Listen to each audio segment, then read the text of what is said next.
If I can get this all working.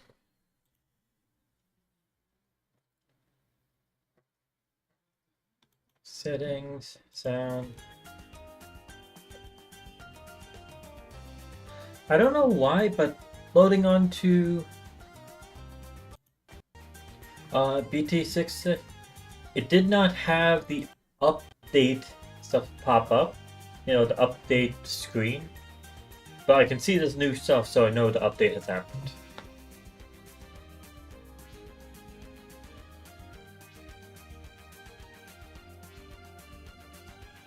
Ah.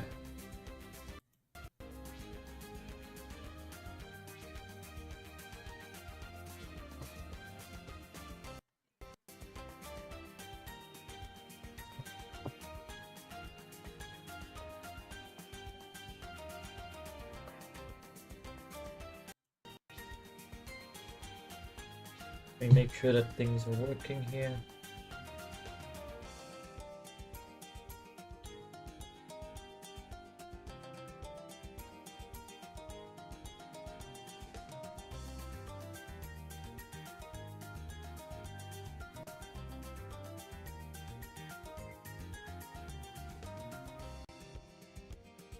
Load.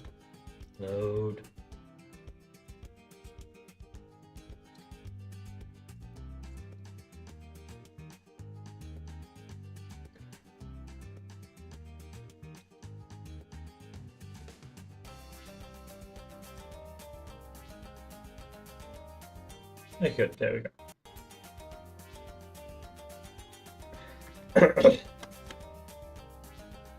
What's going on to everyone? I'm Devin with TrueDevinGaming, and today we're playing BTD6, Bloon Tide Event 6.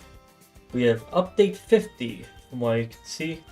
Though unlike usual, when there's an update, there isn't any large update screen that they usually have pop up when you click on it. Seems like there's a few new things here. New powers, new heals. But this is the first time I've seen a letter. Yeah, so I'm clicking this first. Yeah, so there's been an update. It was 5 days ago, so yeah, I have not seen this update when it came out. Here we go. This is the screen that's supposed to pop up usually. Update 50, the Cool Ice Hero. Introducing Silas, a new hero commanding the power of ice, freeze balloons, and buff ice attacks. From what I saw with the announcement trailer for this update, Silas basically is a ice paragon, but not to the strength of a paragon. Let's see. New intermediate math, Lost Crevice. I think it looks decent. I feel like there has to be something hidden about the map, but I don't know what it is yet. Powers Pro. I'm actually very interested in this section. Super Monkey Beacon and Banana Farmer Pro placeable powers with 3 upgrade paths. And then plus balance changes, quality of life improvement, trophy store, cosmetics, and more. We're going to be checking all that out.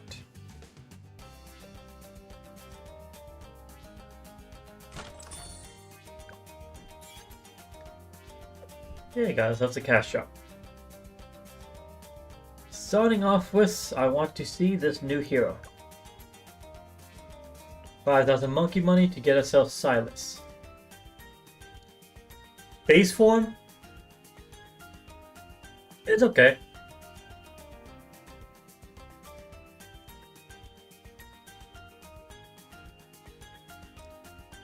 Want to see the changes that happens in the appearance. Immediately, large improvement there. The horns on the hood grows, the ice on the back grows, and the hood gains some more style. Same exact things again. The horns on the hood, instead of grows, it glows. The hood gains more style, and the ice grows more. Oh, finally changed the actual monkey. Some blue diamonds appear on it.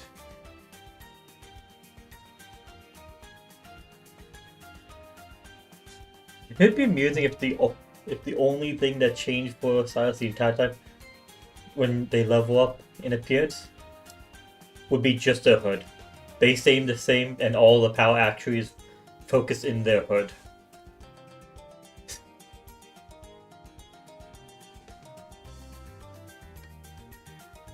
Oh, that's...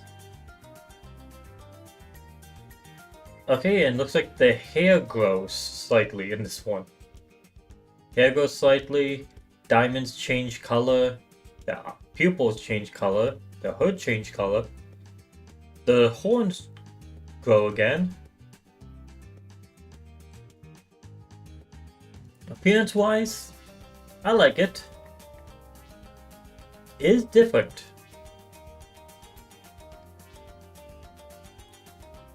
Honestly, this is a very basic monkey in comparison to a lot of these others.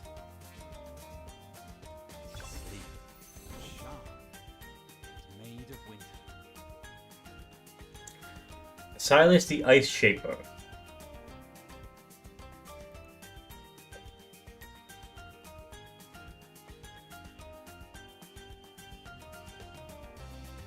Before we look at powers, let's try out Silas at the new map. New map, Lost Crevice.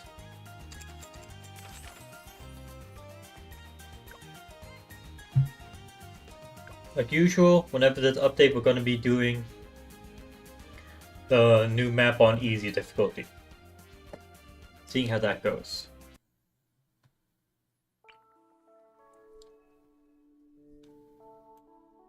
Let's see, what's your range? Ooh, you have good range.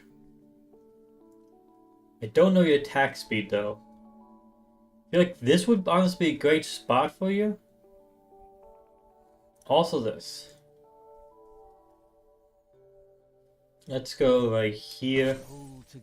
And let's put a dot monkey on this side. Now let's see. Wait, how much did Silas cost? I did not pay attention to that.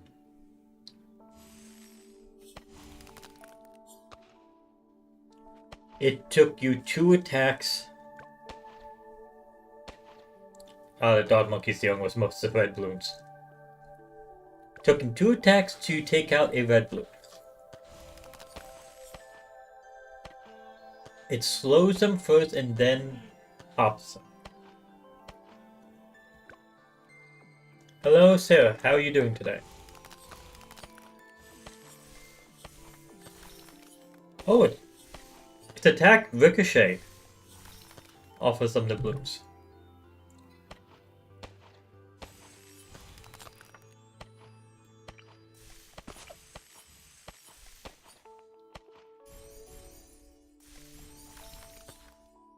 Yank, how about you? I'm doing good right now. For the first time in a month, I got a full night's sleep. Or full day's sleep. And just got back from picking up Steak and Shake. Come back and right as I get back, I see, oh, it's just perfect time for me to actually start the stream on time for once.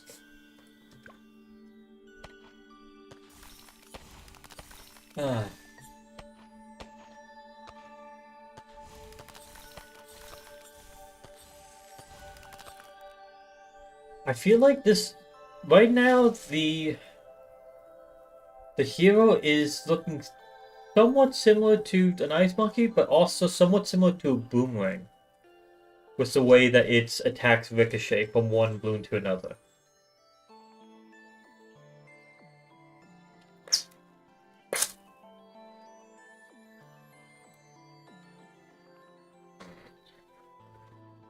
Just saying.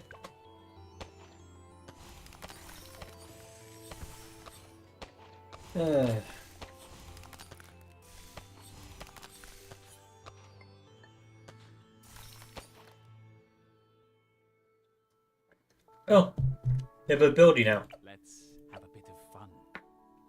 Frostbite ability. Silas can hit all balloons while active. When hitting frozen balloons, Target takes extra damage based on remaining freeze time. Frostbite. Oh, that's a long ricochet going all the way around. Remind me somewhat of one of Adora's abilities, where it just increases the range of its attacks by a large amount. And it has a quick cooldown. You could honestly put attack bots that and just have it be spammed constantly. I can 100% see that.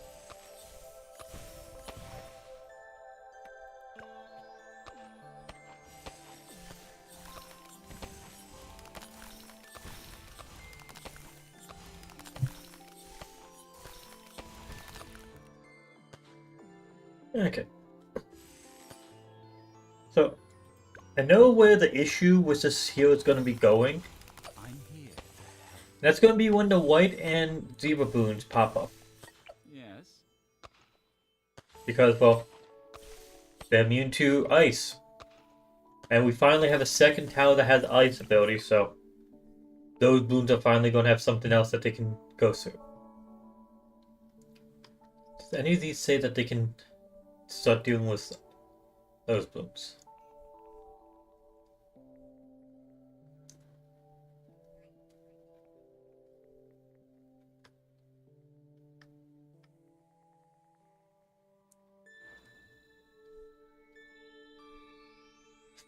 Frozen Burial ability immediately freezes and damages all balloons, dealing far more damage to already frozen balloons. Then fills the track with ice walls. So at level 10, gains an attack that actually damages all balloons.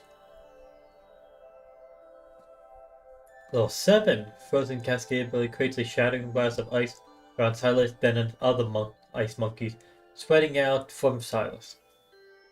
Frozen balloons take extra damage from ability. Huh. Oh, here it is. White balloons are less resistant to ice attacks. Monkeys that freeze balloons freeze them for longer. Huh. So, need to get this guy to level 5 before The ice thickens. white balloons pop up. What I'm seeing with this. Oh, got a new attack already. What is needed? Ice walls form on the track near Silas. Ice walls push back and freeze balloons. Mobs are frozen for less time. I hope that means that they freeze for less time than normal balloons, not... Oh, more balloons are frozen just in general less.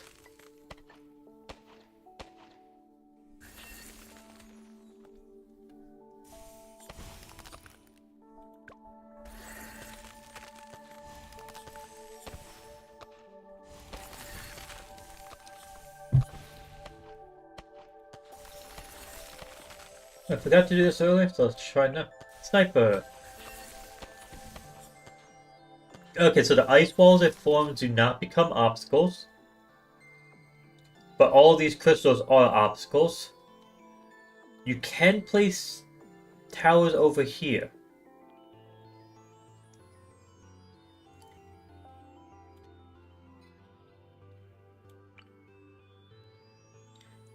And from what you can see, it's counting the walls on the left and right as obstacles as well, which means this would be a great map for the Dart Paragon.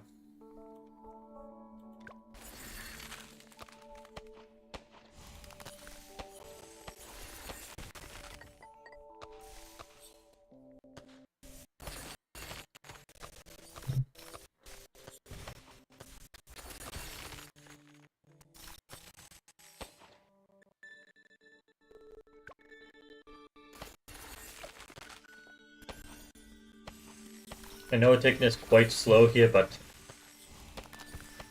I'm honestly interested in this hero.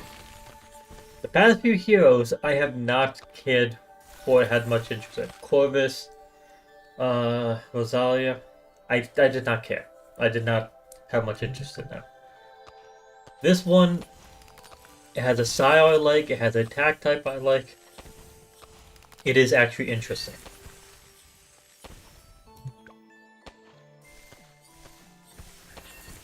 Again, I still know that Bloons are going to get passes here, so I'll place a spike factor at the end here.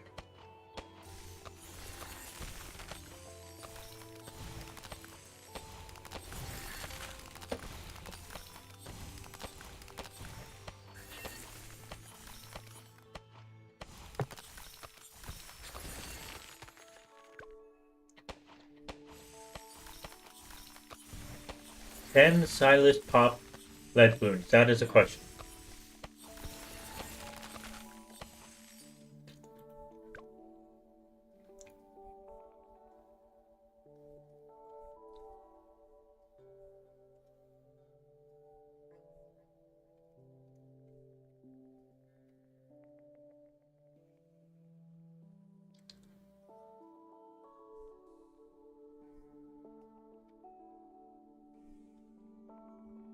Oh, here's level 13. White balloons lose all resistance to ice attacks. Hopefully that's white and zebra balloons, not just white balloons.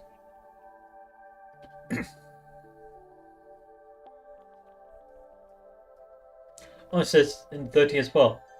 And you can build a 4th tier 5 of any path. That is really good. That is really good.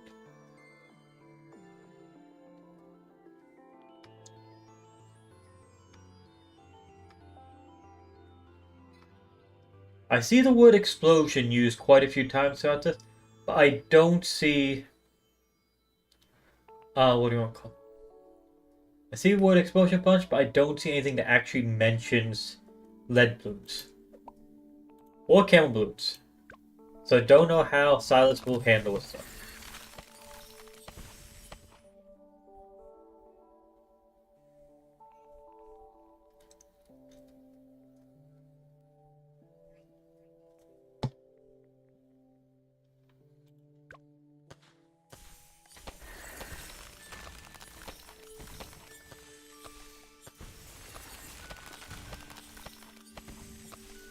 And yep, balloons have gotten past Silas.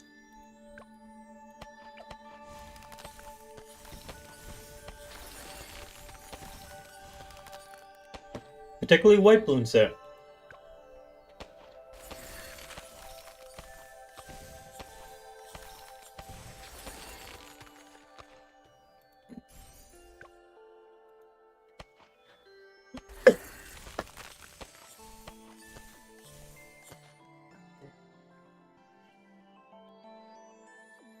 God damn, it's been... Last week I did a kinda intense workout chip.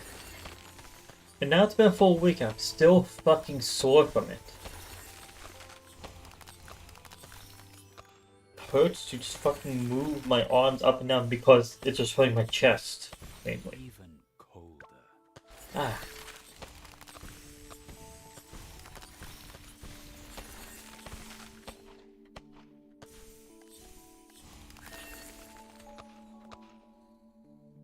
Yep, so Silas can't deal with the zebra balloons either.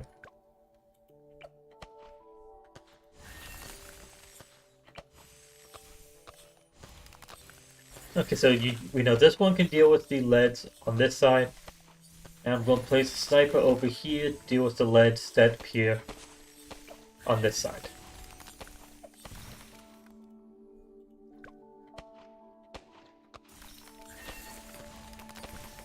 I did not give Silas a chance to even attack the lead, so let's sell you and actually get that chance. Now on 30 we'll put the sniper back down, but let a lead balloon actually get through onto the left side first. See how does Silas deal with this?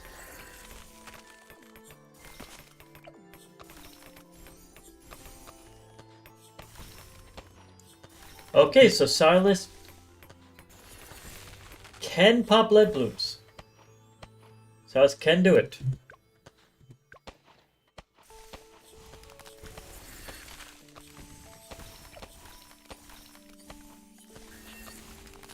I'm wondering which path the mob will go down, left or right.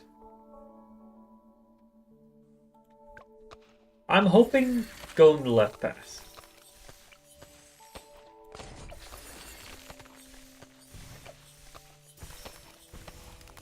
Anyway, I plan on getting 320 Spike Factory at the back of each path. Oh! The ice Purple balloons! thickens. Magic resistant. So, they're counting the ice attacks from Silas as magic. So not only are white balloons and zebra balloons an issue, but also the purple balloons are. And I'd see camo. Yes, Silas can just pop camo freely. Feel the bitter cold cascade.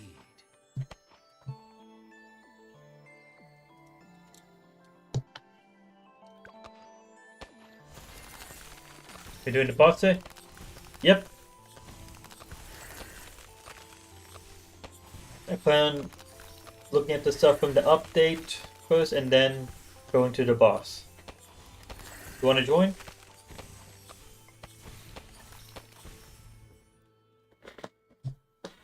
I did not even look to see which boss was here today. Because I saw the update stuff, I'm like, okay, that's my thing that I'm focusing on for a moment. Can't blame me on that. It depends on time. It doesn't seem like this update I'm going to be spending too long focusing on what is new in the update because I'm looking at both the hero and the map together right now. Buddy. So it shouldn't be too long. Dreadbloon.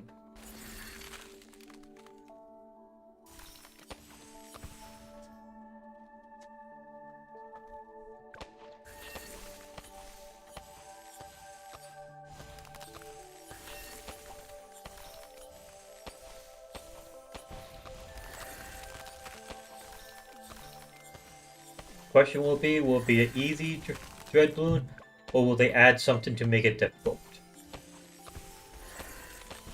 I'm fine with either. I like steak and shake fries.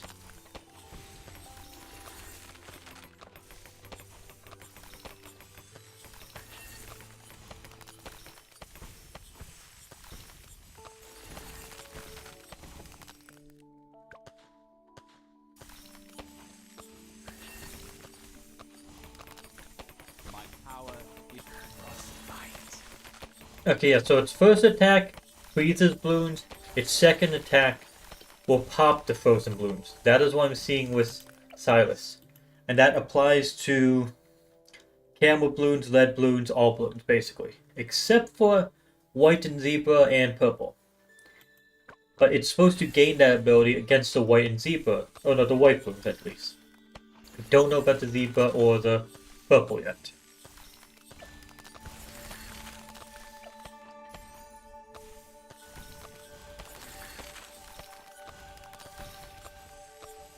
Now which side will the Moab go? Left or right? Let's Goes to the right.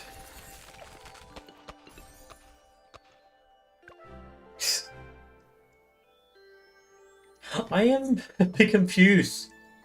The Moab got killed all the way over here, so it didn't have to deal with the Spike Factory, so it got attacked only by a 000 Dart Monkey, a 024 Dart Monkey, and a 120 Dart Monk. Wait, a 102 Dart Monkey. I literally clicked on large caliber as it was disappearing. What did they do to the Moab? Because it was basically all this guy that popped it. There's barely this one. let's have a bit of fun. I'm confused there. We have victory. We've beaten this new map on easy difficulty.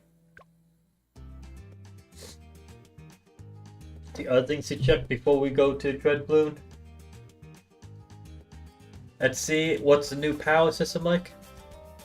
Here we have Powers and Powers Pro. So finally reworking the system. So powers are single-use items to give you a boost in-game when most needed. Add with monkey money or top up in store. Special powers available to purchase in the store. I do not like these purple powers, by the way. I do not like those. But that's basic powers. Now the new stuff. Powers Pro. Upgradable powers with Powers Pro. Single-use items that require monkey money to use. Unlock by purchasing and then use regular power, e.g. buy or use Banana Farmer to gain XP to unlock Banana Farmer Pro. To gain XP to unlock Banana Farmer Pro, so you have to actually level them up with experience to unlock. You have to level up your powers with experience in order to unlock the upgraded versions, the Pro versions. Okay, upgrade placed Power Pro using in-game. Okay, you can upgrade placed Power Pro. The way they say this is odd. They need to reword this. Upgrade placed powers using in-game cash. That's a fucking hard sentence to just wrap around. Ugh. Unlock higher level upgrades by buying powers and using Power Pro in-game. Tier 1s unlock automatically. Okay, so once you unlock Power Pros, you automatically get to Tier 1s. And we have the Insta-Monkeys, which we all know. Earn Insta-Monkeys and rewards in different game modes across Bloons Tower Defense 6. Insta-Monkeys available in packs.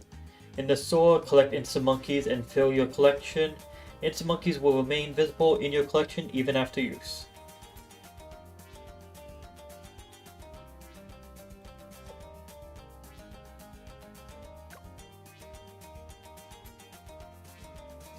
Got 2 of them in gold.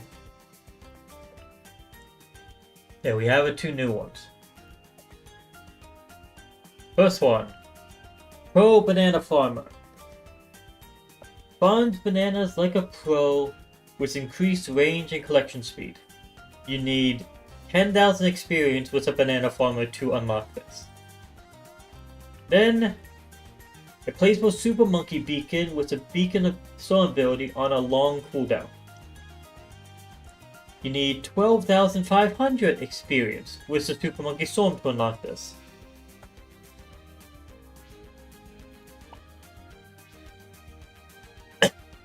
So, the base tier and tier 1 are unlocked immediately as soon as you get the first level of experience. But from what it seems, then you have to unlock the second level of experience all at the same time as well, and third level. So you're not just unlocking one path at a time, or one upgrade at a time, you unlock a full tier each time.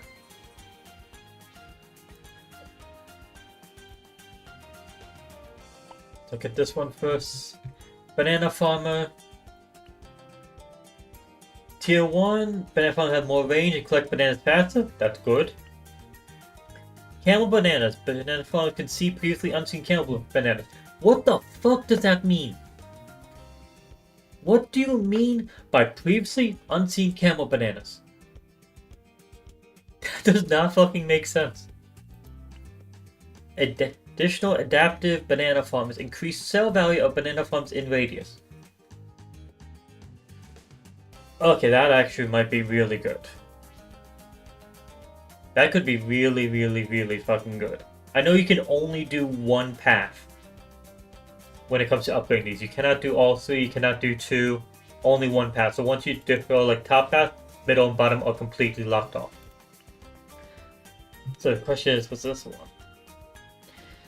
What percentage is the current sell price, and then what percentage will the sell price be after you add this tier to it? That's the question. Let's see, tier 2, collect bananas occasionally dropping peels to blow back balloons and remove regrowth. So we have increased range and speed, and then we have knockback basically. And removing regrow properties. That is not what I expect from a banana farmer, but could be useful. Regrow bananas. Banana farmers can target a banana farm to produce regrow bananas occasionally. I thought if you pick up a banana, you just get it. And now these bananas apparently regrow. Just like not the ones that are produced, but more than just regrow again. First camel bananas, now regrow bananas. This is odd. I need to actually see it in game to understand what the fuck it's talking about. Monkey Banker increases bank income in radius and collect bank money when full. Okay, I'm going bottom path. There is no ifs, ands, or buts about it. Holy shit, that just made this so much better. Like, middle path, it seems like it's probably earning more money. And top path seems like it's giving decent support. But my god. Increasing the sell value of the farms within radius and then also collecting money from the bank as well. Increasing bank income. My god, is that so much better. I know you can go with the easy collect path upgrades on the banks, but if you do that, you miss the top path, which earns you more money. Now you can go top path with the bank and have it automatically be collected by this one instead. So yeah, bottom path right now is by far the best in my eyes. See, Robofarm gathers all your bananas from everywhere. Fucking infinite range?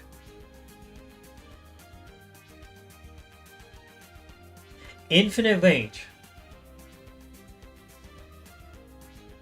If I'm not using banana, a bank, this might have just taken over. Like, I was thinking top path was going to be the least interesting based off of these two. Now it's just that alone. It can pass these other two. I'm liking this. Banana Intelligence Bureau. All banana farms in radius occasionally produce regrown camel bananas. Targeted farm always produces regrown bananas. Okay. So this makes me question a few things. First, we got regrow and camel bananas here, but they only are starting to get produced by banana farms now. Only the tier 3 makes them produce it. Where the fuck were they coming from before? Were they just popping out of the ground? Showing up on the track? Falling from the sky? Where the fuck have they been showing up from? They're only now just growing? And what the hell does it mean, targeted farms? I thought the banana farm just has a range. This one now focuses on one of them? Hey, this middle path is just confusing me. I don't know what it actually does. I need to see it in process. I need to see it in action. Tier 3 bottom path. Banana Punch Financier. Increases debt, but automatically invests cash in empty monkey banks.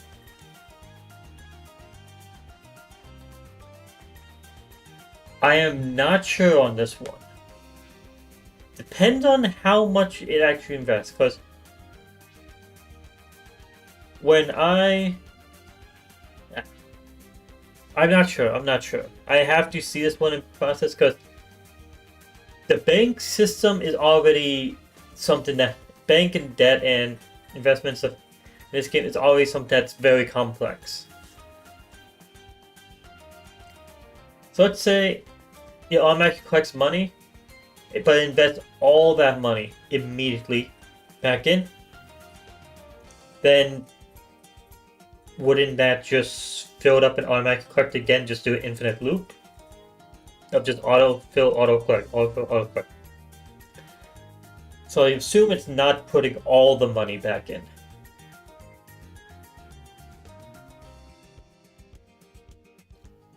So how much is it actually investing?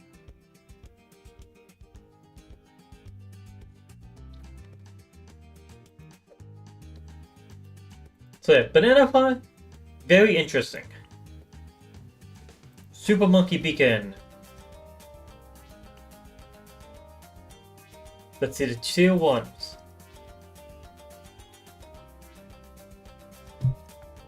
Monkey Beacon can store up to 5 Beacon Storm ability charges. We replenish 4 charges instantly with Monkey Money. Or I can wait and it can do this cooldown.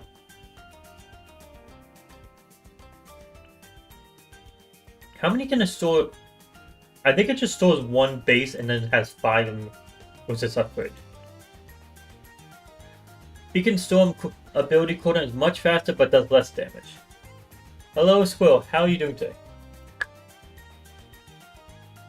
Can I explain how you get these superpowers? In order to unlock them, I'm pretty sure you just have to start a game and use the actual powers, the base form. So to get a Banana Farmer Pro, you need to place down a base Banana Farmer and gain experience with it. It's 10,000 experience for the Banana Farmer to get Banana Farmer Pro, and then it's 12,500 experience with the Super Monkey Storm to unlock the Super Monkey Beacon.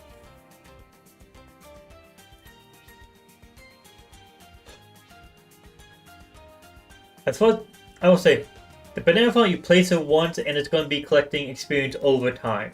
So that one, that's easy to understand. Super Monkey Storm is an odd one because it's going to be probably related to how many pops it gets. Because if you just use a Super Monkey Storm on, well, there's 2 options actually. Every time you use a Super Monkey Storm, it has a base amount of experience you gain, or it's based off how many pops it gets. Because I'm assuming it's going to be the second one, because you should not gain the same amount of experience spamming a Super Monkey Storm on round 1 as you do on round 100. But if you do, then it's just the same amount of experience general and you can just spam Super Monkey Storms until you have everything unlocked. And it does not reset every game. Once you have these unlocked, you get the experience and you'll get the pro powers unlocked. Then you go ahead and will gain the tiers unlocked with experience as well. Once you get those unlocked, you can place down these towers, or these, not towers, you can place down these powers onto the map, and you would have to upgrade them with the money. Not monkey money, the in-game money. But then once you go to the next game, everything here will be unlocked for upgrade that you can use, but when you place down a power, you have to still use in-game money to upgrade again. So, unlocking these tiers with in-game money will be done every single game, but just like with the monkeys, it's the same system with the monkeys. You unlock the tiers with experience, but then when you actually want to use them, you have to actually purchase the tiers and upgrades separately each time. That is my understanding of it so far.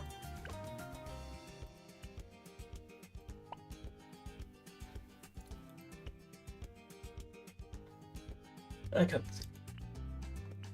So we have 5 charges. Beacon Storm ability cooldown is much faster but does less damage. Right now that's the path I'd be going. Beacon Storm ability does more damage. So bottom 2 paths I like a bit more than top path. Storm Tremors, a moment after activating the Beacon Storm ability, a second storm triggers at half power. Okay, so this is giving you 5 storm abilities you can save up, and then every time you use it, you can get a second one triggered at half power, making it basically 10 storm abilities. This is just going for quantity right now. This one was speed, so let's see. Beacon storm ability cooldown reduced even further, so more speed. You're just getting the Super Monkey Storm ability faster. And now this one, Bewildering Storm, Beacon Storm ability, stuns surviving mobs for a short time. So more damage, and now it stuns. So we have quantity, speed, and damage right now. Now tier 3, Reverberation. A third storm triggers after the second. Second and tertiary storm are stronger rather than weaker. Okay, so the second storm from this one was going to be at half power, but now they become stronger rather than weaker. So it's not half power, it's now more than the original. And the third one would be stronger than that. So this one just became stronger and more. And again, start off with 5, then I have a second, then I have a third, so this would be 15 Super Monkey Storms can be saved up at once. That's a lot. Let's see, Beacon of Legends. Beacon gains a permanent turn that attacks like a space Super Monkey. What the fuck? And grants free Super Monkeys every several... Holy shit. What the fuck? So this one just... I thought I was just going to not care for Super Monkey, the Pro, at all. The Beacon Pro, at all. But these are actually fucking good. So huge amount of Super Monkey Storm for top path. Middle path has increased speed at which you gain the Super Monkey Storm. And you get a free Super Monkey on the turn, or on the beacon. And you get free Super Monkeys every few rounds. What the fuck? This is actually fucking overpowered. For some monkey money to get the actual beacon. And then 2,700, 6,200. So 6,200 will get you basically an infinite supply of Super Monkeys. What the fuck? Middle pass is extremely overpowered. Top pass is extremely overpowered. Let's see if bottom path matches. Piercing Wind, storm damage soaks through balloon layers, and beacon damage increases permanently every time as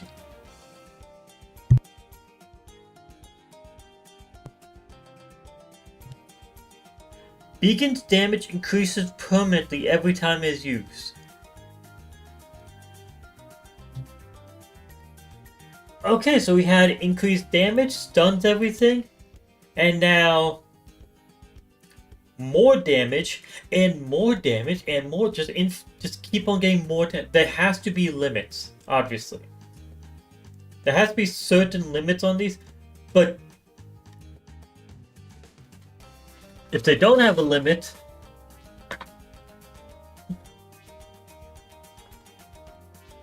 I honestly thought I was just not going to care about this Super Monkey Beacon at all. I was just going to be focusing on the Banana Farmer. No, this is fucking good. This is really good. I'm definitely using these. I am definitely using these. Okay, last thing to check before we go to the boss event. New stuff in the stores. We got the Wizard Monkey sheep pet. The sheep started hanging around a Wizard Monkey's house. It kept saying things like, "Help, I've been turned into a sheep." What the fuck? The Wizard Monkey was suspicious, but the sheep kept the grass short, so didn't worry too much about it. Help him! He's been turned into a sheep! You're just gonna leave him as a sheep? What the fuck? That is dark.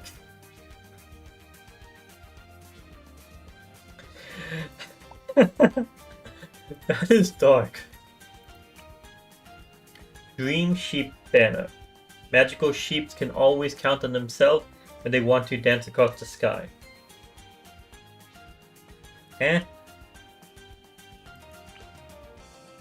Super Duper Monkey. When you need some balloons pop, there's no one better than a Super Monkey. Yeah, definitely this is... They did this because of the Superman movie that came out recently. I can see why. Let's grab this, but I'm not going to be using it. Ancient ZMG. The balloons spent so long making this brand new ZMG look ancient, and you're just going to pop it like that? Good on you. Yes, good on you. Okay, let's go all the new stuff. Moons, mob skins. Since we're going ancient, with ancient ZMG, go with somewhat nature related ones then.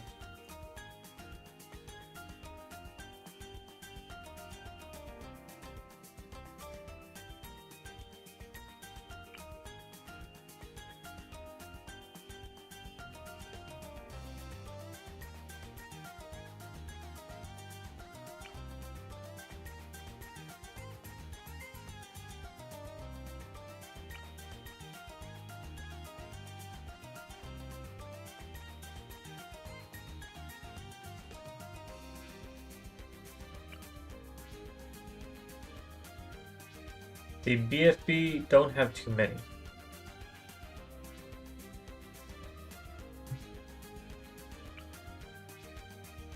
There we go, that should be like a nice caving set. We have a Scarab, which is Egyptian beetle sort of thing. A bat, spider, frozen glacier. Yeah, the Moab one doesn't fit perfectly, but it's better than all the other Moabs. And ancient ZMG. Those all fit. Okay, finally time for the boss event. Let me add that into the title.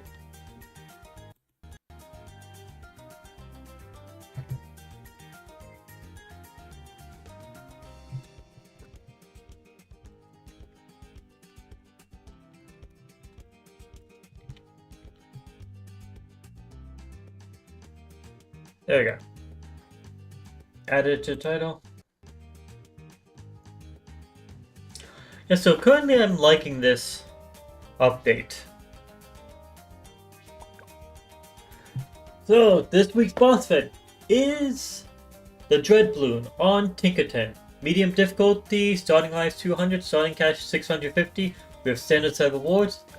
As far as heroes go, we have Quincy, Gwendolyn, Striker Jones, Silas, Pat Futzy, Captain Churchill, Rosalia, and Adora. I am going to be picking Silas for this one. As far as rules goes, no modifiers, pick a limit of 4. We're missing bottom path, Blue Gunner, top path, Sniper. Wait, so we can use Sniper again. Sniper and Bomb Shooter are actually back. It's been so long since they've been allowed in a boss event. I'm guessing that means this update patched the glitch that was going on the export. We're missing the middle pass Helipilot, the top pass Super Monkey, the middle pass Banana Farm, and the engineer. We have no engineer. Huh. I wanted to actually see how the new Banana Farm Pro interacts with the banks, but they have that restricted, so we're not going to see that during this game.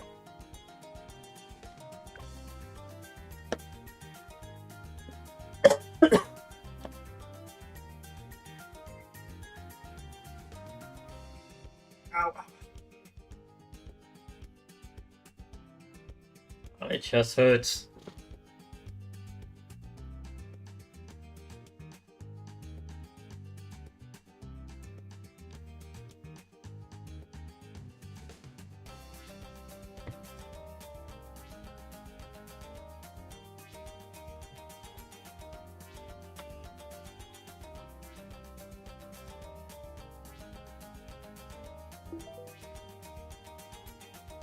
Gonna wait like 1 to 2 minutes to see if anyone else joins.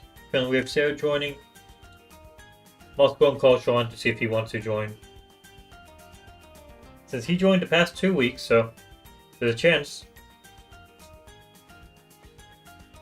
Yeah, Sarah, have you seen Elite anytime recently? Because I haven't seen him in a few weeks. Somewhat worried. Because last I heard about him was he went on his vacation to Florida and then has just disappeared. I thought he was coming back from his vacation to Florida at that point. But to be fair, it is the start of the new school year, so it could be related to that.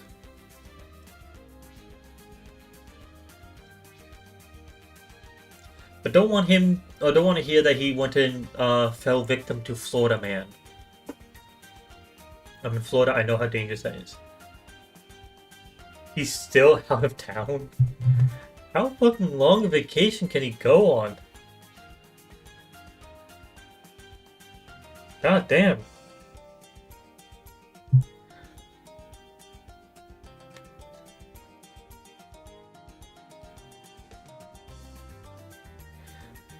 Oh. Good to hear that he's getting to see his family, but seriously, that long vacation, that's honestly impressive. Okay, calm Sean.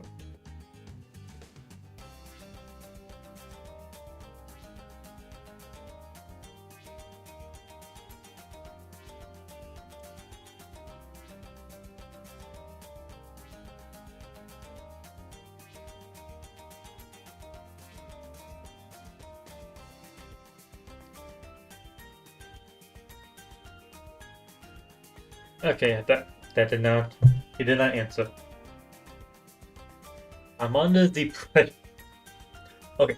impression it was more so a family reunion type thing rather than vacation. I guess it's both. Because I know he did. Well, I know he started off with going to Florida, to Orlando for vacation. And then after that went to another location, not back to California. So I'm assuming it was vacation first in Florida and then family reunion after, and then they're going back to California. That is my assumption. Probably back.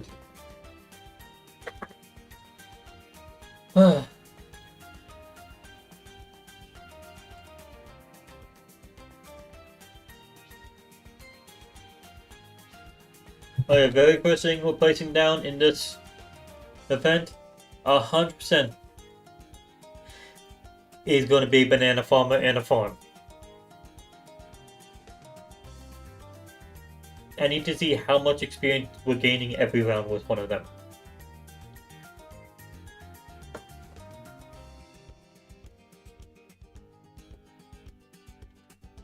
I'm also going to want to try out Super Monkeys. Oh, Super Monkey Sword, but I think I can leave that for the second game.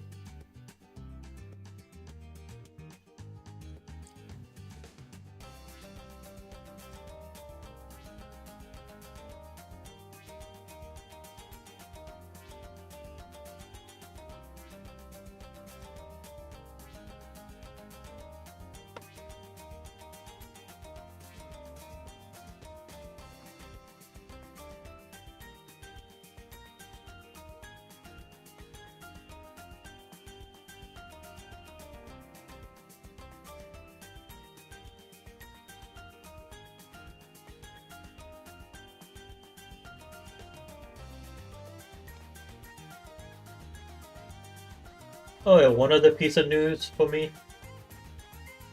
I'm soon going to be going on a health binge. Well, going on a diet and going on to work out way more. Starting in 24 hours and 3 minutes from now. Because I put one of my goals for this year was to get. It was either to get to 180 pounds or get to the 180s when it comes to weight. And I have not really made progress with that. Because I haven't been caring about what I eat all that much. And while I have been going to a gym, hasn't been often enough and I haven't been doing cardio. I've been just doing weightlifting. So, since we're starting the last 4 months of the year, so last third of the year, I'm going to be trying hard to actually reach that goal.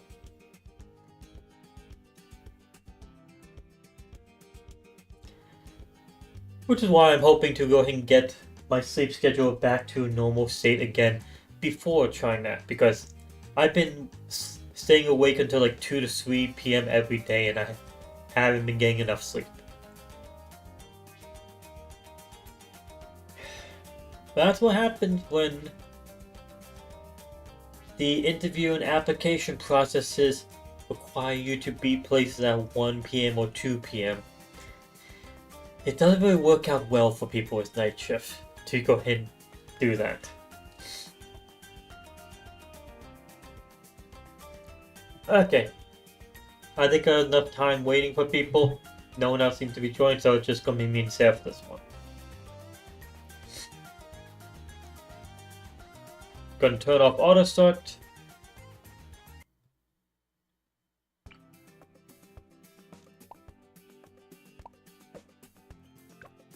Okay, auto start is off for me. Okay, so now they have these color coded. Purples are the expensive ones that you have to pay for with real money. Blue are the ones you have to unlock with experience and then get. And yellows are just the ones that are paid for with monkey money. And it seems like these ones, these 5 that are blurred out, are the ones that you can, or anyone that are like faded out, are ones you cannot use immediately. These ones we can place down immediately. Those we can't. But once the round starts, I'm assuming they're going to become full in color again.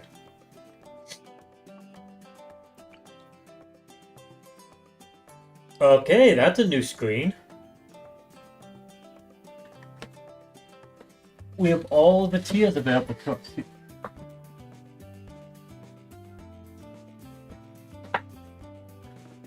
Huh.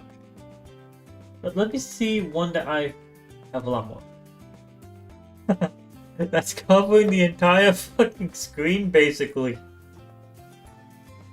Let's see, villages were those. I just have more spike farms or spike factories.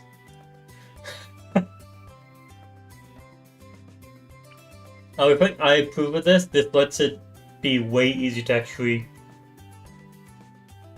know what you have. You don't just go back and forth every time. There we go.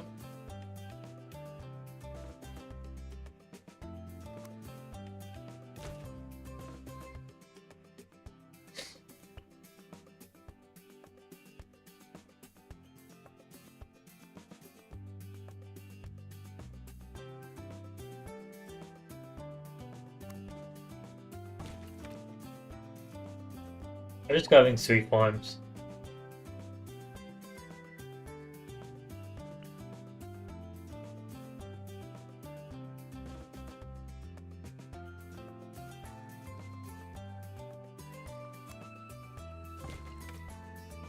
I'm going to be having a village here. And now let's get ourselves a banana farm.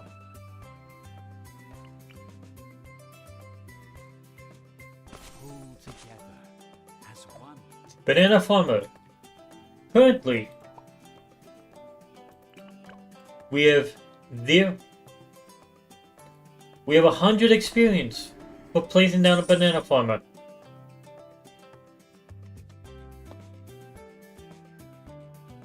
Okay, so we immediately gain experience for placing it down. A round has not even occurred. Let's run around and just Actually, no, I want to see this. Second banana farmer, over here.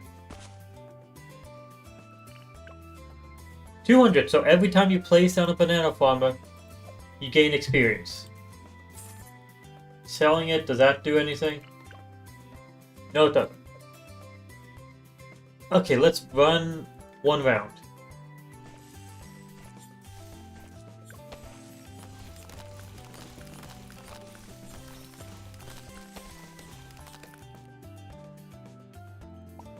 It was at 200 experience, now what is that? Damn it. Okay.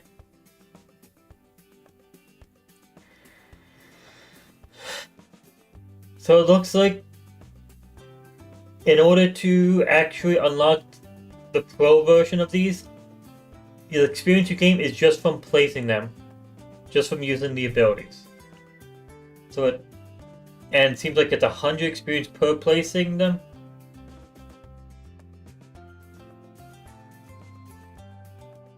Is this really saying we have to place down...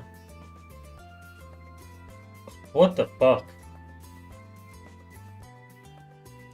Looks like we have to place down 100 banana farmers in order to unlock the Banana Farmer Pro. And then, if the same amount is required experience-wise, it'd be 125 Super Monkey Swords.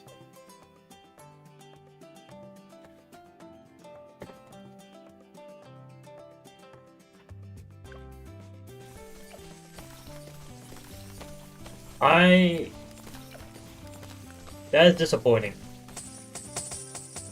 See, is this going to be 200 still, or did it increase? Still 200. Yeah, so it's based off of how many times you place down the banana farmer.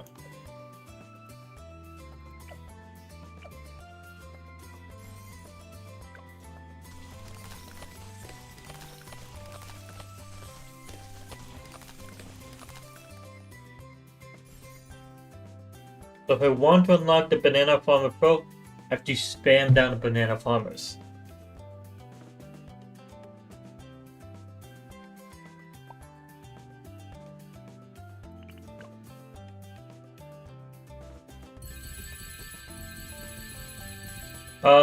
So you gain Pro unlock in... Click on this again.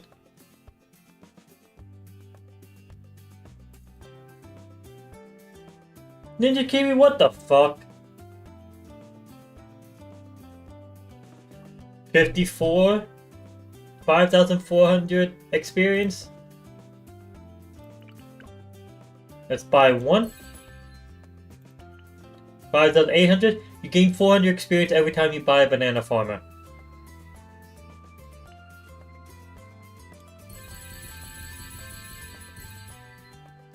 Hey, we have it unlocked.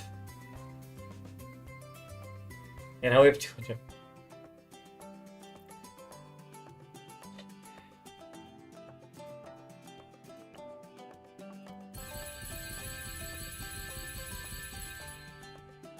We have Super Monkey Storm, the Super Monkey Beacon unlocked now. Yay!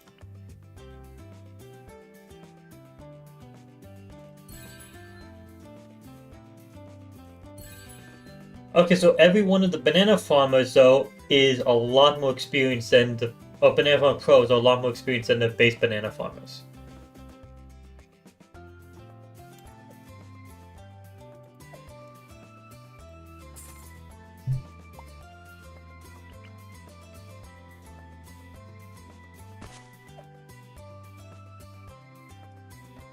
There we go, we have Banana Farmer Pro. Since we don't have bangs available, not going bottom path, going to go top path.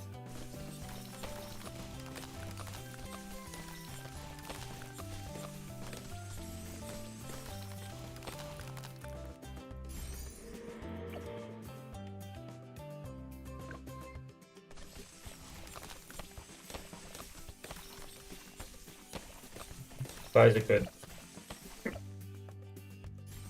Okay, so I said I'm going to die and working out a lot more.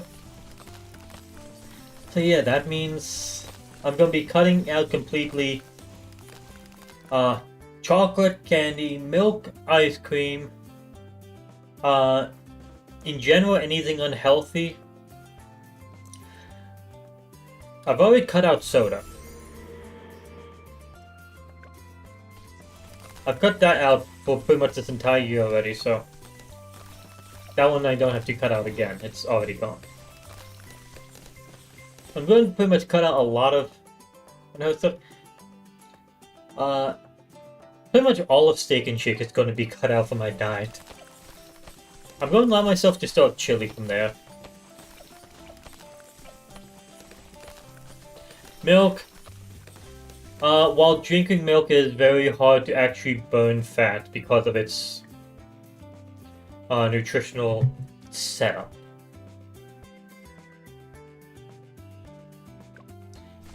Milk is very fattening, and trying to burn fat is not that easy with it, while you're constantly drinking that.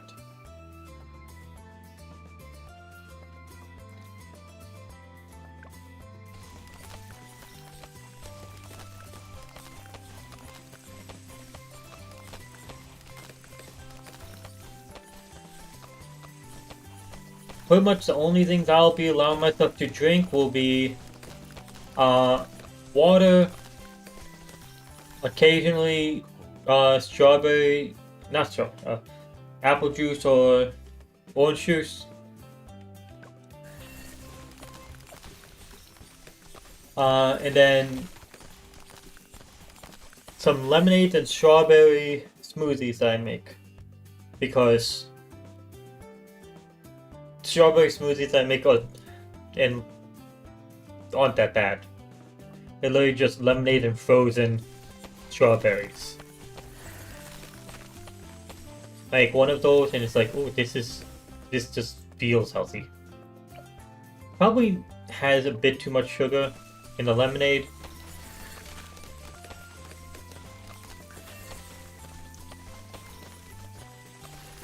But actually eating fruit is better.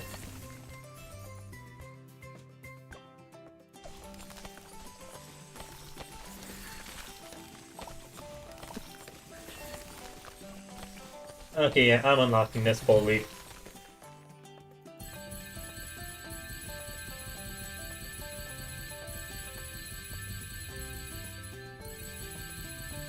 Just a reminder, I haven't or it says you have this many. I haven't used any. I've only used one of these. So this is how many it takes to fully unlock the Banana Farmer Pro.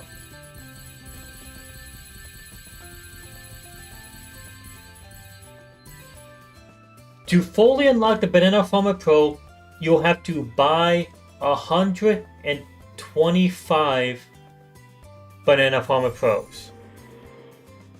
Each one costing 100 monkey money. 100 Banana Farmer Pros will, with 100 monkey money. Jesus Christ, that's expensive. So, costs 12,500 monkey money for you to be able to get the full Banana Farmer Pro unlocked. And then we still have Super Monkey Storm. Banana Peel. We have the Robo Farmer. I want to get that as well. So this one gathers your bananas from everywhere. I want to see. I'm going to place down a banana farm down here. I want to see if it actually works.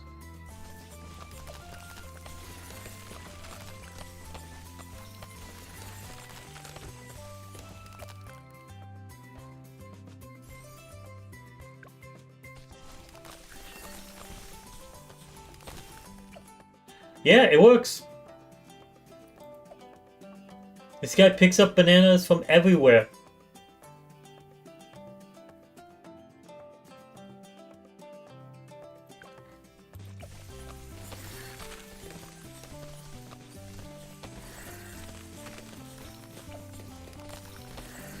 Huh.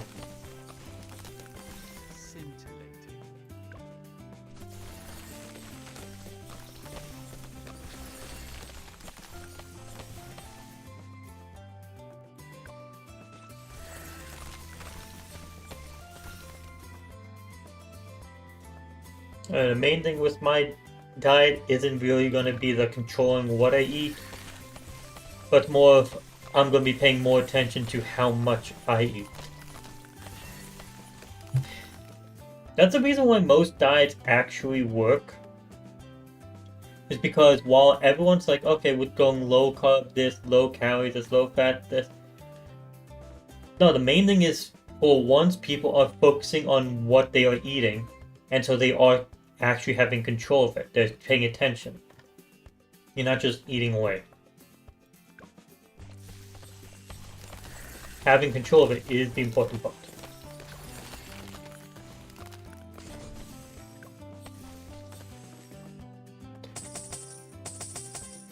Thank you.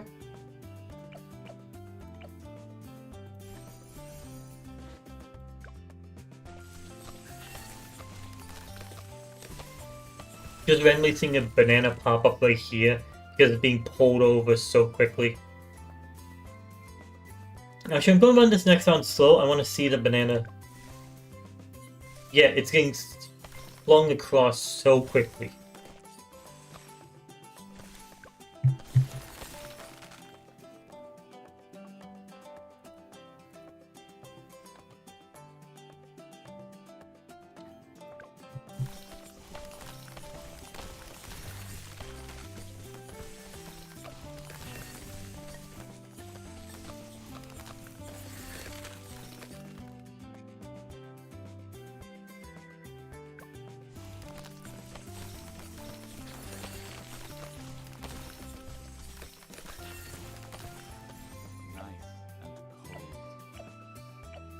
Okay, we're about to have lead balloons, which we should be fine with these two.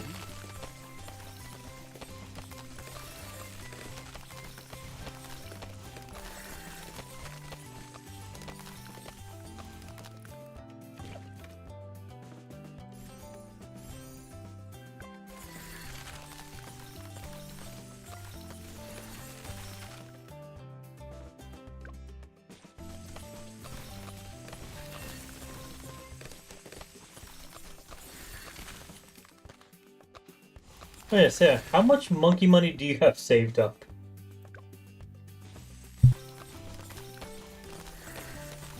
I know you played this game.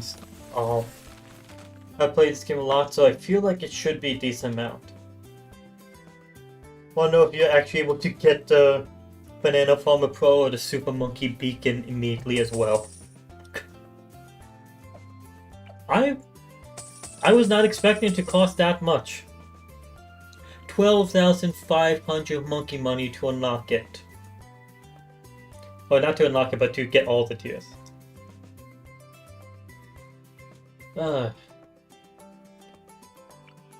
get all the tiers cost that much. And I can't place another fucking farm here, really? I did not place these farms well.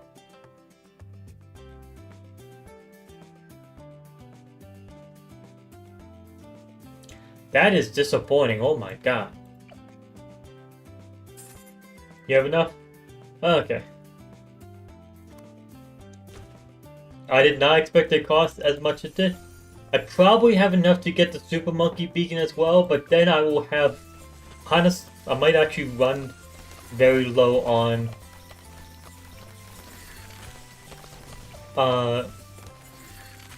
monkey money just from getting those two. That unlocked indefinitely? Yes. From now on, I have the Super Monkey, or the Banana Farmer Pro, and all of its tiers unlocked. These will stay unlocked forever. With that being said, every time I place one down, I will need to actually upgrade it up a path.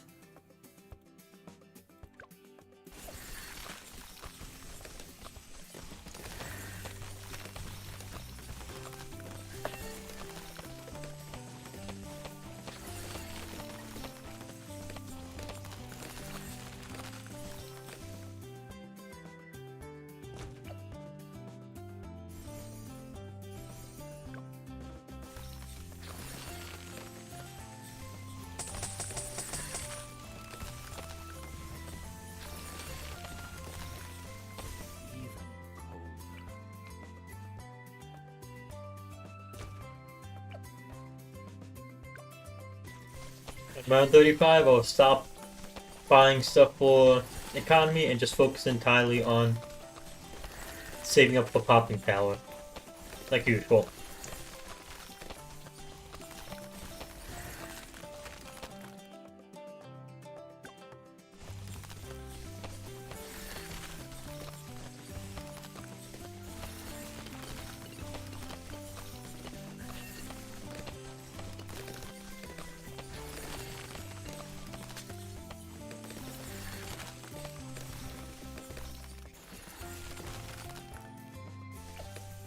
I mean, having 7 banana farms at tier 3 ain't bad for the beginning. Also, sadly, we can't have this guy being a dancing banana. That is probably I was going to say the biggest negative, but no, the biggest negative is the fucking cost to get it initially. Second biggest negative, no dancing banana.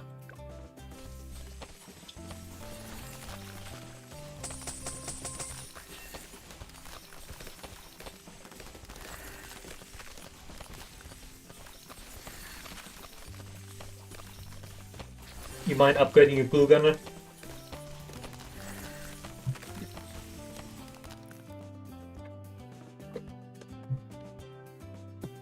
This is Dreadbloon, so we need a strong glue gunner to deal with the rock balloons.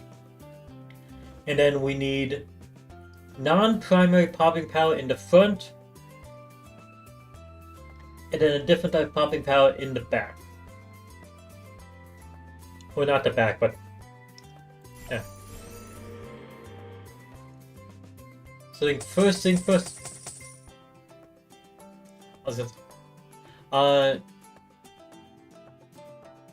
Are we going to go sniper and ninja like usual? Those are the main popping power early on.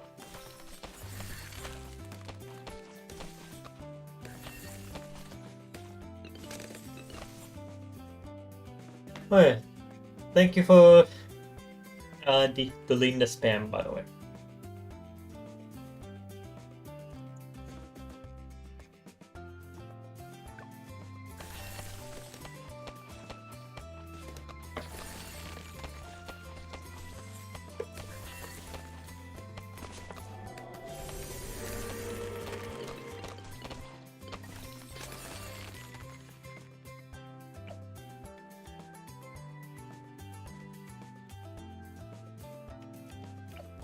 Yeah, that's the exact amount. Good. And let's toss a sniper down here as well. Not sniper, a ninja.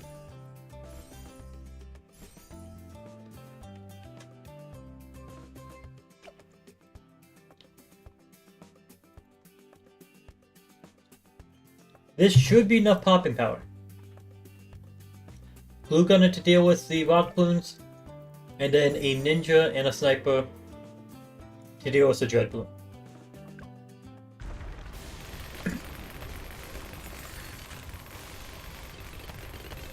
It's saying it's immune to this guy, which does not matter.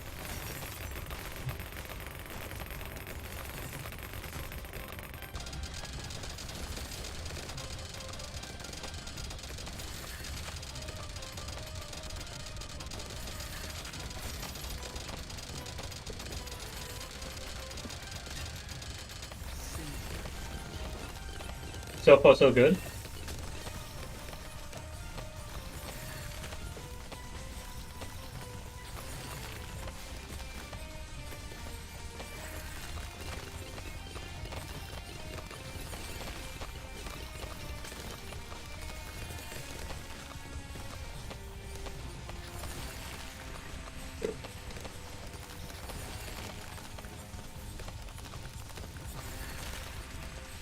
Seems like the ninja dealt damage faster than the sniper.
Yeah, we're doing fine.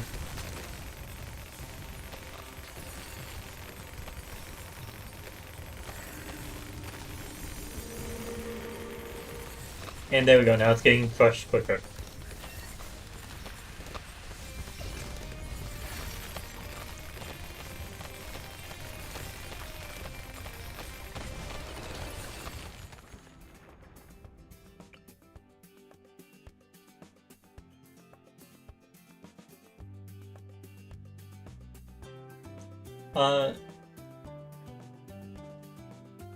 So, do you want to set up your farms as well? One thing I've noticed is a good idea for farms when setting up if you're doing monkey outputs is one person sets up monkey outputs and another person sets up theirs right next to it. Pretty much we use the same exact 4 farm setup here. Instead of having a tier 4 village right next to tier 5, we have 2 tier 5s next to each other boosting each other. Do you want to do that or no?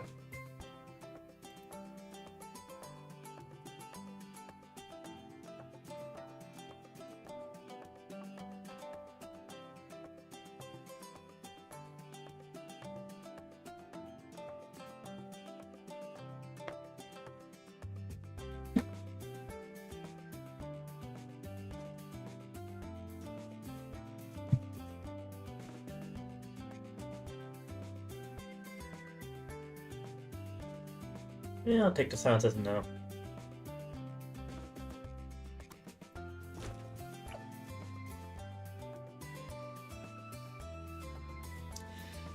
That's not what I meant.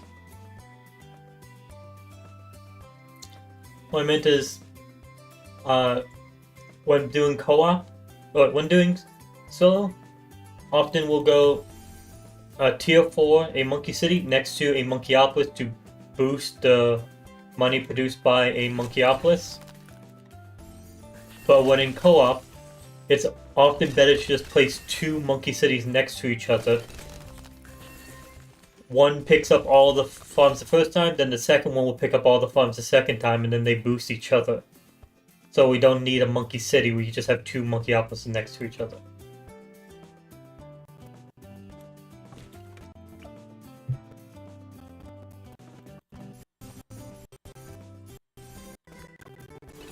No, it's not really necessary when it comes to a boss this easy.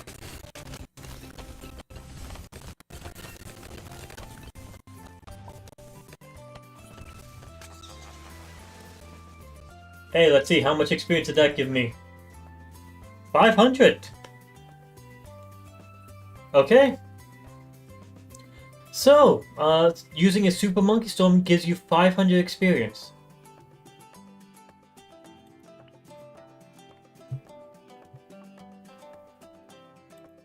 Towards the Monkey Beacon.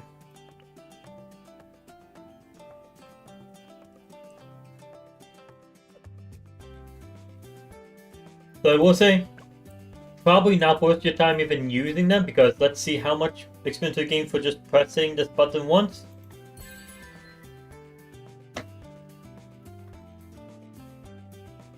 $6,400 experience gained for just buying 1 Super Monkey Beacon.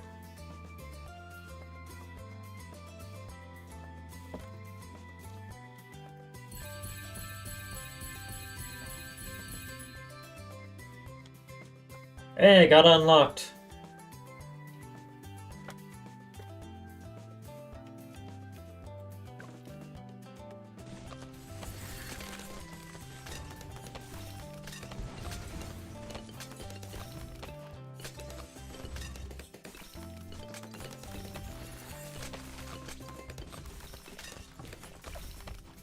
Okay, should not be buying that.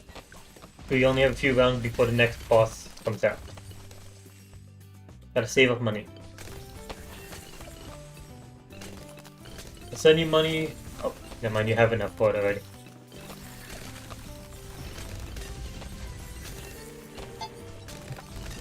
Oh, Sean's calling. Hey, what's up? Even cold.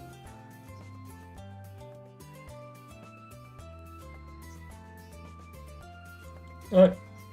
Okay, I'll mute myself for a second.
Okay, sorry about that. Was on the phone with Sean. We're dealing with someone moving. Need to check who owns what stuff. Okay, so we have the popping power for the rock balloons, the balloon solver. We have the popping power for anything besides magic. Or the immunity magic time. Anything besides that. Other options we have, we need to be not in magic. We can do preemptive strike. We can go Mob Eliminator. We can go under tier 5 tack shooters. Or we can upgrade the Spike Factory to middle path. Any suggestion for which one we should do? We just need enough popping power to get through the immune to magic section.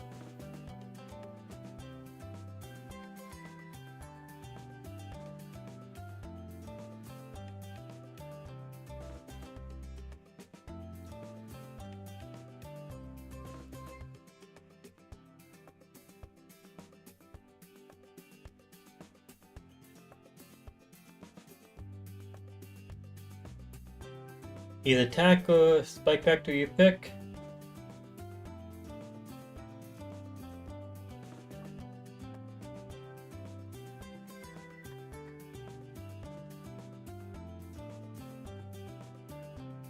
Honestly, tack shooter probably is the right answer.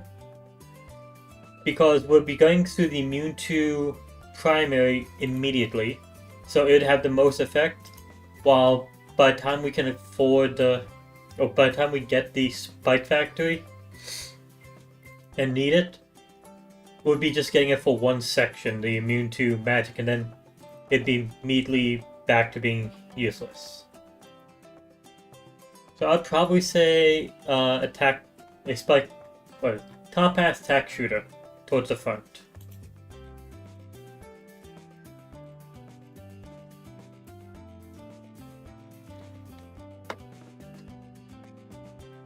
I'd say try to get it right here, right next to the ninja.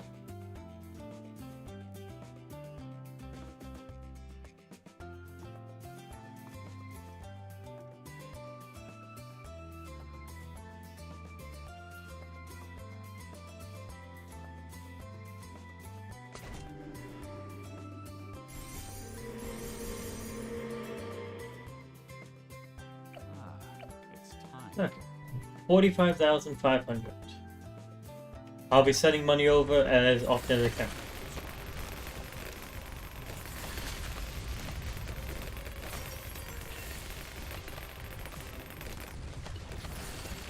There we go.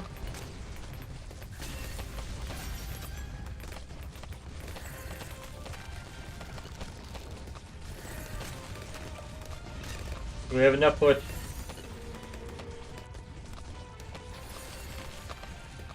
Reason why I was thinking this is probably the right choice is because it will help with the rock balloons more than a Spike Factory would. That's the main thing I was thinking of.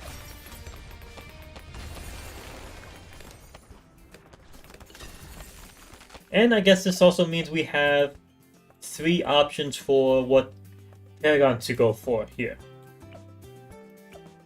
Ninja, Tack Shooter, and Spike Factory. All of which have their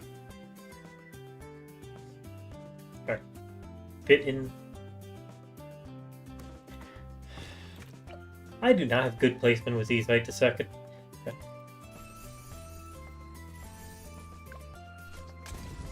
All of these are different power categories, so this does look like it's going to end out well for us.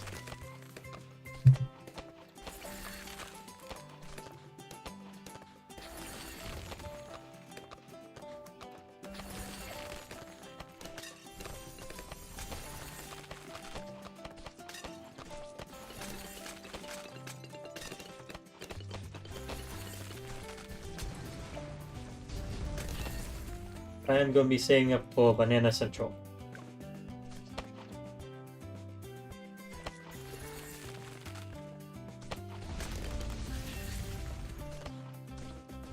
Scintillating.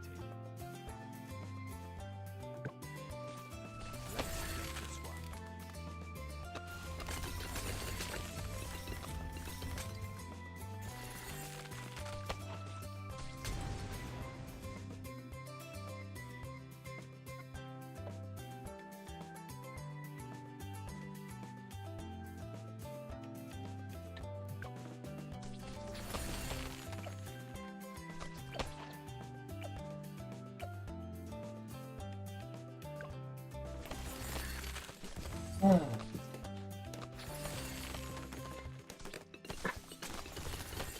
Okay, I am very much liking the fact that this guy reaches everywhere. It's very convenient. With that being said, I think that's now going to make sniper farming so much more powerful.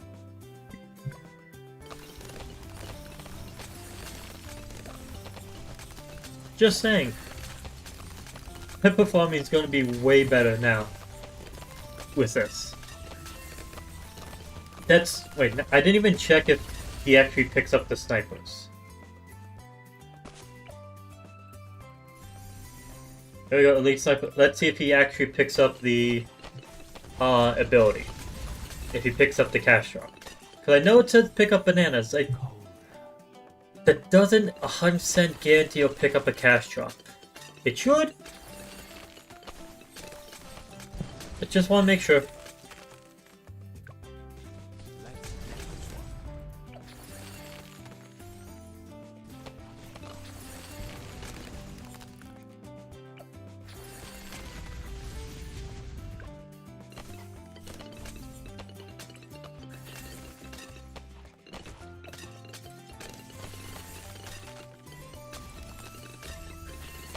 Let's try it out.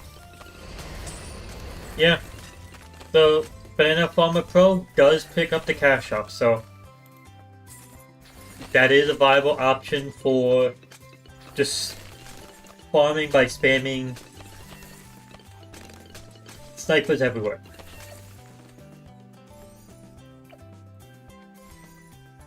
It very much can work.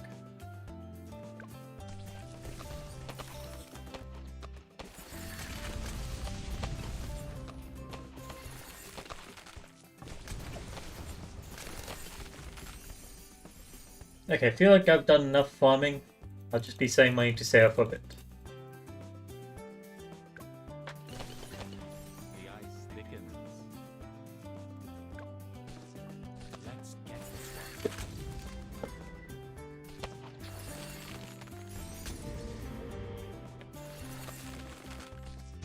Since I'm going beyond the diet, I've decided, and I decided when it's going to start and when it's going to end. Actually, I haven't decided when it's going to end, but I've decided when it's going to start. So, decided that until then, I'm going to actually try to enjoy the foods I'm not going to be able to eat for a while. So, I already planned out my meals for the next 24 hours. Just so that I can be like, okay, fattening myself up a bit more. I'm going to lose it all quickly, though. So for dinner tomorrow, I am going to a Chinese buffet, and then afterwards I'm hitting up Cold Stones to get myself some ice cream. Those are going to be so good. So that's going to be the end of me getting to eat whatever the fuck I want for a while. Afterwards, my main meals are going to be chicken with broccoli or chicken with bell peppers. That's going to be my main meals for a while. The chicken with broccoli is because Chinese takeout. And no, not all Chinese takeout is unhealthy. Some are, but if you pick the right... If you order the right things, you can actually have healthy stuff. Like asking for chicken with broccoli, beef with broccoli. You can excellently steam it.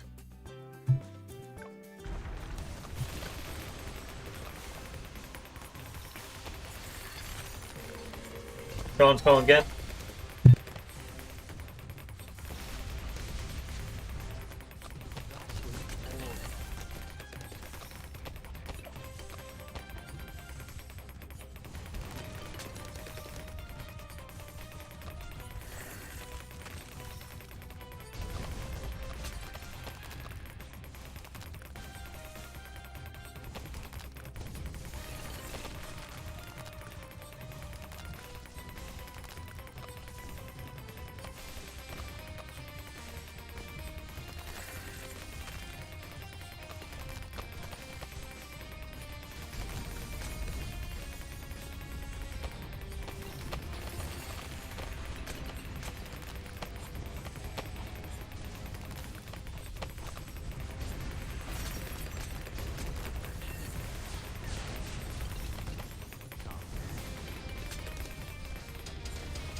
Okay, I'm back.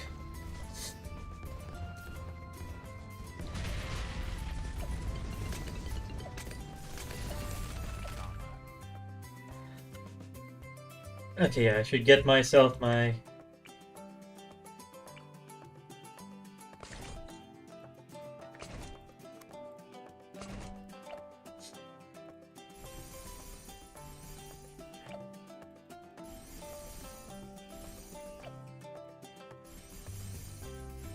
There we go.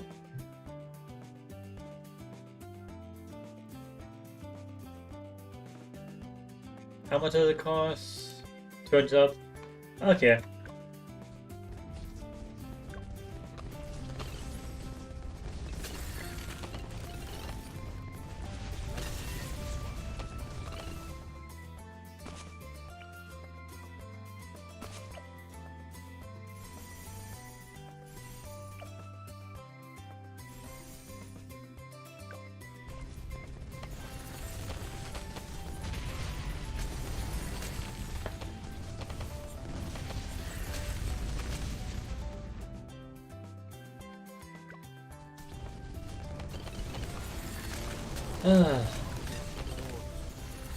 So far, this boss event has been very easy.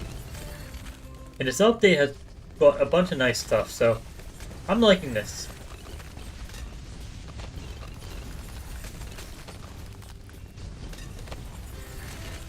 Alright, let Sean know that the new update is out. He said he's going to have it update on his computer, but he won't be on for a while.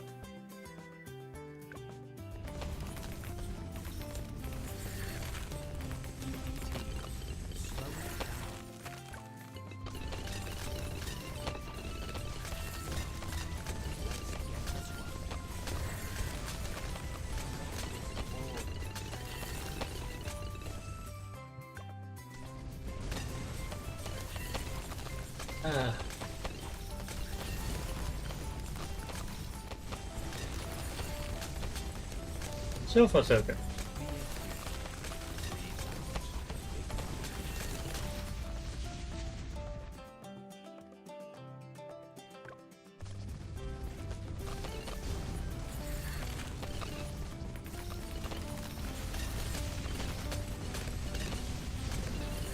The ice thickens.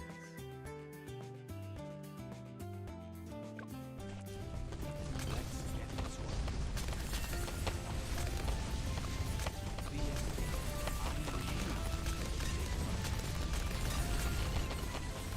Just want to say this again. These powers, why are they so fucking expensive monkey money wise? Jeez. They really are.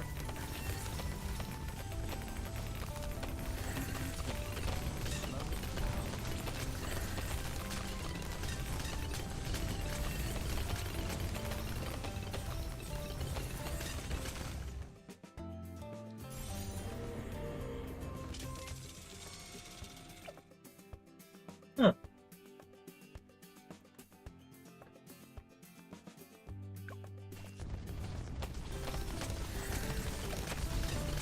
The one weakness of the attack shooter paragon for me is still the lack of camel top power.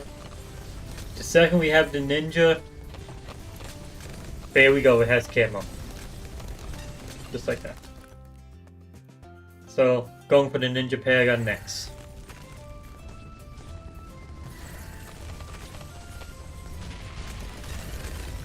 I like how that's actually...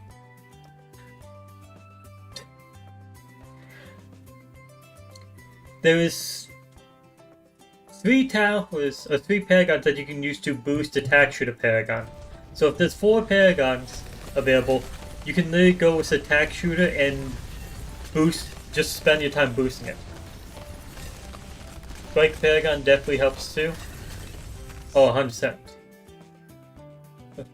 Attack shooter, the 3 that boost it, engineer can give boost to any paragon, so use that.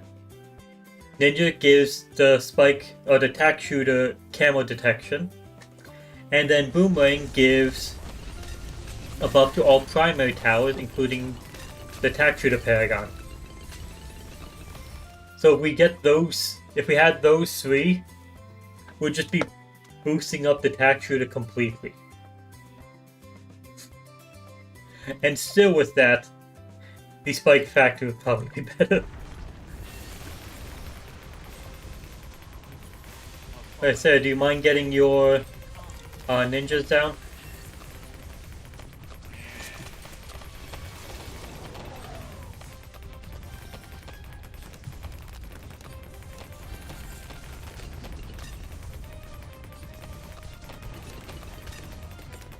The ice thickens.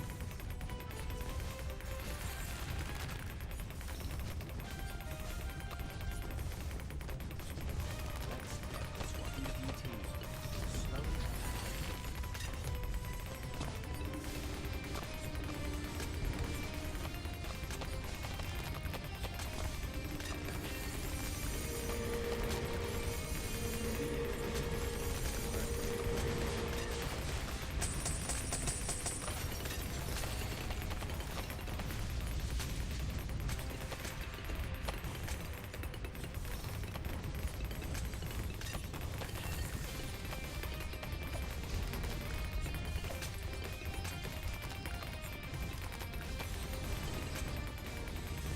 And goodbye.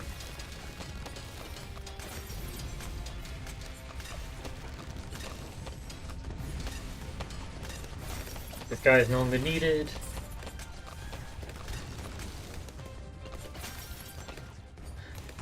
We already have 2 Paragon, that's enough to deal with the rest of the normal boss. So I'll turn on auto start.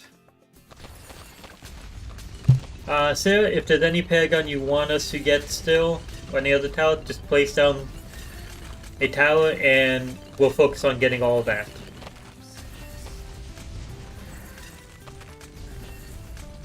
Otherwise, we can wait because what we have set up is enough to win. Ah, this hurts stretching like this.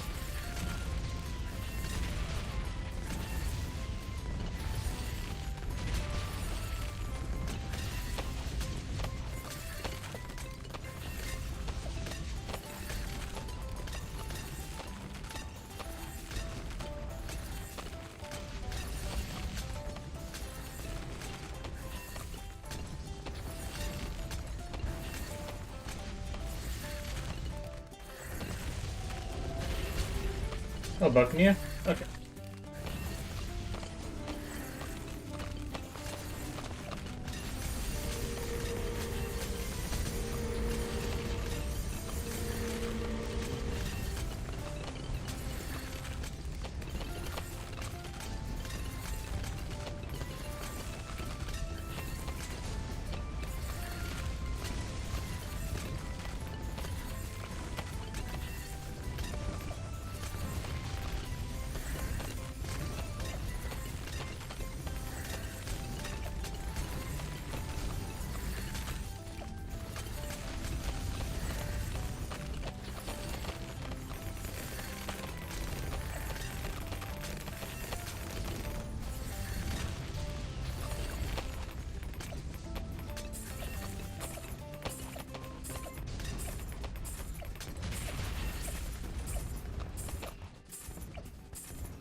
That is funny.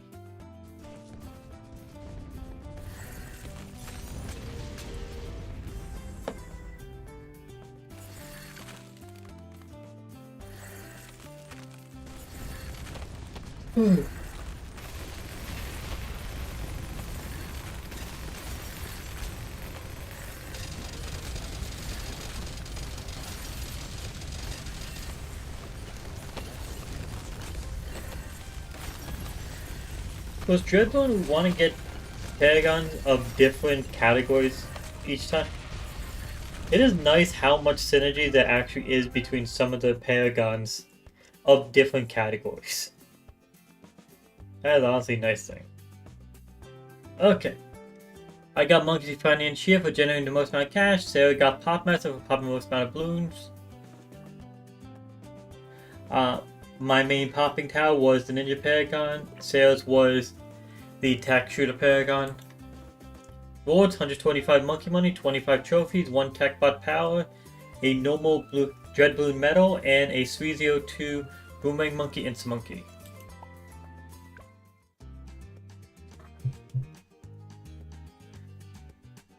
Before we jump into another one, where is the map? Where's Tinkerton? Did I just completely skip over it?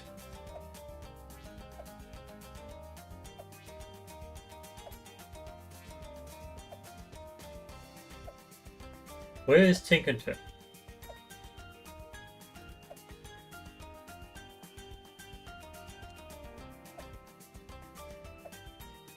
I'm not seeing it, that's odd. Let's see what the map looks like again, just... Okay. Let's see if I can actually recognize it this time. Yeah, it's on the first fucking page! I missed it the first time over and over again. Sandbox mode, there we go.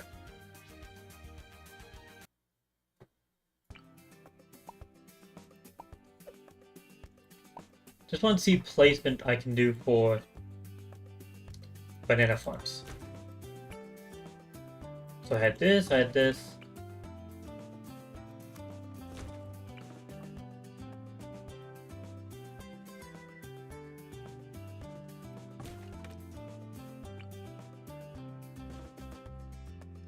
Can I do another here? No. Yes, I could. Can I fit a village in here now? No, I cannot. Okay, so it looks like because of the weird shape of this stuff, maximum amount of farms here would be 4 with a village. Which means down here is definitely better. Go 1 here.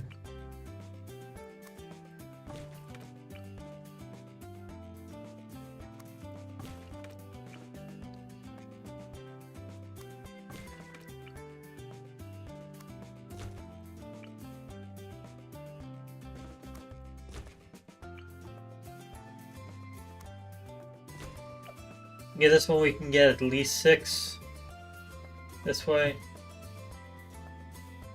Tinkerton, because of the shape and the location of the track, really does restrict how many farms you can get pulled into a Monkeyopolis. It really does. Of course, I'm doing all that without any boost to the village. So I just want to see the base village on that. Okay, going to go over the next boss, just talk about, and then I'm going to take a bathroom break. So this next boss is the Elite Dreadbloon on the map Tinkerton. Medium difficulty, starting lives 100, starting cash 650, with standard server rewards. Here's available to us are Quincy, Gwendolyn, Striker Jones, Silas, Pat Futsy, Captain Churchill, Rosalia, and Adora. I have to remember to breathe while I'm talking. As far as rules go, we have no modifiers, peg limit of 4, and same tower restrictions as before. Main thing to take note of, no middle pass banana farm, no engineer, no top pass super monkey. Yeah, those are the main things to actually take notice of. These 2 restrictions really aren't that important. And this one isn't really that important either. Let's set the game to co-op. Anyone that wants to join can put in the code. Be back in 1 to 3 minutes after going to the bathroom.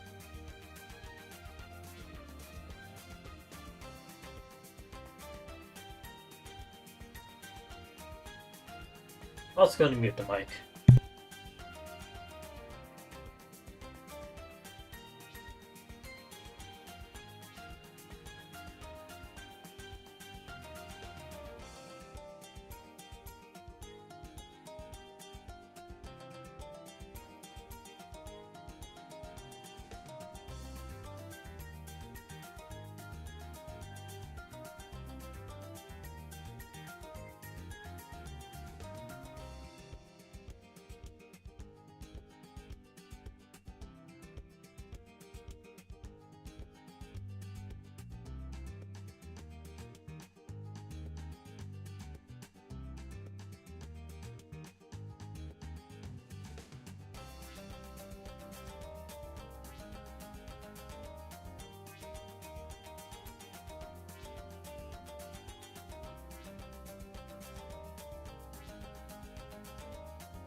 Okay, I am back.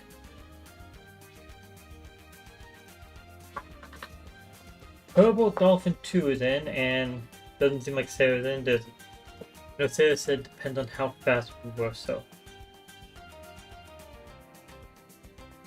Sarah, did you disconnect? You're leaving, I'm assuming? It's too late. Let me scroll up and actually check what. Yeah, it said depends on the time earlier.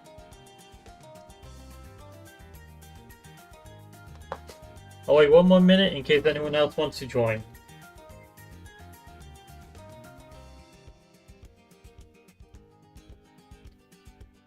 Just watching before bed? Okay, no issues there.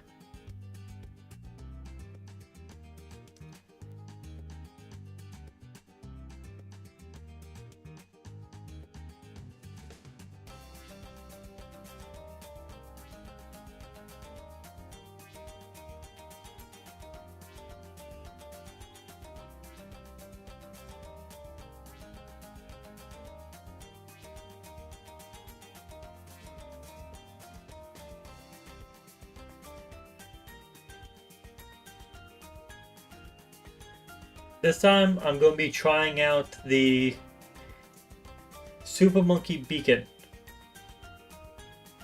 and the Middle Path Banana Farmer. Those are what I'm going to be trying out this time.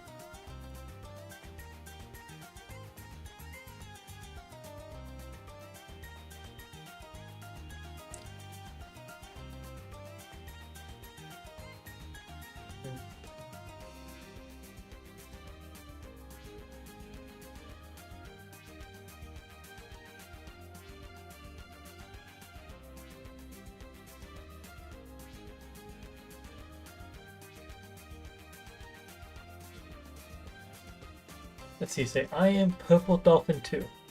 Okay. Wait, just a reminder to everyone, we are not playing this in ranked, so the use of powers is allowed. Especially since we're testing out the Powers Pro.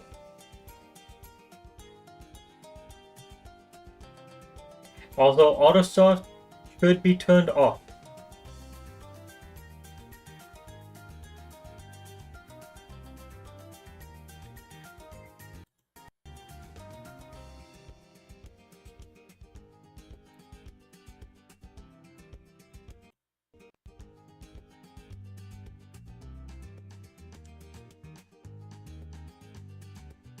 Or was it just... Okay, let's get this started.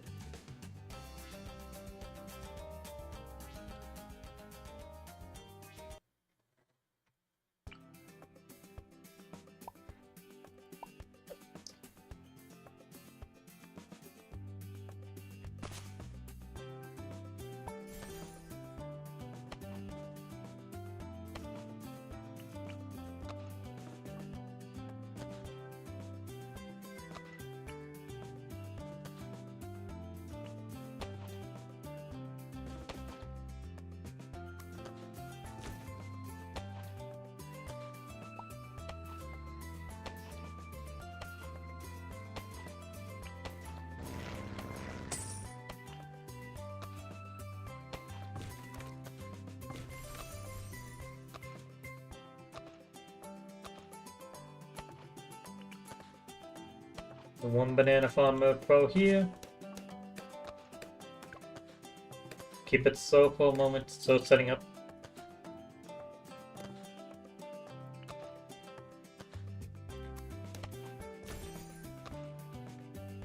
Let's see, this was...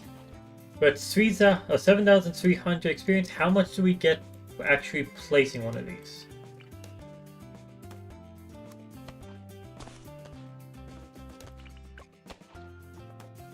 7,300. So you gain 1,600 experience for placing one, and 6,400 for purchasing one. We immediately get a Super Monkey Storm ability.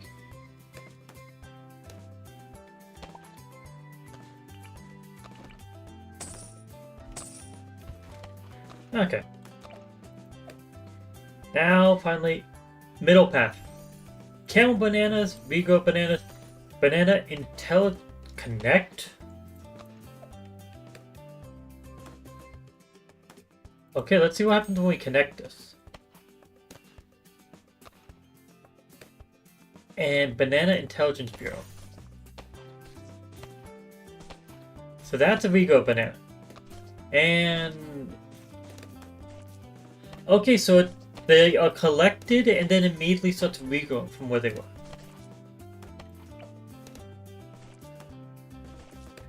Interesting.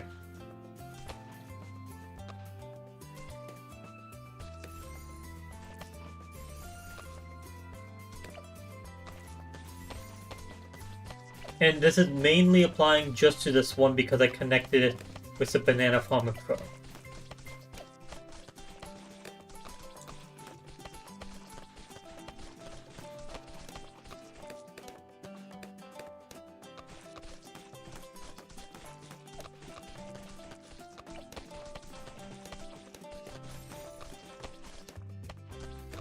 Also, it's been a while and we still haven't regained ourselves a Super Monkey Storm, so it does take quite a while to gain that back.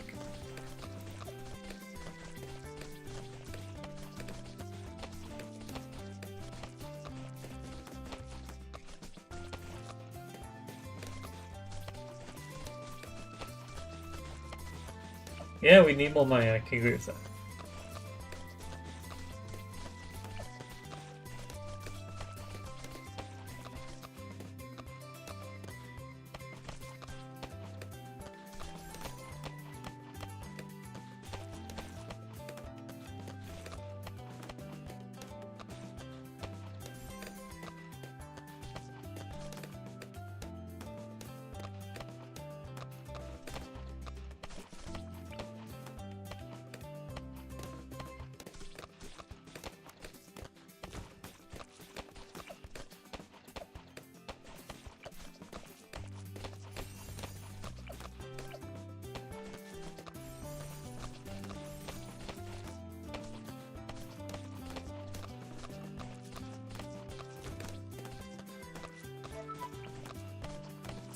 I'm not able to send over money right now because neither of us have gotten set up yet.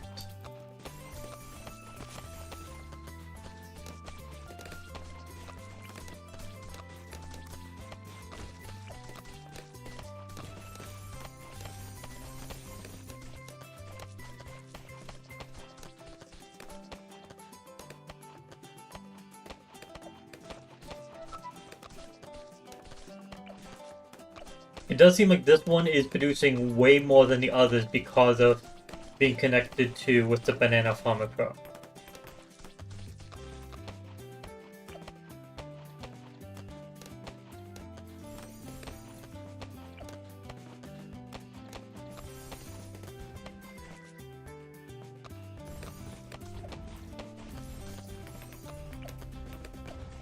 I'm gonna try to get Banana Research Facility with this one first, rather than the others.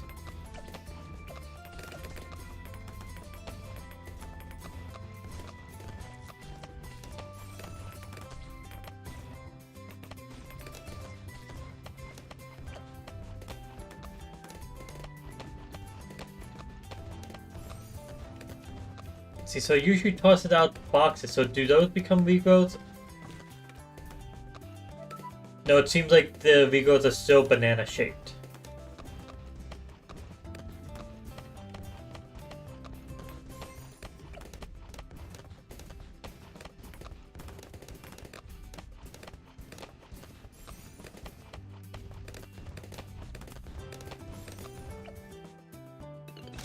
Okay, with 5 rounds left till the boss shows up, so I will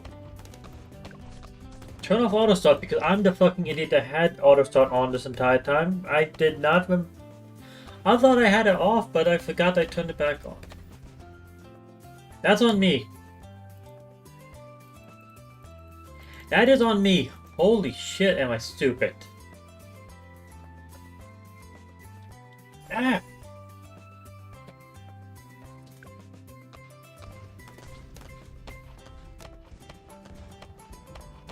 So our farming was not going as well as it could have because of me.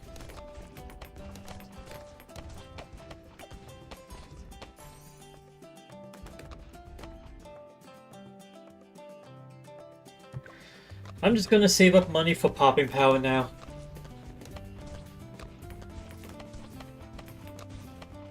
So the Camel Bloon just seems like it appears a bunch of them all at once, while the Rego Bloons are from just the standard bloons that are spawned in.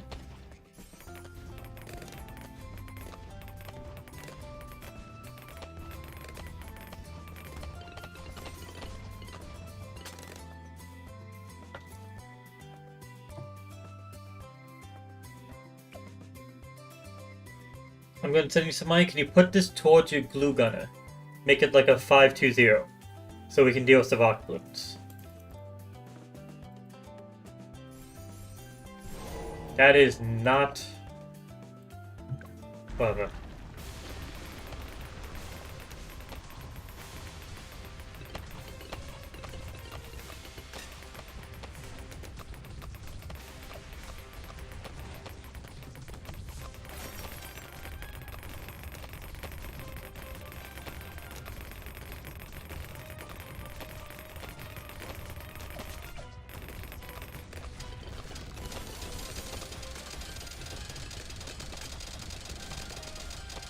Guys, on sniper, well, it's immune to military now, that's going to be needed for the immune to magic section.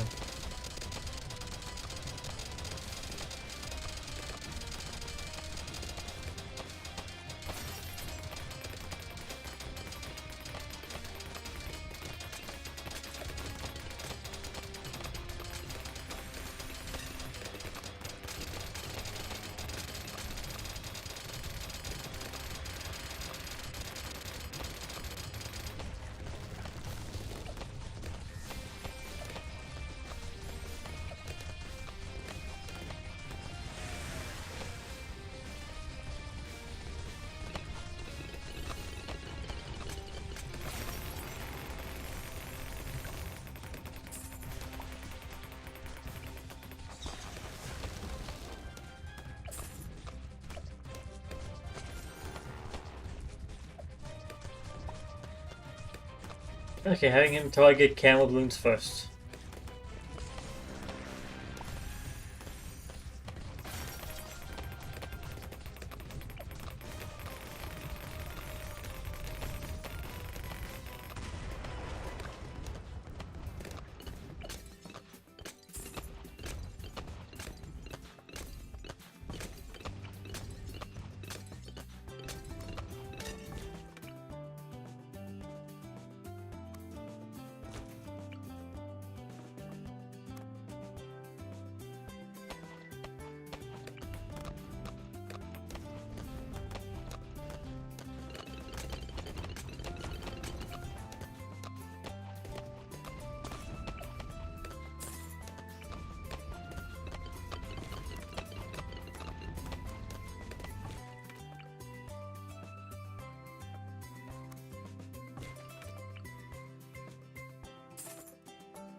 Yeah, whatever.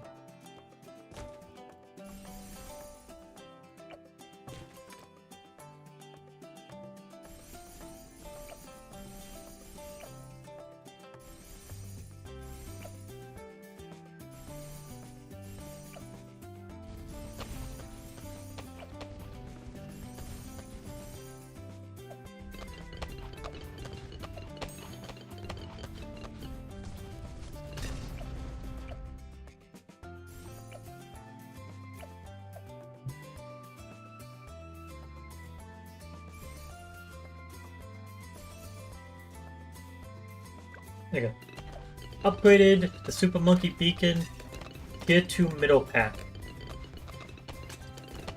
Now it attacks, or it recharges faster and then even faster. Let's just see how fast it goes now. Okay, yeah, that is literally the speed of a normal ability now.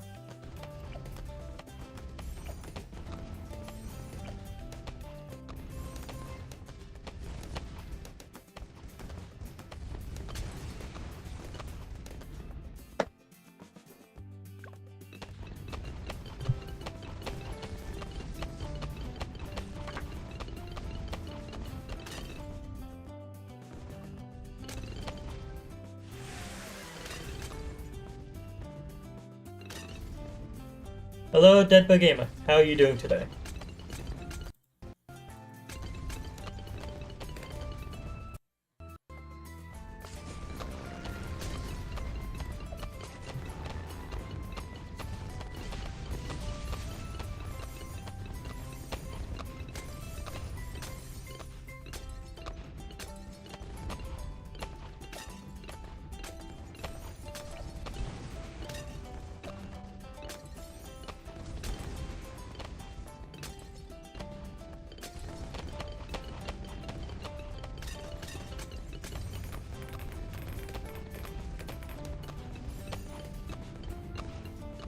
Oh, good to hear you're doing well. Are you able to upgrade your Glaive Lord?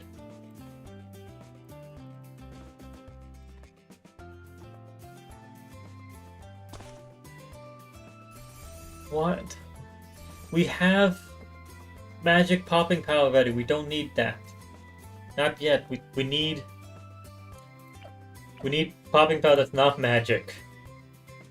Say one random tower challenge. Then we can try it after this.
I don't know if you've paid attention to the Palace Pro yet.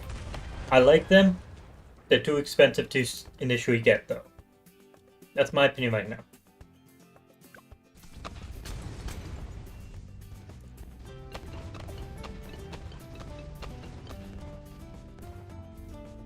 Right now, I think I prefer the top path over the middle path. I haven't been able to test out the bottom path when it comes to Banana Farmer Pro. We'll see how that one goes. Need to actually be allowed to use middle path farms. So middle path farm is actually kind of crazy. Yeah, I have it currently boosting up this guy right here.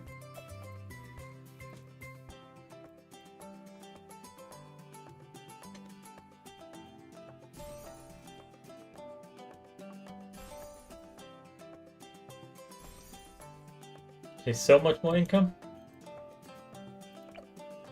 Yeah. Top path is also fucking insane. Infinite range banana farm. Just one banana farmer picks up bananas from everywhere. Everything.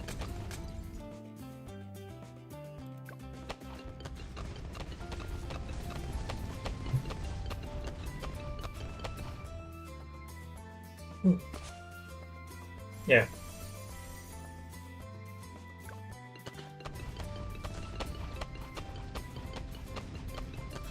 Purple Dolphin. Do you want to get the Boomerang Paragon for this tier?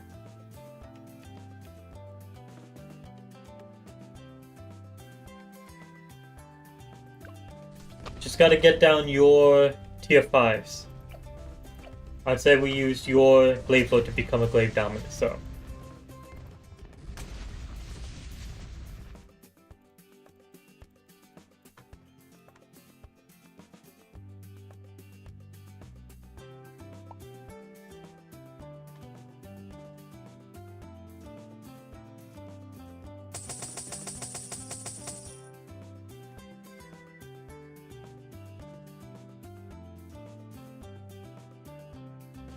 Where's the Paragon?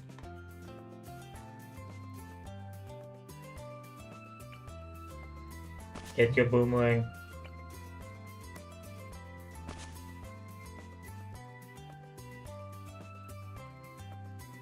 I'm giving you the money. You sent it back to me.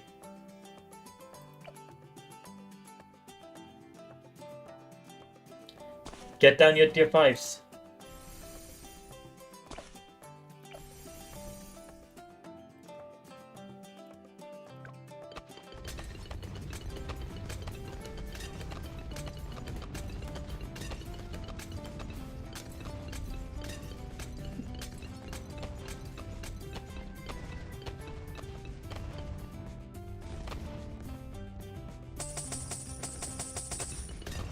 Why are you sending it back to me? You have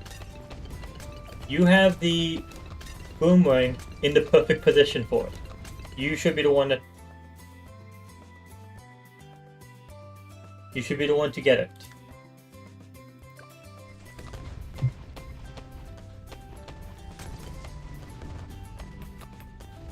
XP, okay. Yeah, that's different. That's not what I thought you meant. Which paragons do you have the experience for? Which ones have you unlocked? Any?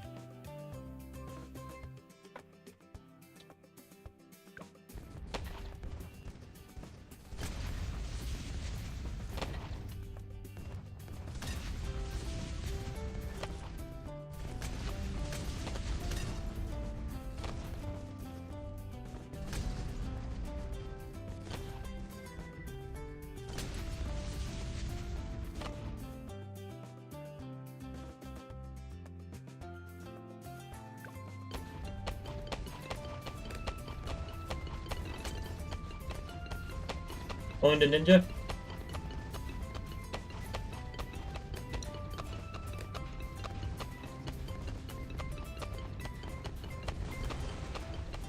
Okay. Once I get the boomerang down, you place a ninja in a good spot, so you'll be the one getting the ninja paragon. This one and this one are not exactly in good spots. They're a bit out of the way.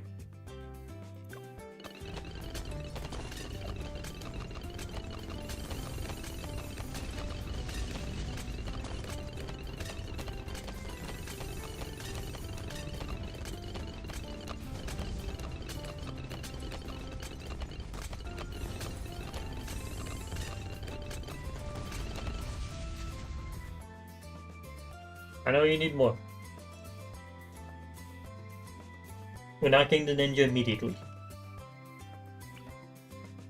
So we need to get down our tier 5s.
And there goes immune to military.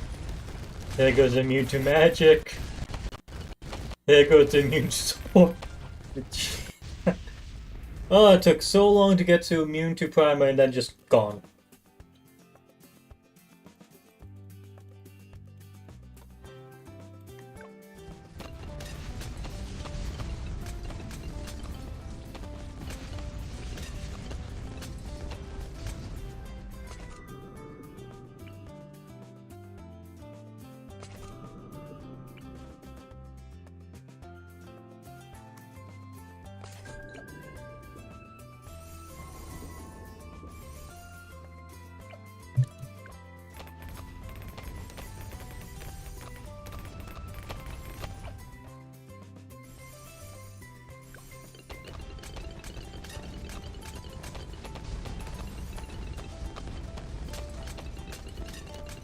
The ninja costs 500,000.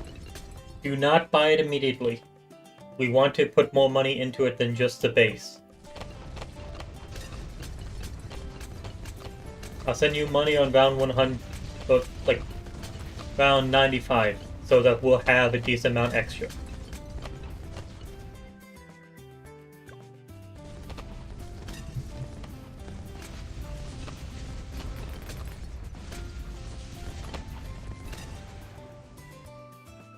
Two more rounds.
Do you mind getting down your subs?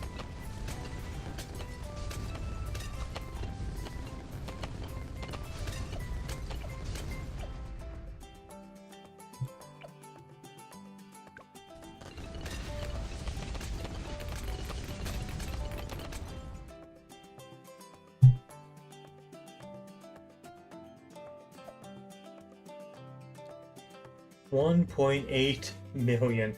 Jesus Christ.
You can get down your subs.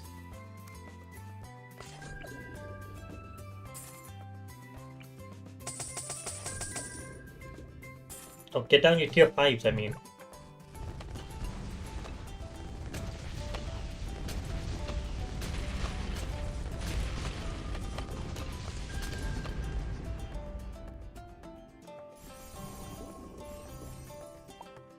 Yeah, I haven't done a pull in a while.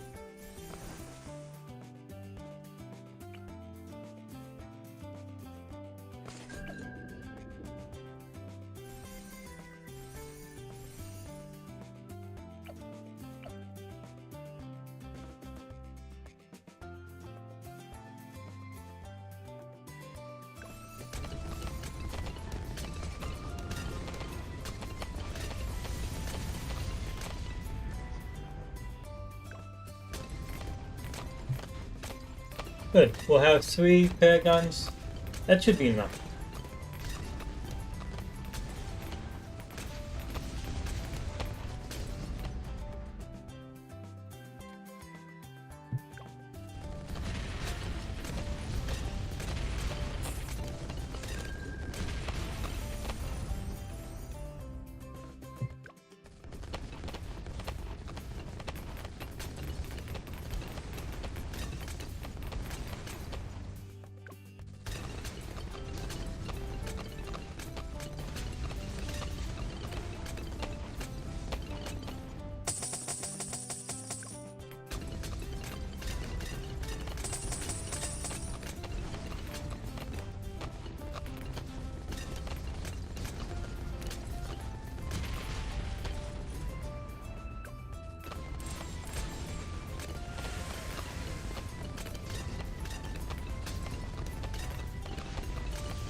Yeah, time for the upgrade.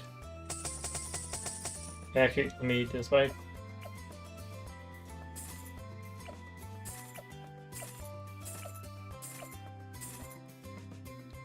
Sell all those. Now put the money in.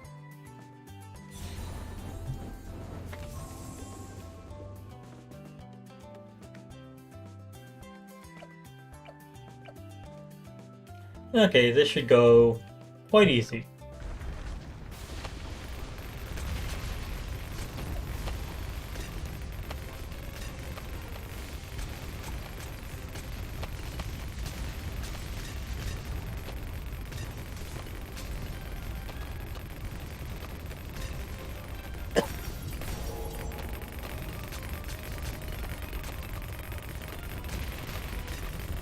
Currently the boomerang can't do anything. Now it's sub that can't do anything.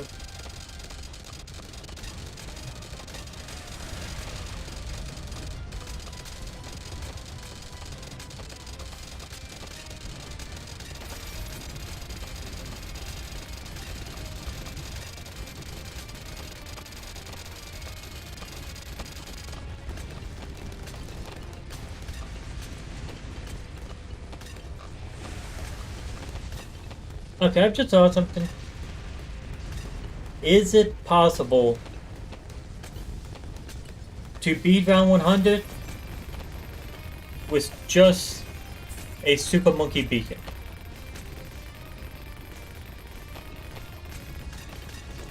I think it might be.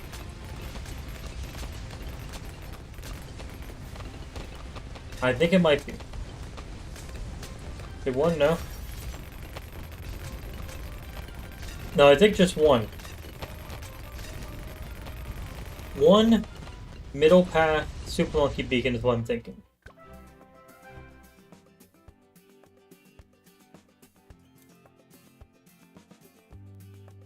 There we go. I got Boss Crush for dealing most of my damage to boss. Purple Dolphin 2 got boss kills for popping most amount of Moabs. And we got some rewards, but was not able to check what they were. I said made a video about it. I'll also add in the caveat, because I'm assuming this is one of the things mentioned. You get immediately to the tier 3 middle path. The immediate tier 3 middle path, that's all. And then see how long that lasts.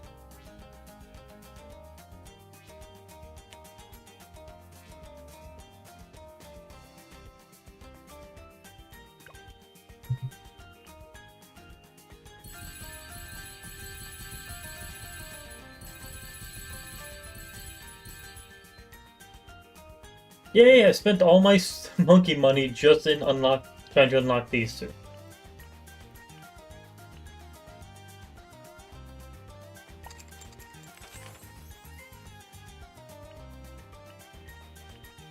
Because the thing I'm thinking about is, it grants you free super monkeys every several rounds. Are those super monkeys just 000s that cannot be upgraded, or are they 000s that can be upgraded? That is my question. Because if it's 000s that can be upgraded, you say 000 upgradable? Yeah, I think it's possible then. If you start off with a tier 3 middle pass monkey beacon, I think it's very much possible to get to, or just to win against round 100, or to get from round 1 to round 100. I can't see why it wouldn't be. Money-wise, you can earn enough money over 100 rounds to be able to upgrade them to be able to pop everything. You'll be able to pop the first round of camera balloons and lead balloons with beacon abilities. And then the super monkeys that you spawn in should be enough to pop everything else.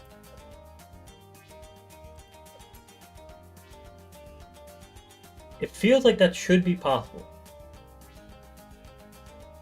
But, and no, I'm not doing elite balloon areas Lunaris is not even an option right now. This is Dreadbloon.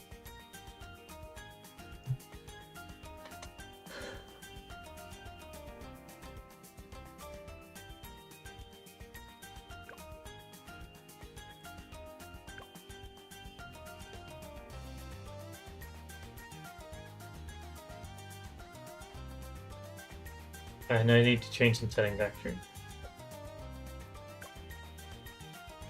Screen size, turn off full screen.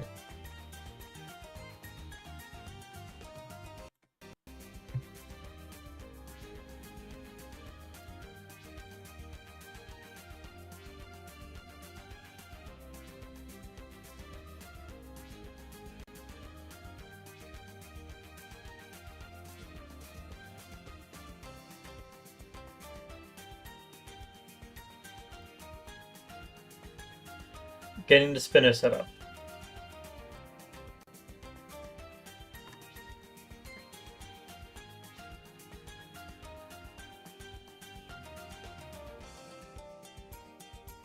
Come on, refresh please.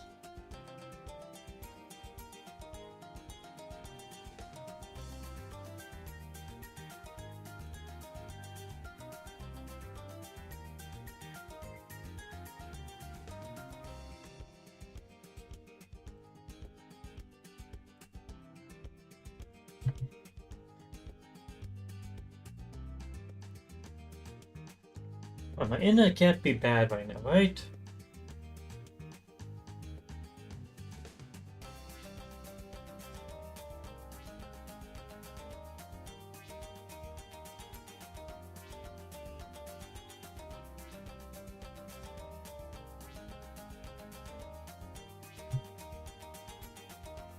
That should not be on screen yet until I actually am using it.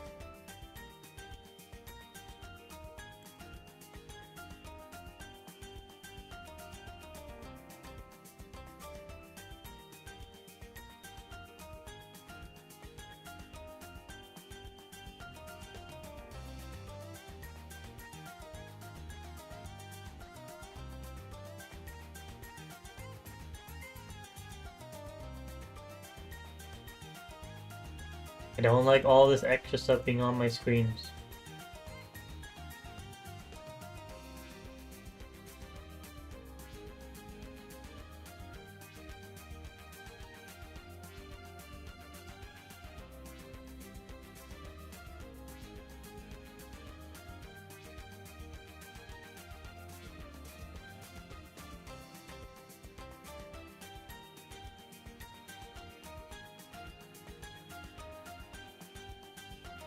My game was Google? Sure.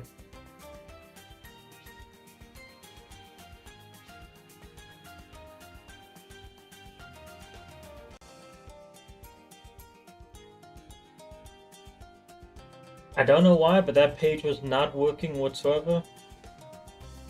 Had to reload it to a new page. Just shrink this down to a size that's possible for me to actually see.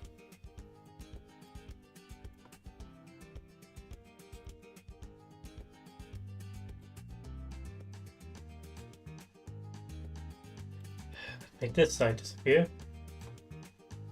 There we go.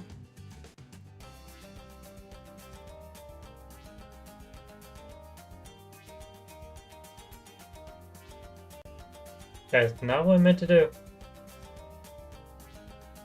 There we go.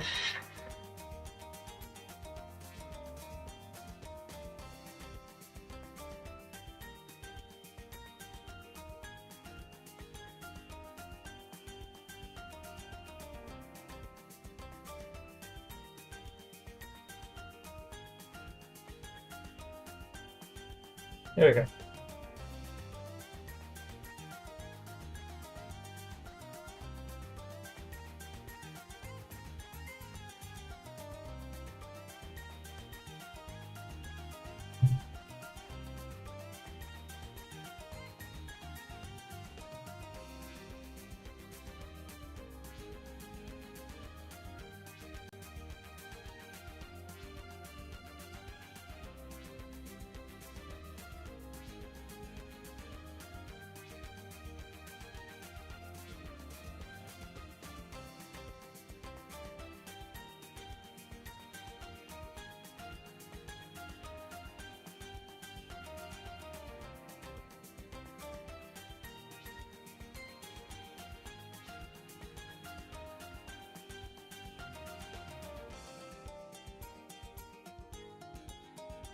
There we go. That should be snapped in place.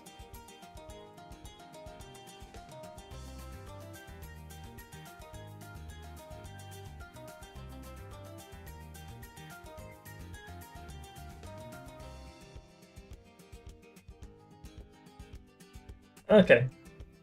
There we go.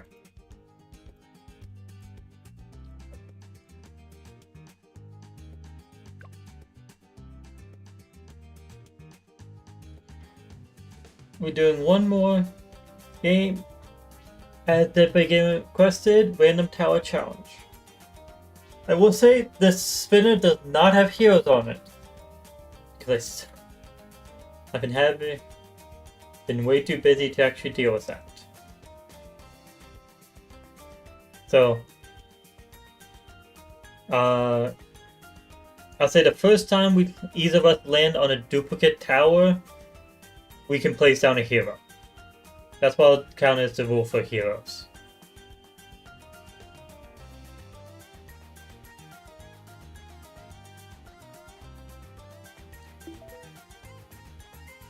I do need to make one of these that does actually have the heroes.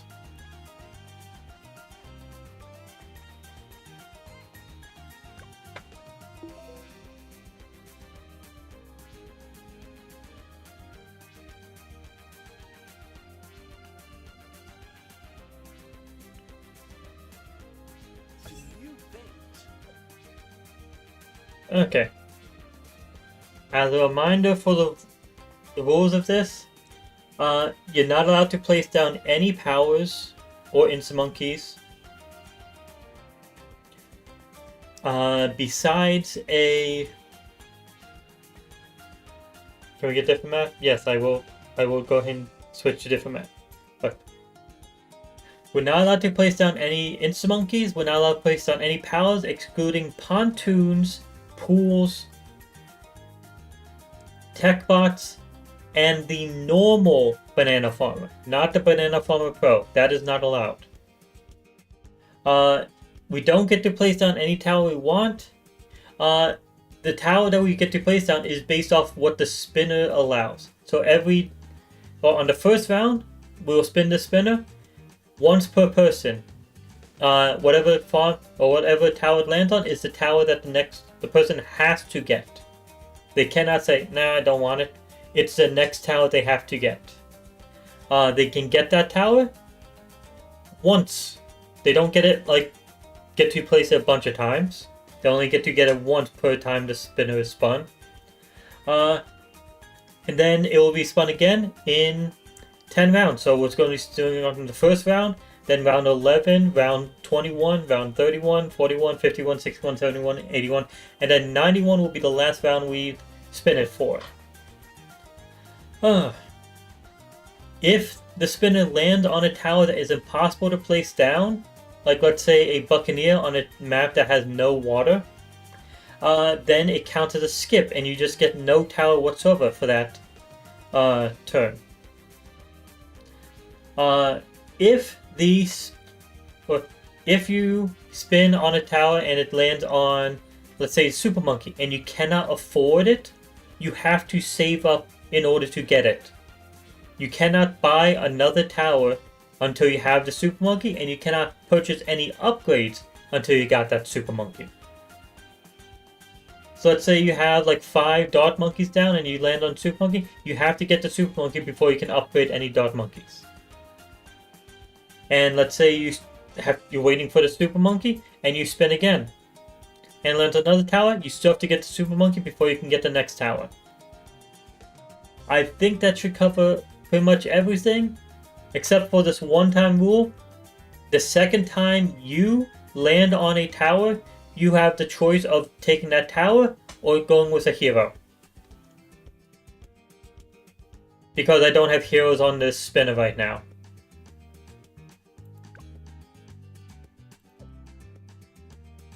I'm going to use the spinner just to count it.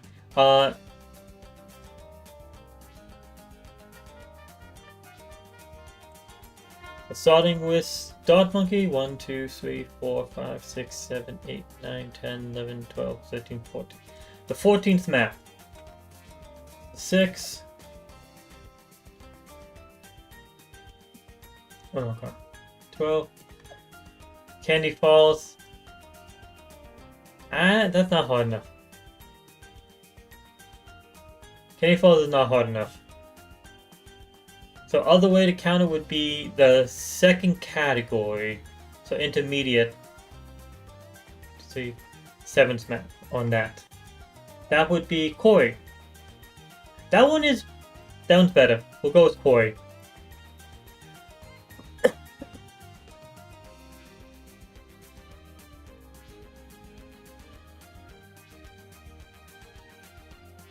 Okay. Again, reminder, we can only place down towers that the spinner allows. Please turn off auto start.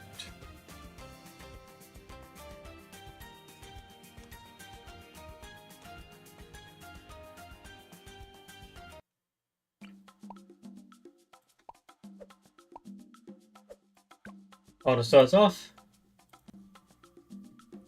Spinning it as 3 times, 1 for each player. Fucking hell. Okay, I'm landing on Super Monkey, so I have to save up for a Super Monkey. Deadblade Gamer has landed on an Engineer Monkey, so Engineer Monkey is your first tower. And Purple Dolphin 2, your first tower, is a Spike Factory.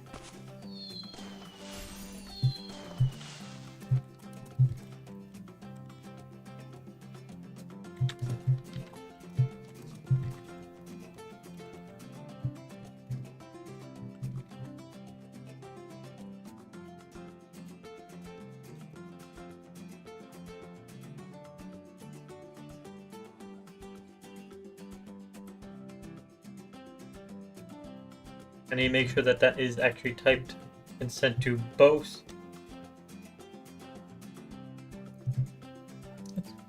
Okay.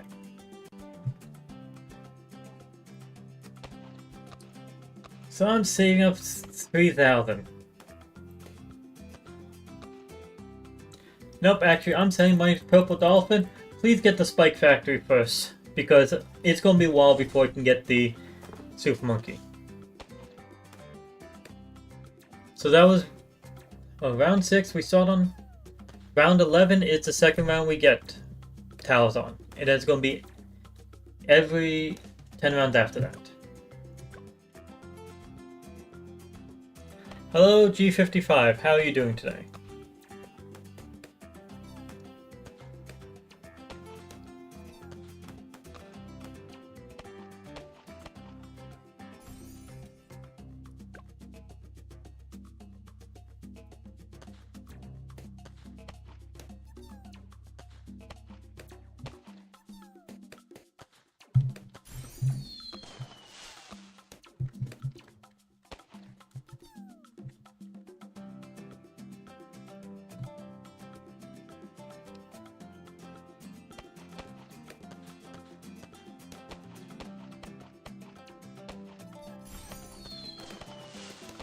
The engine is pretty good, but I'm playing on normal booms.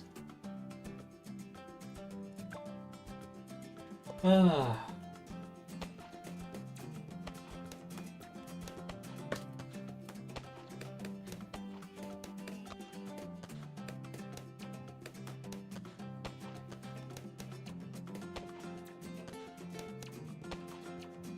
Okay, we're gonna get next spin.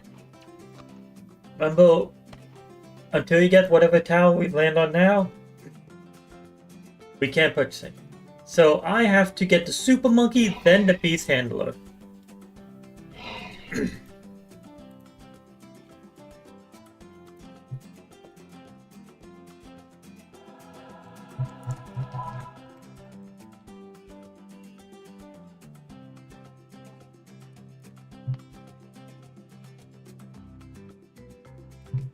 Player 2 has to get a banana farm.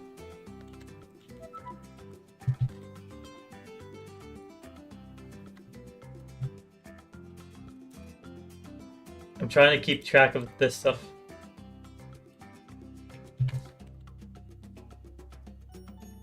And player 3 has to get engineer. So that's the current list of towers to get.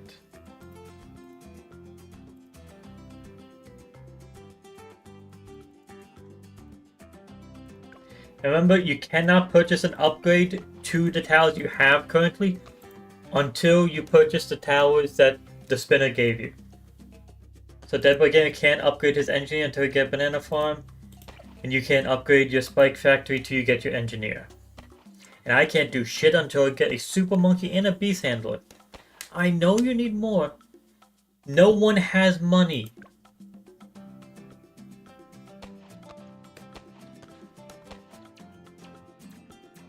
You play BT6 Netflix. I've always wondered, like, what the you go ahead and get on your TV, turn on BT6, and then you're using your remote. How the hell do you even fucking control that?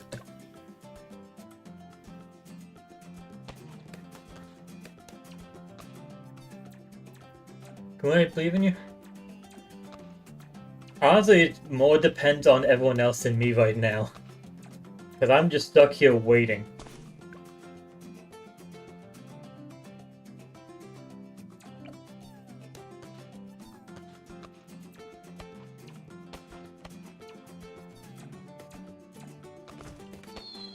There you go, Dreadbloon Gamer got a banana. Remember, the only powers allowed are the Tech Bot, the normal Banana Farmer, not the Banana Farmer Pro, the Pool, and the Pontoon. Those are only powers allowed. Because those are convenience powers that don't actually help you get farther in the game, they just make it more convenient to play. Play BT6 Netflix on mobile. Okay, that makes more sense. But still, it's apparently possible to play it on a TV. And that's the thing that confuses me. How do they have that set? That is my question. Question that I'm never going to get answered because I am not getting Netflix and I'm not getting BT6 on Netflix.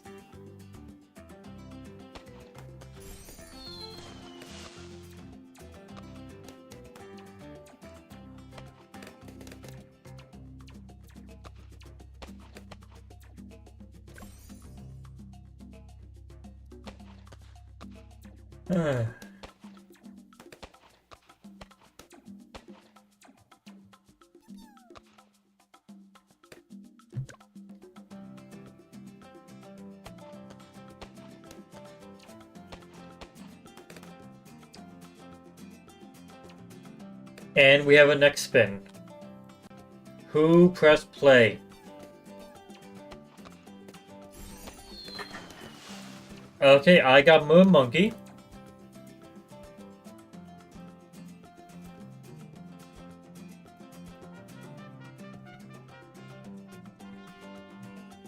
Player 2 got the Ace.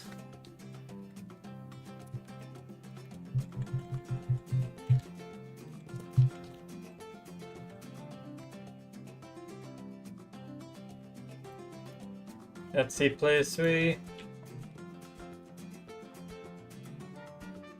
Got the Mortar Monkey.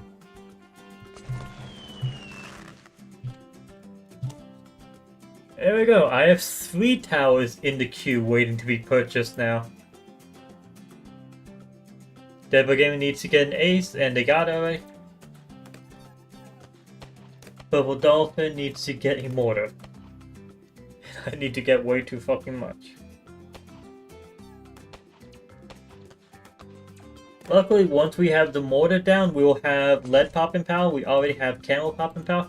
So we're honestly not doing that bad. And we have some economy built up.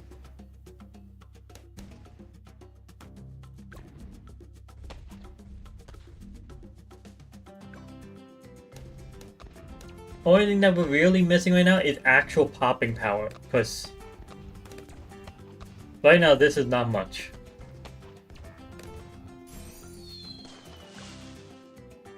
So I'm just gonna keep on saving up until I can get to Super Monkey.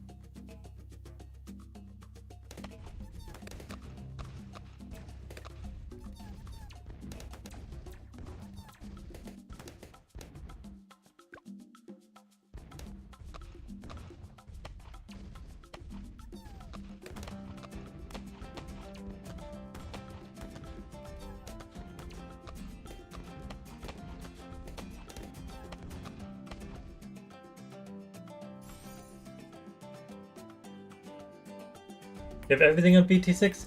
Almost. I'm currently missing one single item. Tier 3 Super Monkey Beacons. I do not have that unlocked yet.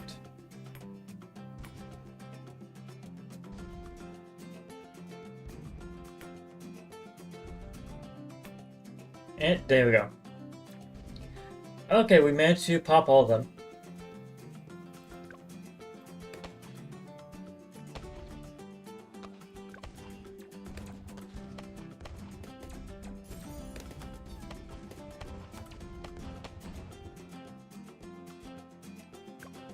After this round, we have ourselves another spin on the spinner.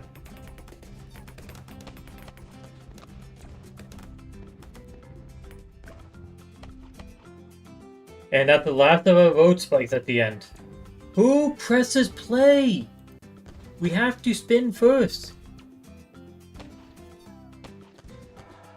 Okay, I'm getting a banana farm as my 4th tower.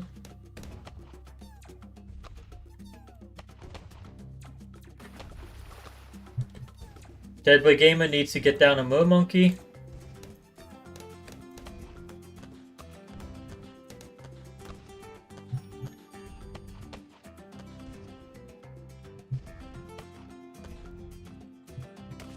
And we have another spike factory.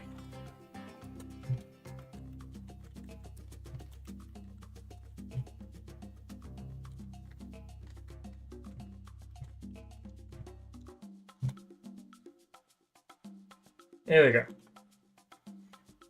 So currently I have to get Super Monkey, Beast Handler, Mermonkey, and Banana Farm. I removed one by accident.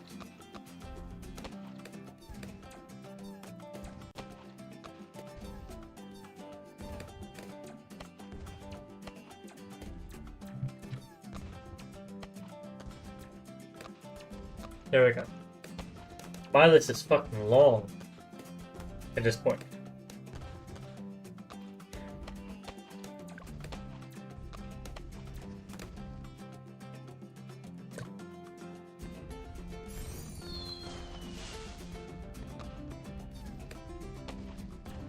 You think Mermonkey is good?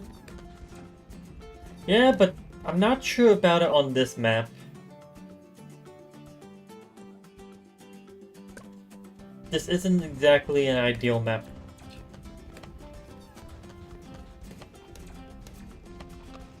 Oh, is Mermonkey good? Yeah. Top pass makes it very convenient to be able to place down subs and buccaneers pretty much anywhere. Middle path has good popping power, and bottom path is very good for stalling blooms.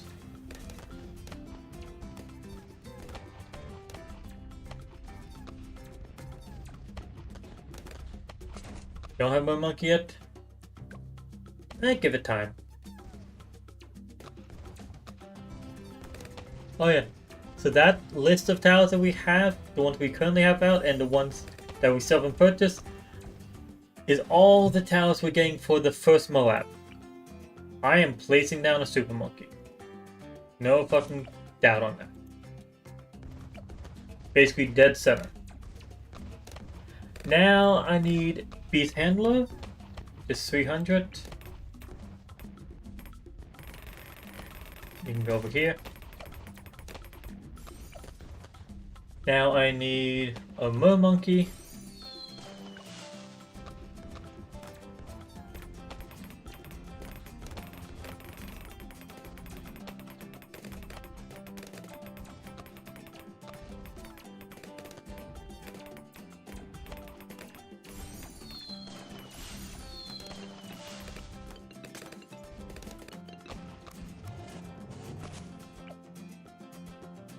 I can't upgrade it yet because I still need a banana farm.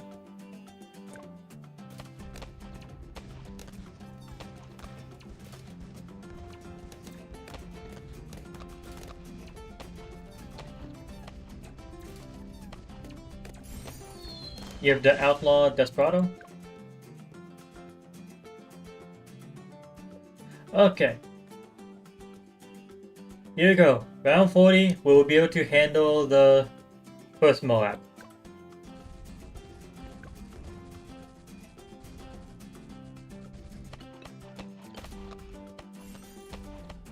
And the answer is yes.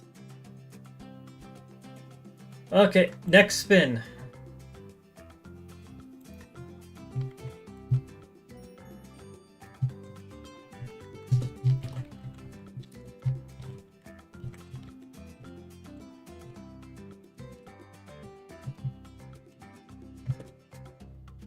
Okay, I got Engineer Monkey. Dreadbloon Gamer got a Super.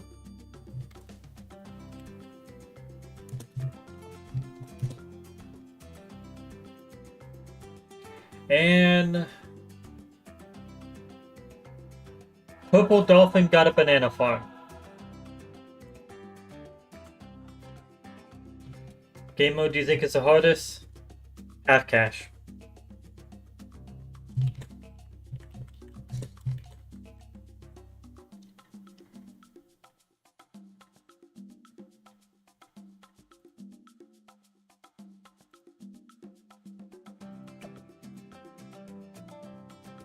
I 100% say half cash. While technically isn't harder than other game modes, really, it fucks with your ability to actually plan out how much money you'll be earning per round. Like when you see like, okay, I have myself a ninja, I need to save up 4,000 to get it to the tier 4, or 5,000 to tier 4, and that should take me like this many rounds. You play the game enough, you know how many rounds it's going to take you to get to that amount.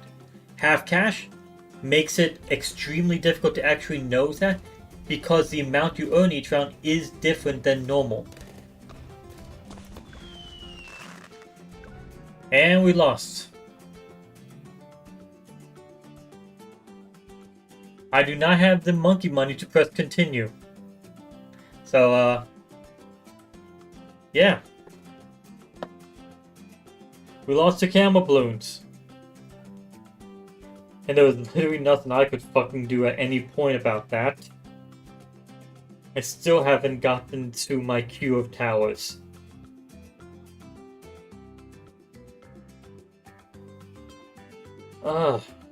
See? That's what happens when you fucking get screwed over and have to get the strong, expensive towers like Super Monkey early on. Random tower challenge can fuck you over hard. What Paragon do you say is good?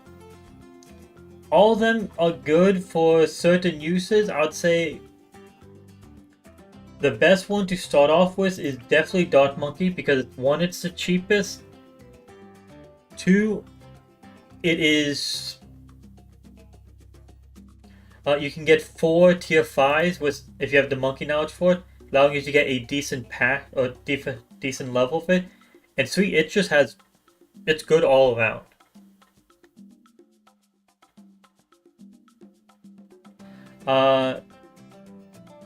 Yeah.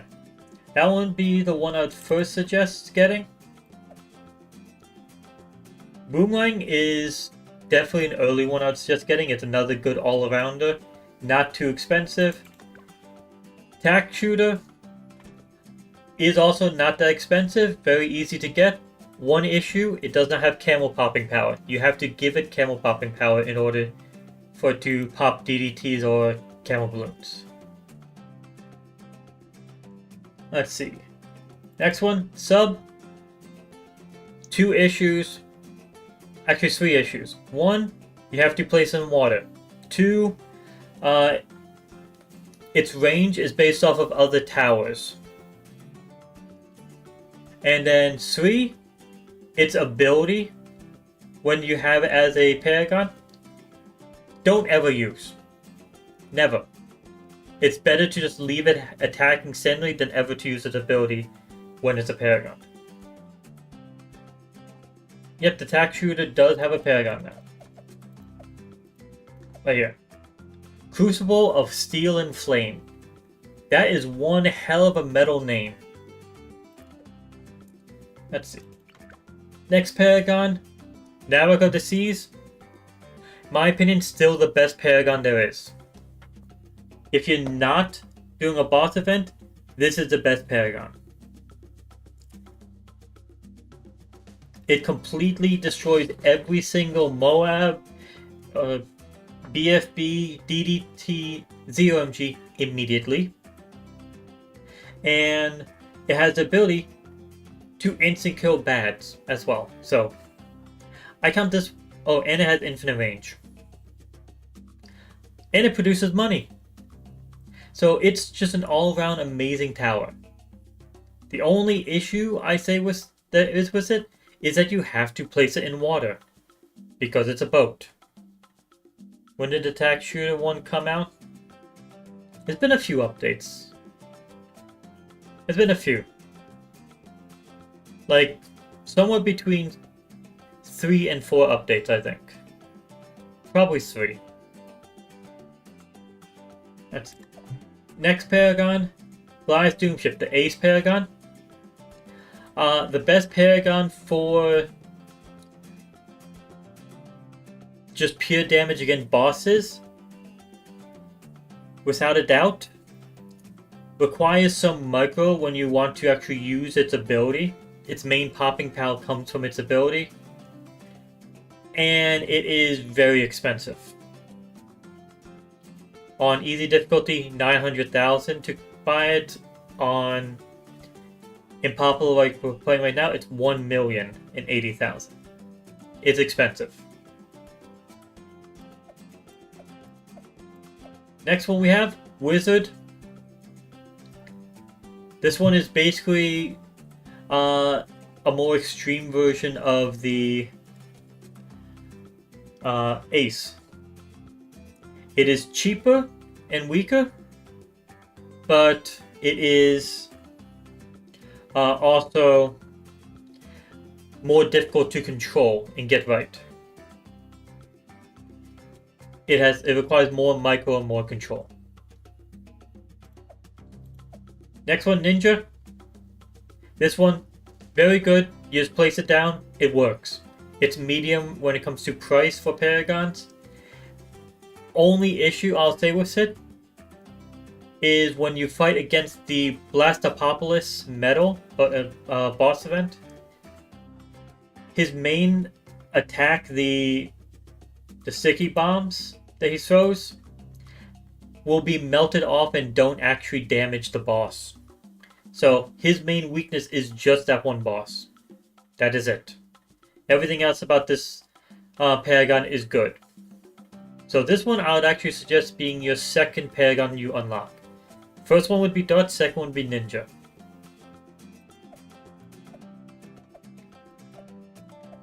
Next Paragon that's available to go over, Spike Factory.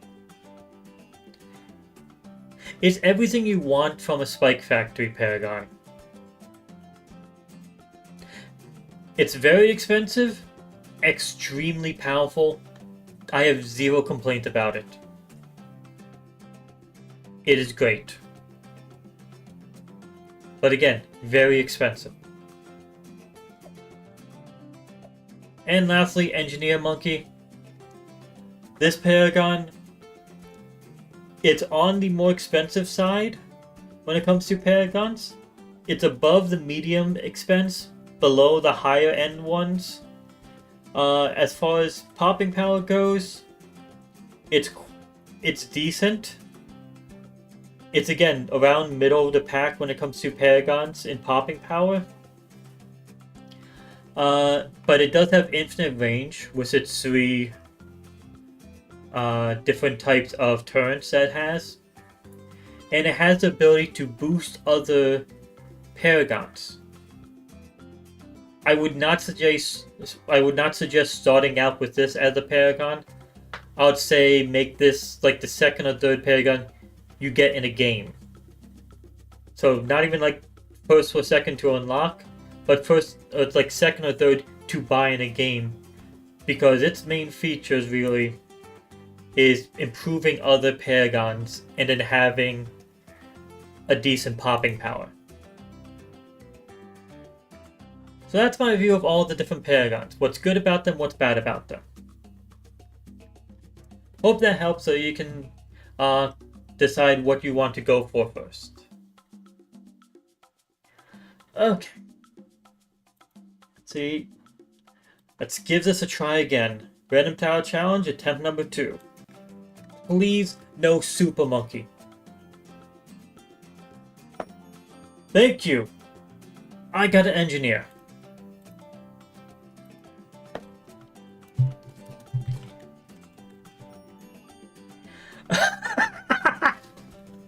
What the fuck?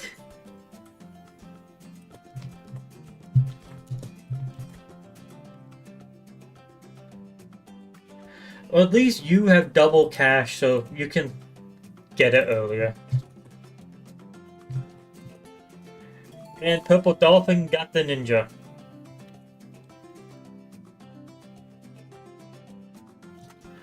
Okay.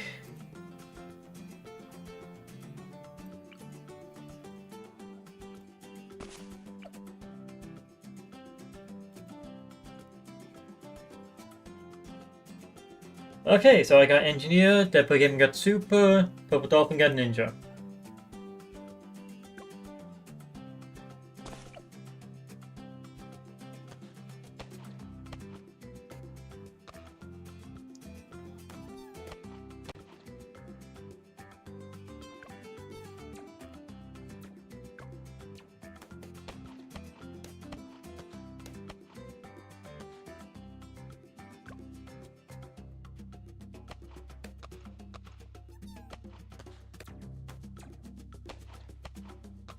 I'm just going to save up until round 11 so I can hopefully just get down whatever tower I land on.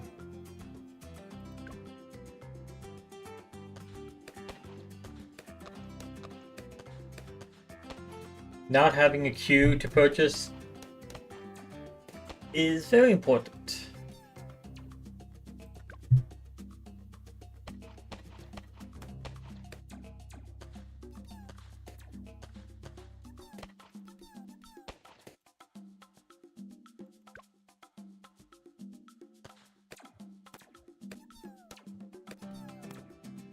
At the end of this round, we're spinning again.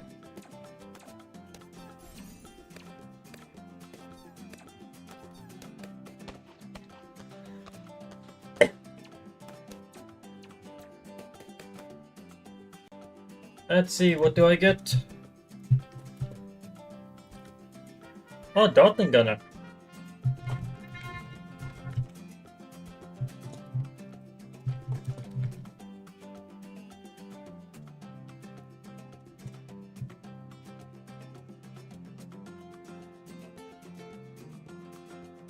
Let's see, after Super Monkey you have to get a mortar.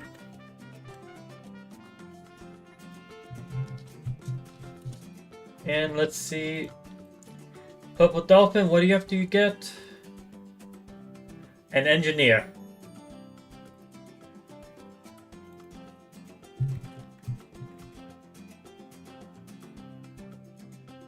Okay then. That's 630. I'll be able to get Dartling soon enough.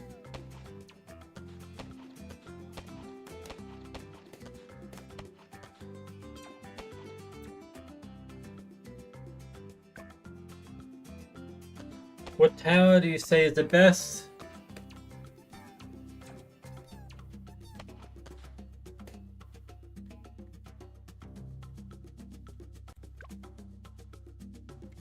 If I'm doing all around, I would probably end up with a Buccaneer. For its cost, its versatility, and all that does, the Buccaneer probably is the best.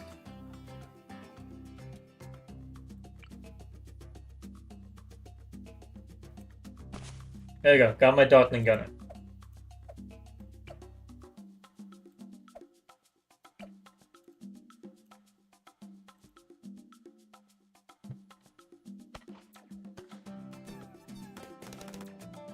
Why?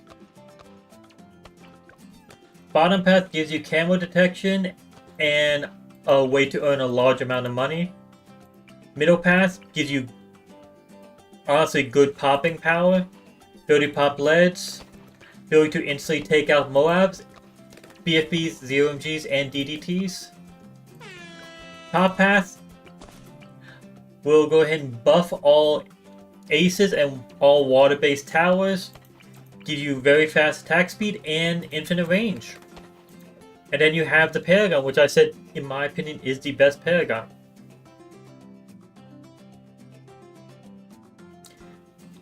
It is all around good.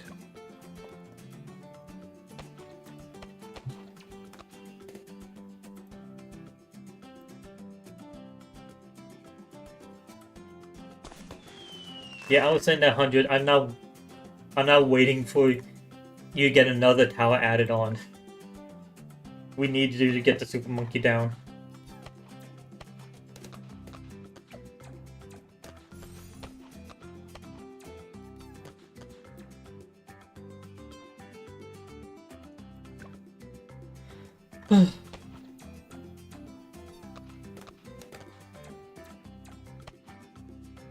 After this round, we have another spin.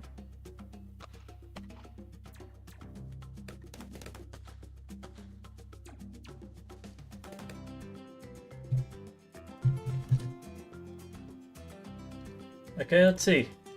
What tower do I land on? Another Dotling. Okay.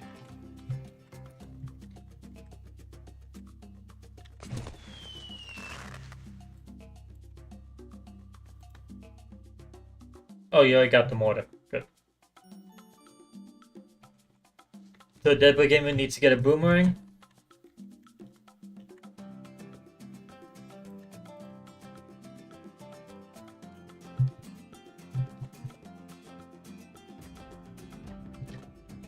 Monkey Village. Okay. So, of the towers we just... Why did I... Okay, good, I typed right, good. Of the towers we just got selected, Player 3's one is the most important to be placed correctly and upgraded correctly. The ability to give towers camo, to make other towers cheaper, and a bunch of other shit. The village is the most important right now. What hero do you say is the best? Every hero has its uses. I would 100% say the first hero you should go for when it comes to purchasing them is Soda. Because it's a very cheap hero. You can't sell towers. Oh, he said bye. Okay, see you later. See you later, Purple Dolphin. Yeah. When it comes to the... I'm trying to think. Soda is definitely the cheapest and has very good popping power. Able to instantly pop camo balloons, attacks quite fast, and then gains abilities that gives it range over the entire map for a very short period of time. Also gains the ability to pop lead balloons. Pretty much you place it down and you're good until round 40. So it's a very good one to start off with. Captain Churchill. Captain Churchill probably has the either second or third most popping power, but is extremely slow to level up. Because you have to level up with experience over time.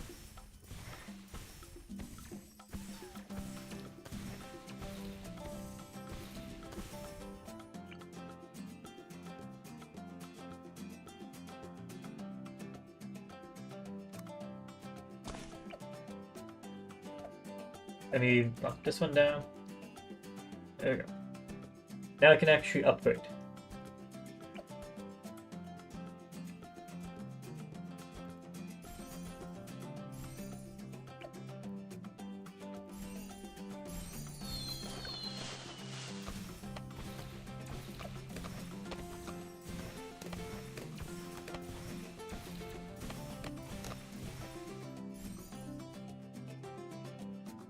You can't get monkey money fast? every day, sign on, play the daily challenge, play the advanced challenge. Just do that. If you win 2 games a day, that should be enough for you to over time earn enough monkey money. Like, I might not look like I have much now because I have like 200 or 300, but that's because I just spent 34,000 monkey money on this stream. I am not exaggerating.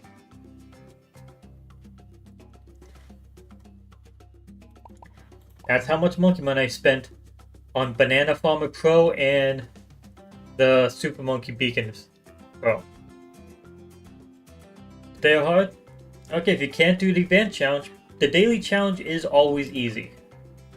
So I'd say do the daily challenge each time, and then do one other game, easy or medium difficulty. That's all that's necessary.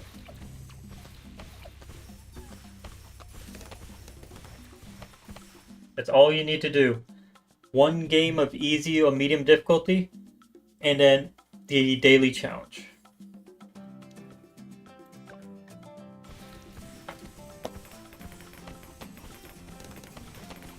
Why is it that both times, last game and this game, our main popping power for leads is a mortar. We got an engineer, we got ourselves a super monkey. Why is it looking so fucking similar? Okay, spinning for myself. I got an alchemist, okay.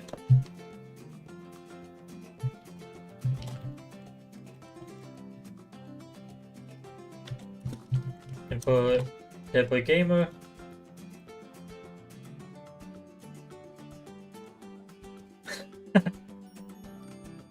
Another alchemist.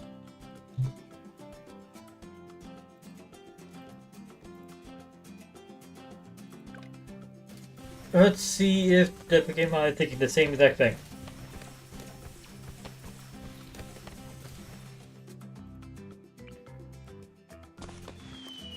Same fucking spot as well.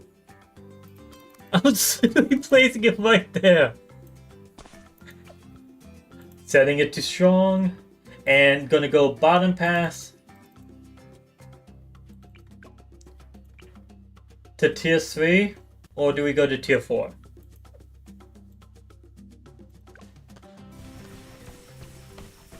Okay, what boss should you play? Whatever boss is currently out. One thing I will say right now, do not force yourself to overplay the game. And when it comes to the bosses, I would probably not suggest trying to fight them until you have 1 to 2 Paragons unlocked first. That is just a suggestion though. It is possible to beat the bosses without Paragons, but it's very difficult.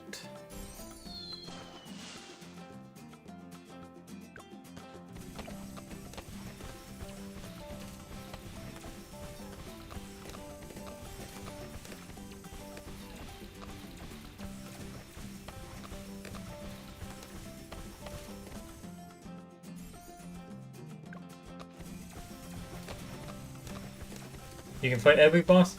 I know, the general boss, the boss challenge game mode is one thing, but I mean the boss event.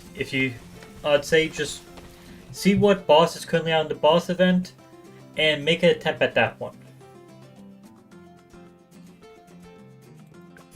That way you're not playing against the same boss every single time you're playing. You're playing against, but the boss will be switched out every week.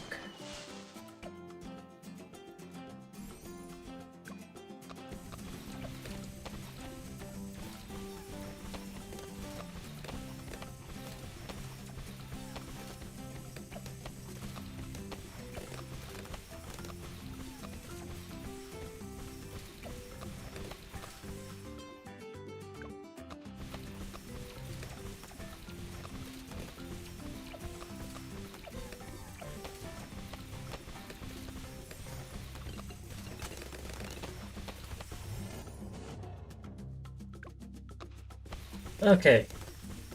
Will this setup be enough to take out the Moab? I think we honestly have a chance. Super Monkey, 320 Engineer, and a 220 Dotling. That should be enough.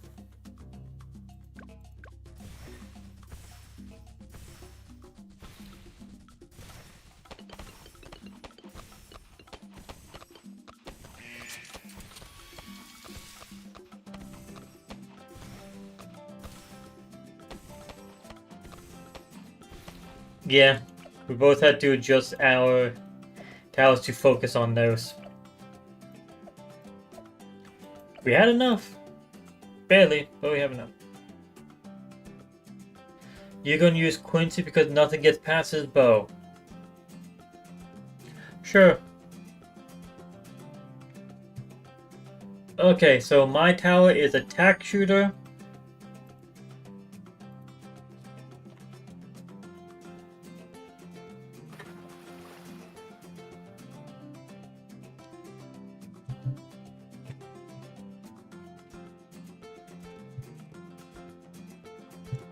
And Deadbloon Gamer is getting a more monkey.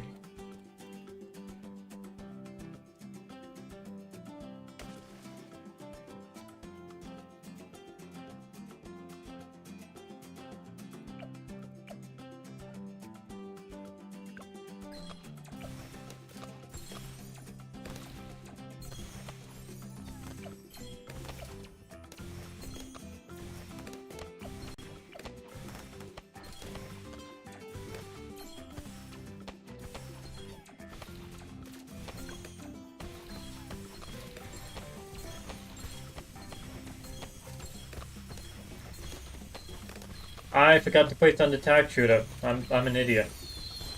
I literally just went over that we have to do that and I just don't do that. Or should I use Firewoman, Gwendolyn? I would suggest Gwendolyn over Quincy, to be honest.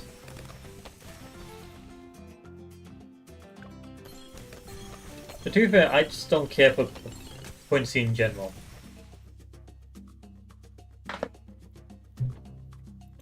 He honestly to me seems worse than... He starts off better. He starts off like a tier 3 bottom pass Dart Monkey. And then he ends off weaker than a tier 5 bottom pass Dart Monkey. That's how I see it. So, he doesn't really seem worth it for me.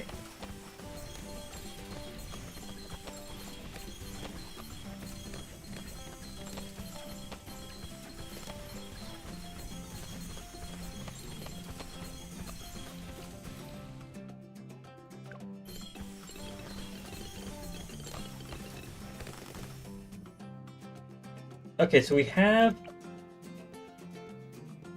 some stuff going on, but honestly, our weakness right now is camel popping power.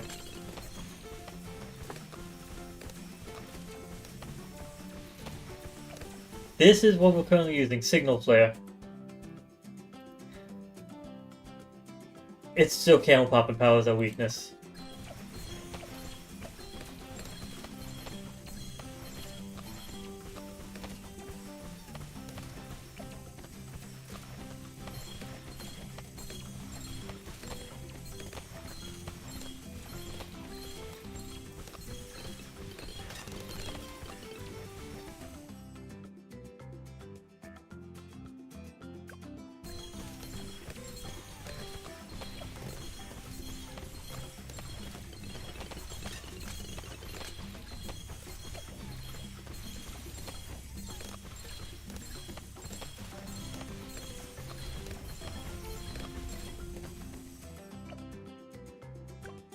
I think we're good with lead popping power though. 1, 2, 3, 4. Yeah, we have 6 towers with lead popping power. We're good with that. And we should be good for around 63 with just these two. So let's spin again. Another engineer.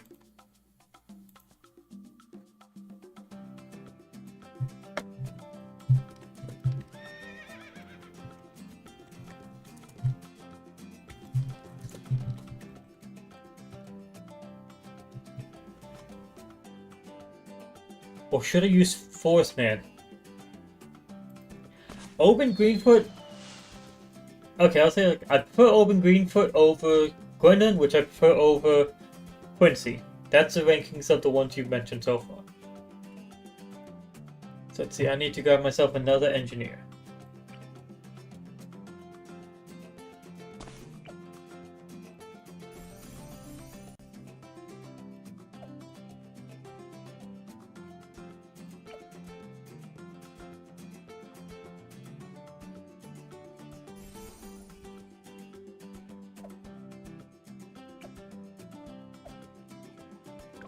There we go.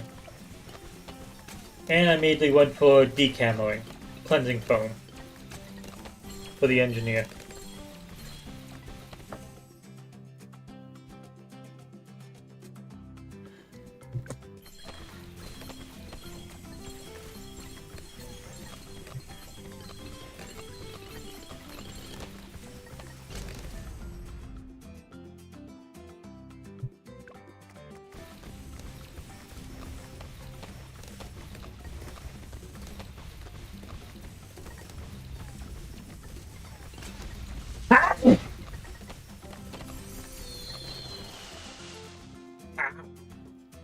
Say, or should I use Jones? No. Use Force Man or Firewoman. Don't use Jones. Like, Jones is decent, but his fighting style is, using him is very restrictive. You have to be going for bomb shooters or mortars, otherwise it's not worth it. Gwendolyn, you could use another tower with it to work with it well, like a top path attack shooter or a middle path wizard, but you honestly don't have to. Gwendolyn is decently good by themselves. Same with Oben Greenfoot. Oben Greenfoot boosts all magic monkeys, especially druids, but Oben by himself is actually decent. But neither Quincy or Jones are really that good by themselves. Oh, Jones isn't really that good by himself. Quincy just isn't really that good.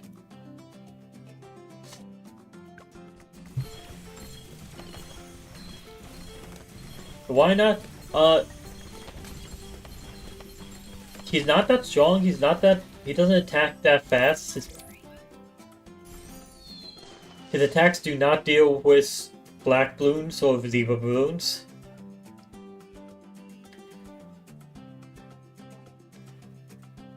And then he buffs 2 towers.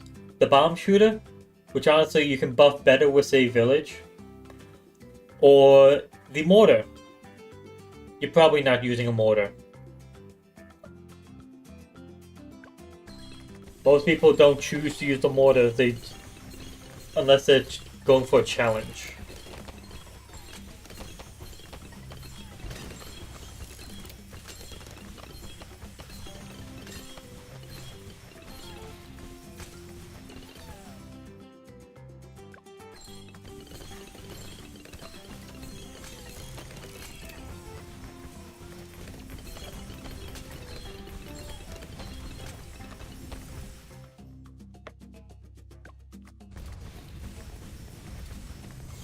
He makes black balloons less resistant to explosives.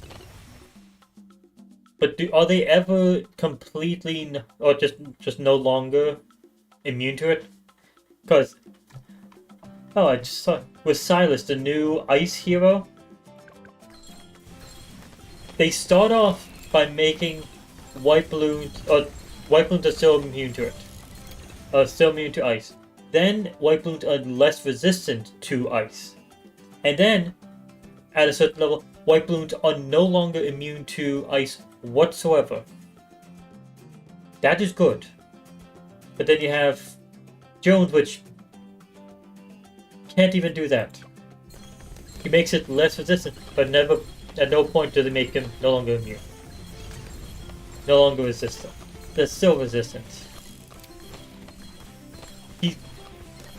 He's good for very specific use, and then just not that.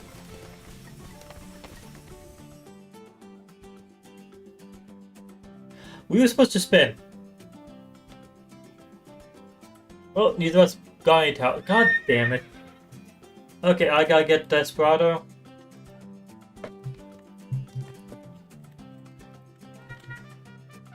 And then again, we gotta get a sniper.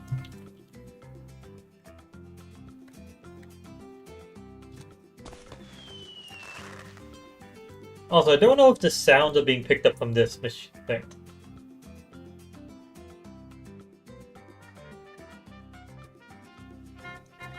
Okay, yeah, it seems like the sounds are being picked up, but they're a bit low. I'm gonna leave them that low, though. I got to pick out. I went through every single sound they had and actually selected which of these actually got a different sound. Like, all the military got the military trumpet sound. Desperado gets a fucking horse because he's cowboy.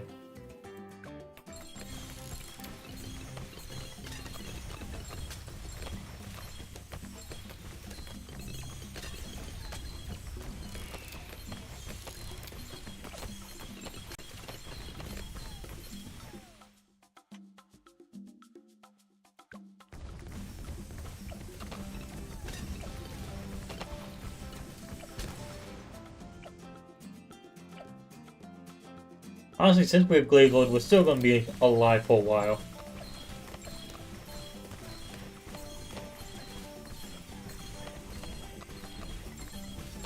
Let's say for a while.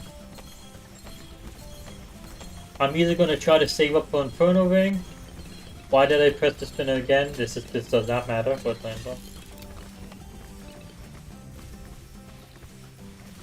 I'm either gonna save up for Inferno Ring, or get another tower that pops up if it's actually worth it.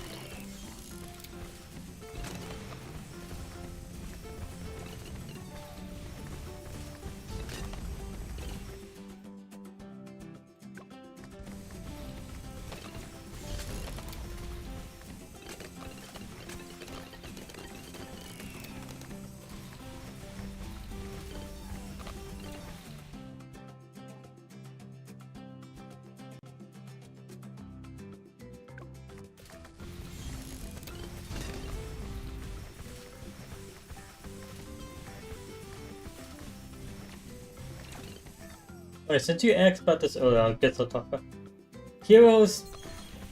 You asked about which hero is the best here. I said the best one to get first is Sauter. Besides that, I'd say the other best ones to get are not in any order.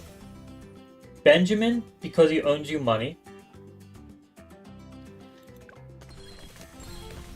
ETN, because he makes all towers able to see camo balloons. Adora, because she's honestly just powerful. And then Geraldo, because actually he's one I'd say is amongst the best, but you should not get him early. Like, the reason why I said, well, I'll say this, do not get Geraldo early, and probably do not get Benjamin too early. Because once you get those ones, it becomes hard to come up with a reason to go with a lot of the other ones. You need someone cheap? Adora. Not Adora, Sauter. Again, Sauter is just the one to go with each time. Spin, thank you for the reminder. Why? We don't need you anymore. You can see why I picked this sound.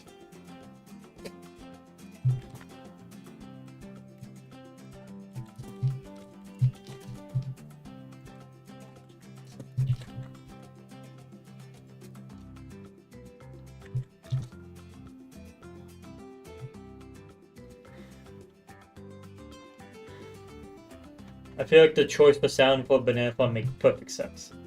Now another fucking alchemist.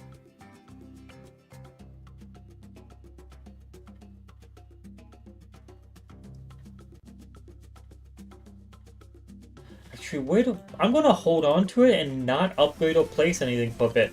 I want to think about where I want to place it.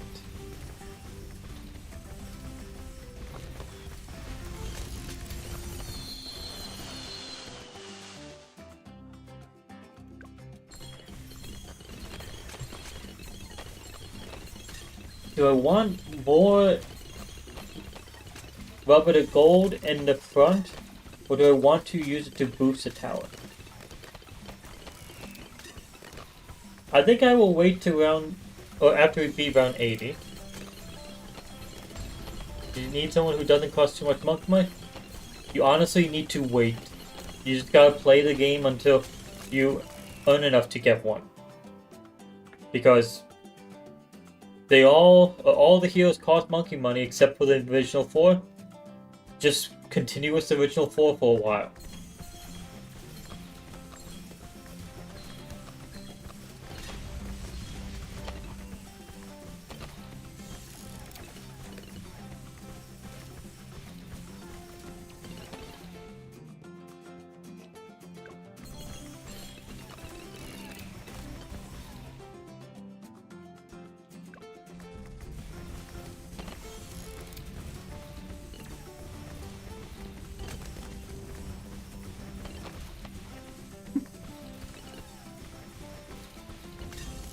I'm thinking of I'm just gonna wait a small bit, and once I see what the next 2 towers are, I'm gonna place on the alchemist based off of if I want to use it to boost one of those 2 towers. Because if I place it like right here, and then it's like, oh, next tower I want to place over here, then I can't boost that.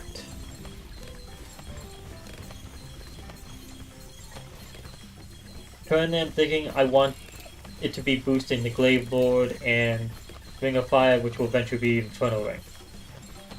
I want to boost those 2. So I'm currently thinking placing Alchemist right here.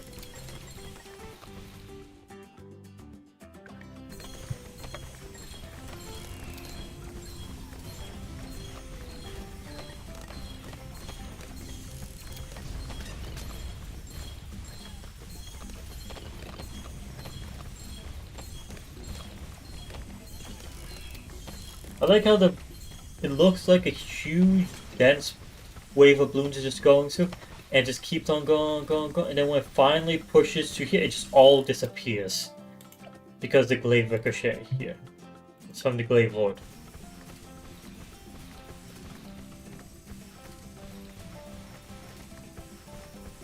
I am liking the Ancient DMG, by the way. That is a cool skin.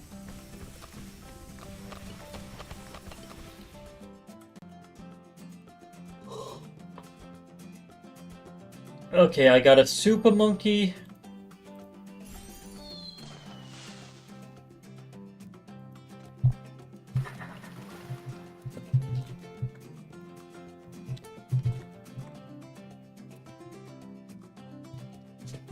And another Monkey. So I don't want to boost up the Super Monkey.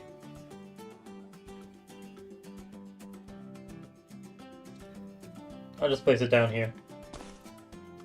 So Alchemist will be right here.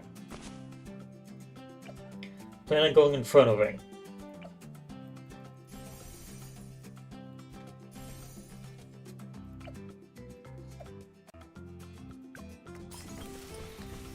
Do you support mods in BTD6? As long as you are playing solo. Like, I'm perfectly fine with people modding games that they have bought just to play the game how they want to play. That's perfectly fine. Game companies that fucking restrict that, like Nintendo, are fucking stupid and greedy. Say Spinta, I think you got more monkey.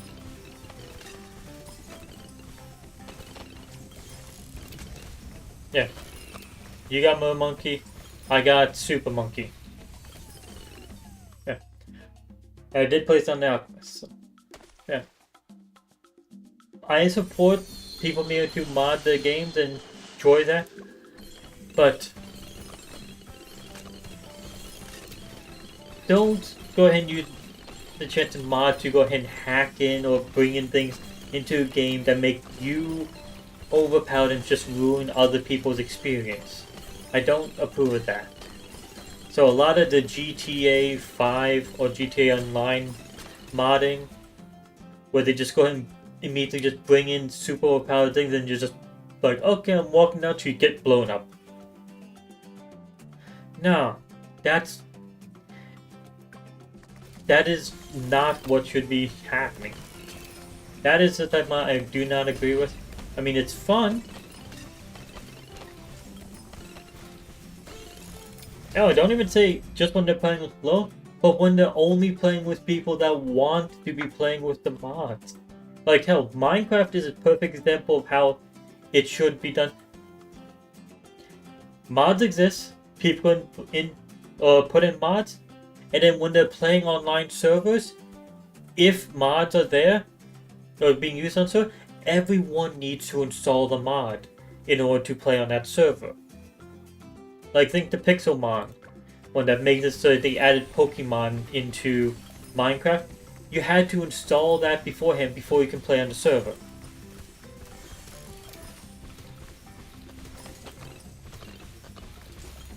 You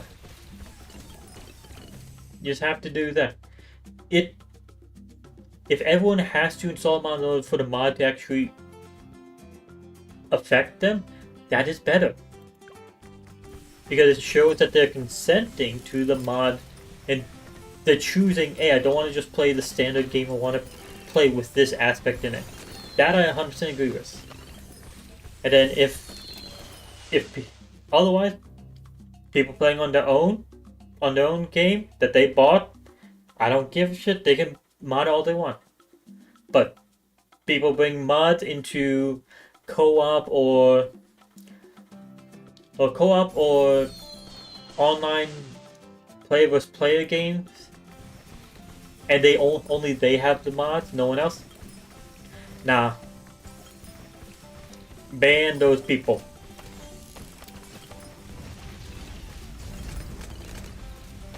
And when I was saying that the companies that ban mods are either stupid or greedy, and I particularly said Nintendo, I 100% agree with that statement and I support it all the way through. Because I'm still standing by this. The best Pokemon game ever made was not made by Nintendo or Game Freak, but by a group of people making a Pokemon mod where they just made their own Pokemon region, put all the Pokemon into it, made their own story, and it was fucking perfect. Pretty much every complaint people had about Pokemon, that game fixed it all. And of course, Nintendo didn't like it because it showed exactly what everyone wants Nintendo to do, and they refused to do. What's the game? Pokemon Reborn. Like, okay, I want a Pokemon game that has challenge. That one has it, but it doesn't go... It goes to extremes, but it builds up to it. But it's not like, okay, it's not a Nuzlocke that just... everyone is completely randomized, and if you go ahead and lose if a Pokemon faints, they're just dead. No.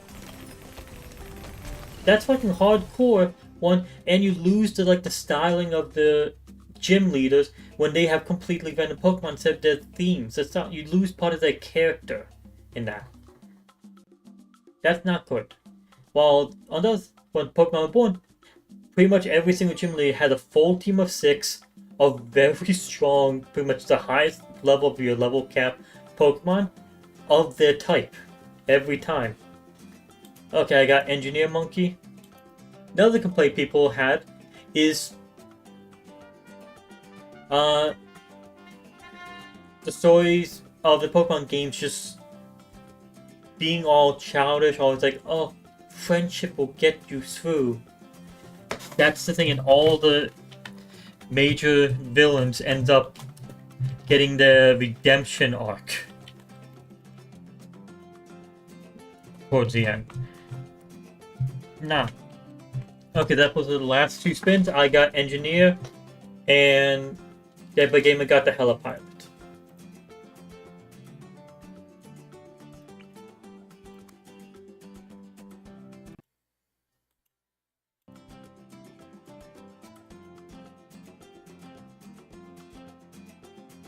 There we go.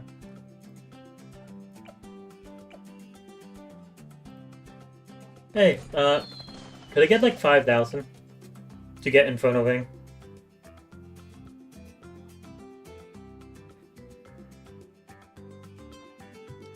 Alright. Let's see. Other changes, they basically added their own version of Mega Evolutions. They made it so that you can start off with any starter up to that point from any of the generations. And it's possible to get every single Pokemon in the game, including every single starter, can be found through trades or through special events in the game that aren't time related, like, oh, you have to be here on this day at this time. In real life, no. It's like, okay, try to show up during this weather time at this location, and you have the chance of actually running into this Pokemon. And then they made the story actually fucking good.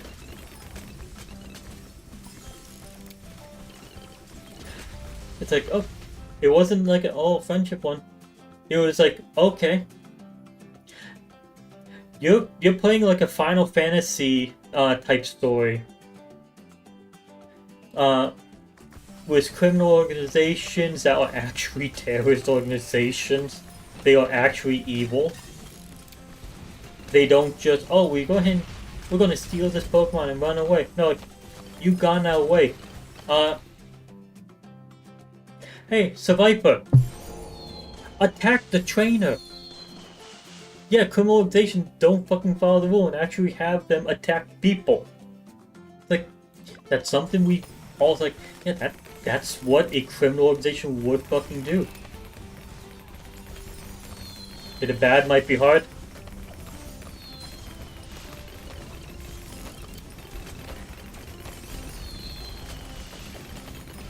Yeah, there's a chance we'll have issues there.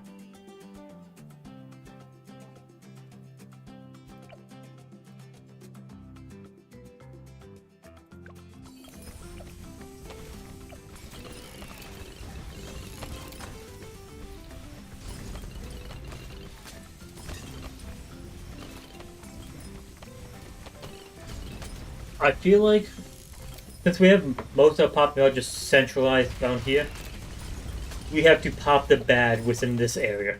We have to pop the bad and the GTs within this area.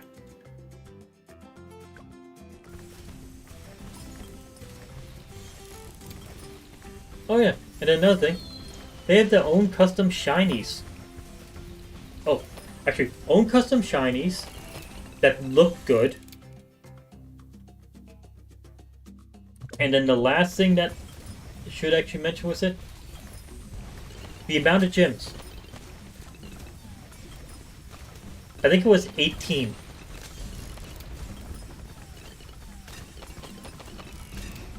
18 gyms.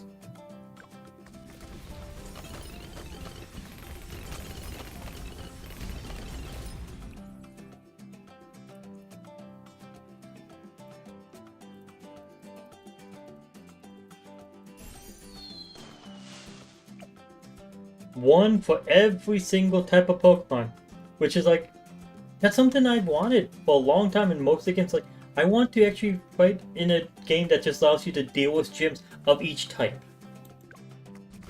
So they just did everything.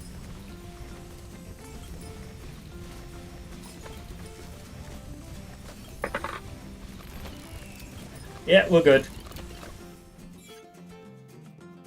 Huh. So with this update, they gave a new animation for getting the Instant Monkey. Guys have the 010 Sniper Monkey.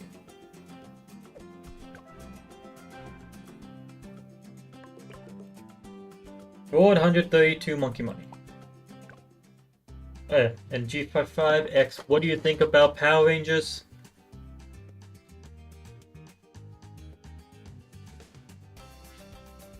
My relationship with Power Rangers is a bit odd. I used to watch them as a kid, and I enjoyed them. But more so than anything, Power Rangers is what got me into Godzilla. The gigantic monsters and big monster fights, that sort of thing. They got me into that. And eventually I grew out of Power Rangers. I never grew out of Godzilla.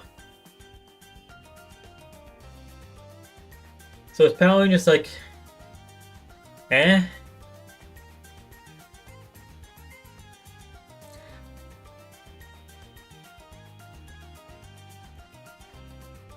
I'm like, I'm okay with it, but it's not something I'm interested in anymore. Now, if I were to compare it, it's like Power Rangers or the Super Sentai, which I believe is a term for them in Japanese.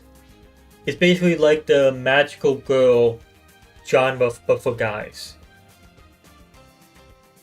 But it's like, okay, we have a normal, useful characters, and they have this power up that they have to go ahead and do a dance for, and then they have a suit that they can wear. They live their two separate lives. But they live their two separate lives: their hero life and their standard human life, and they have to balance those while constantly the villain of the week or monster of the week shows up to combat them, and they have to fight back. It's a very similar style, and it's not something that I care for too much anymore.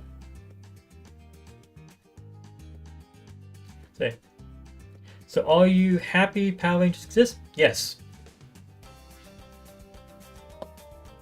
I'm happy they exist. You say, I watched one Magical Girl anime, and it was just gore.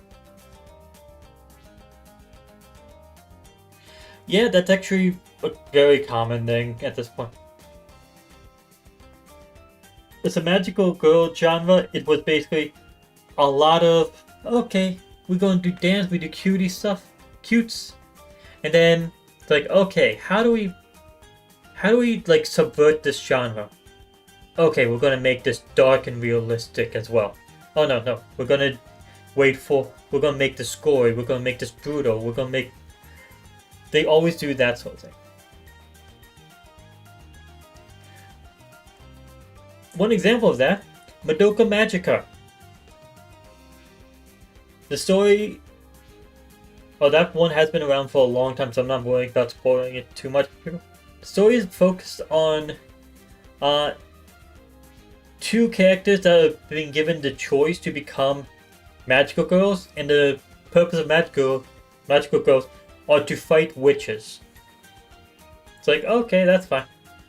That seems like a standard thing. It's like, when you accept the responsibility of being magical girl, you get one wish that you make will be... someone will grant that wish for you. It's like, okay, that seems kinda standard for the genre. Yeah. But about that, what if the witches are magical girls that went crazy, and by fighting against the witches, the magical girls are going crazy, so they will eventually become witches, and all this is in order to fuel the person that grants the witches. And it's just a constant cycle of violence and endangering the world just for the pleasure of this little evil cat creature that grants witches. Like, all that just comes out of no one's like, what the fuck? They tried to subvert the genre. They fucking subverted it. But that's half of the magical genre now is just we're gonna subvert it. And I feel like that's honest. One of the good things about the Power Rangers Super Sentai genre, though, is while they have had one or two that have subverted the genre, mainly they go with it's Power Rangers and rather than Power Rangers but. When you go Power Rangers but, you go ahead and you're subverting it. Like Power Rangers, but the world is super realistic, or the world is actually dangerous. It's like no, that's subverting the genre, taking out one of the major aspects of it and removing that. While Power Rangers, instead of doing what Magical Girls genre has done, they do the Power Rangers and we have Power Rangers and dinosaurs. Power Rangers and extra martial arts. Power Rangers and Ninja Turtles. They always add some to it, but still the same exact type of show. Power Rangers, and you're going into a fantasy world. They always do the and. They don't do the but. So that genre, they don't try to subvert it. They try to add to it. See, how do you learn about BT6? Let me read Deadbloon Games. I just played Ninja Kiwi games and learned they were dropping BT6. For me, I've been playing Bloons Tower Defense since Bloons Tower Defense 1. Number 1 and number 2 came out about the same exact time, and me, my brother, and my mom, we had it on a computer, would play it, and we were trying to see if any of us could actually get through the game. We were struggling, we couldn't get through BTD1 or BTD2, we just kept on trying, and my mom eventually was the one able to beat it, while me and my brother couldn't. Then we got to play BTD3, and we got better at it, and we played BT4, we played BT5. Eventually BT6 came out, and I played that one as well. Amusingly enough, when it comes to Bloons Tower Defense, usually it's like, okay, I'll play it for a while, and then I'll just completely drop it for a year or 2 years or 3 years, and then I'll play it again. BTD6, I didn't start playing it because I went and just immediately picked it up. I dropped BTD5 and then decided to pick up BTD5 again just because I'm in the mood for it. And I just see it now like BTD6 coming out in 1 week. Huh? And so I started playing BT6 I started playing BTD again the week before BT6 came out. I'm like, okay, I'm in. I'll do that. I get the game. I was irritated by the fact that it cost money because up to that point, no BTD game cost money. That is one thing people remember. BTD 1, 2, 3, 4, 5 all were free to play at first, and then they would release a version of it or ways to monetize afterwards. BT6, I didn't end up getting to play the first 1 to 2 updates because it cost money, and I didn't have a Steam account. I didn't have any way to actually buy it, and I didn't want to buy it because I'm like, why the fuck is this game that I always have played for my entire life now all of a sudden costing me $10? This is an outrage. Yeah, I didn't have money, I didn't have a job, and I didn't play for the first few months, and I finally did actually set up an account, go to Walmart and get myself a Steam gift card, and then use that to put the money into my account and get BT6. I've been playing on that account since. I played it for a while, enjoyed it, got tired of it because there was no boss events, there wasn't major things, it was just basic BTD6. I'm like, okay, I played enough. Took a while off. I came back, and we're releasing a new boss event and Paragons. I'm like, oh, that's cool. I'm in. And just kept on playing on and off again since then. I'll take like a few months off and then I'll get back into this. But recently I've been just playing it one day a week basically. Whenever the boss event or an update comes out. That's when I usually play BT6. Say, man, the Power Rangers swords are cooler. Yes, that is one thing. Like, I'd say Power Rangers is probably the reason why I got into both Godzilla and Transformers. Both sides of it. Power Rangers is what got me into both. And then both were more, or I kept enjoying for long after I stopped caring for Power Rangers. Now I don't care too much for Transformers as much. But still, Godzilla. That shit has never gotten old for me.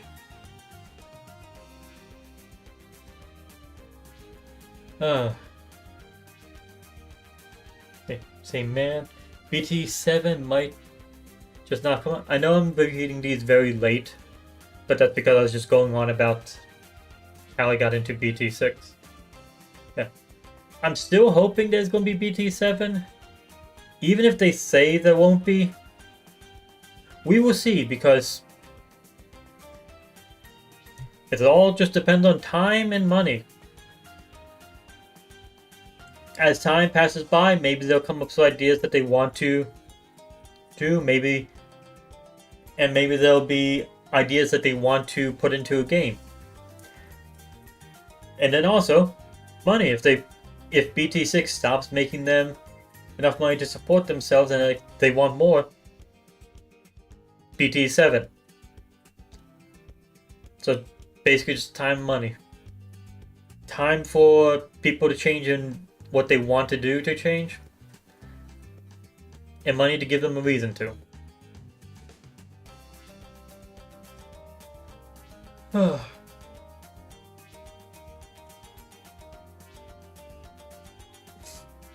And Godzilla's cooler than any Zord. Yeah.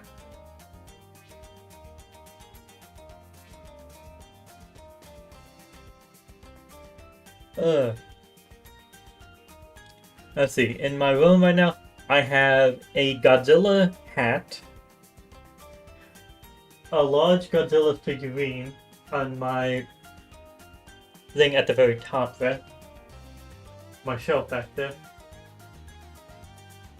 Let's see, anything else Godzilla related?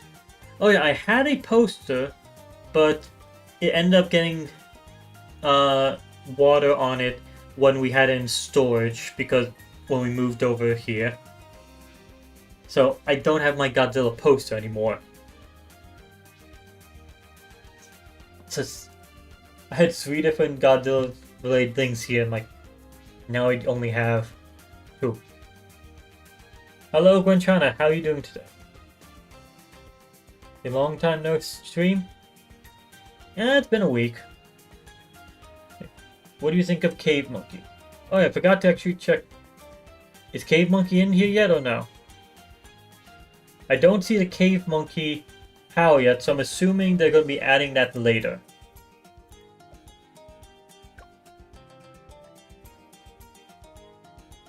I know they said that they're going to be doing Powers Pro for every one of the powers, and then, but they're going to be doing those over time. So, with this Cave Monkey, I'm assuming they might include that in the overtime. We'll eventually get to that, but we're going to show it off first. Unless it's somewhere sold in here.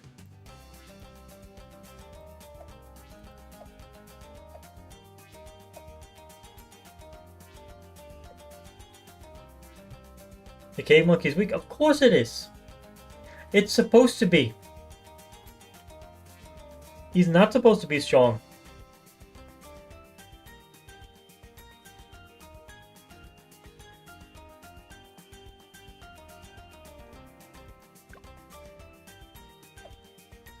Where is Cave Monkey from? Where is that man? There he is. He's supposed to be just a nice little boost of power that you can go ahead and get, and a small Easter egg. That's him. That's all.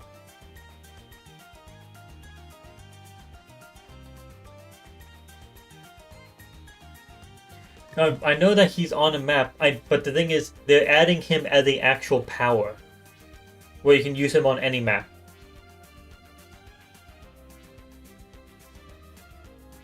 They announced that in the update announcement video. So once they actually add that, he's going to be... Where is it?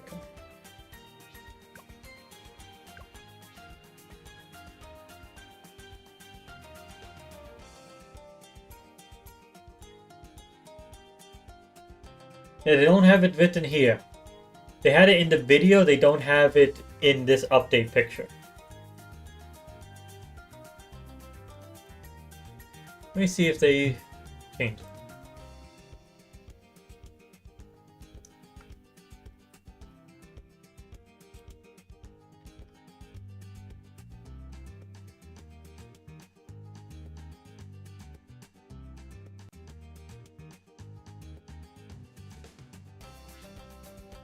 Here we go, got the update video. Let's pull that.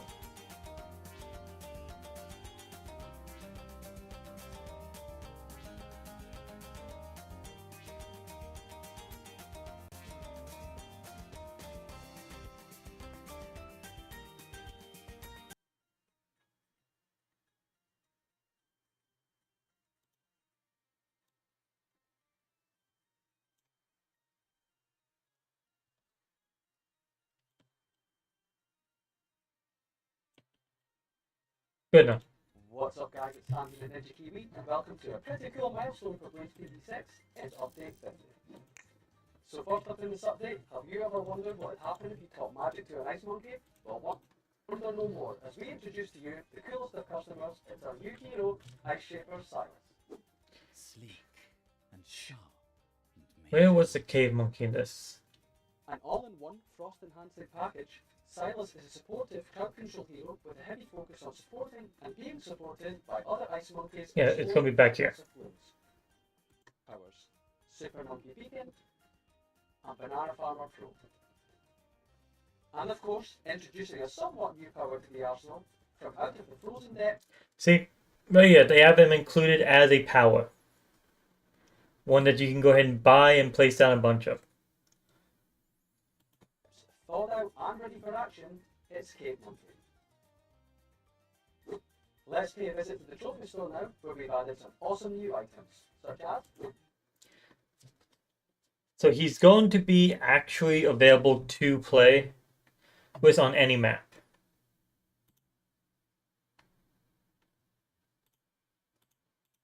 Let me make sure I get the right things turned on and all.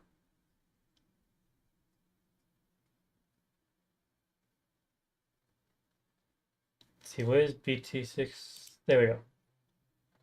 That's the right audio.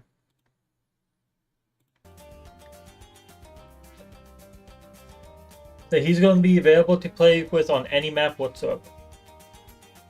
Which is going to be nice.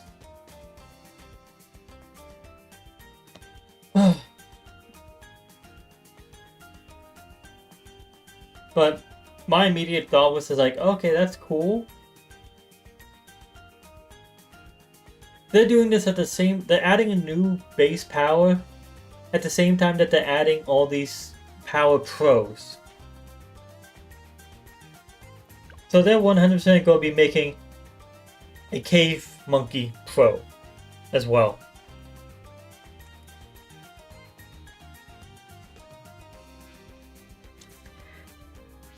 Yeah. So whatever they add right now, okay, Monk, is going to be weaker. And they're going to be upgrading its power with the film. Like, I'm not sure on...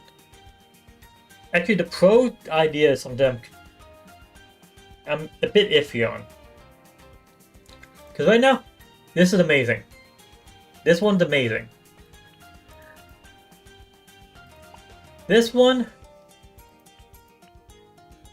I'm only up to tier 2, and I only did middle pass so far.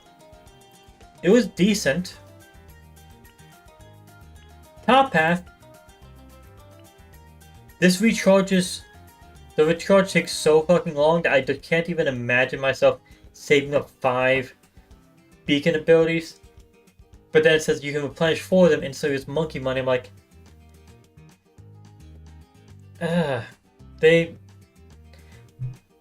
This top pass, because of how long it takes to recharge them, I am iffy about how the top pass will be.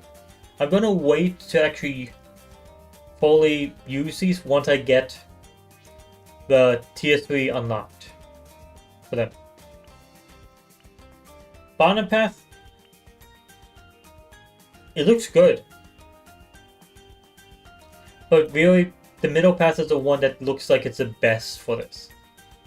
But top path, just this part right here, just this one makes me feel wronged. Like, I feel like this one's iffy. It feels like it's a bit of a cash grab there, for lack of a better word. Because again, they add a very long cooldown to it, and then make it that you can instantly recharge it with monkey money. This top path feels wrong. But then again, this entire monkey here, or this entire path, great. Absolutely great. And now I'm just thinking about, how will they do each of these other powers? What can they do? What can they do for a Pontoon Pro?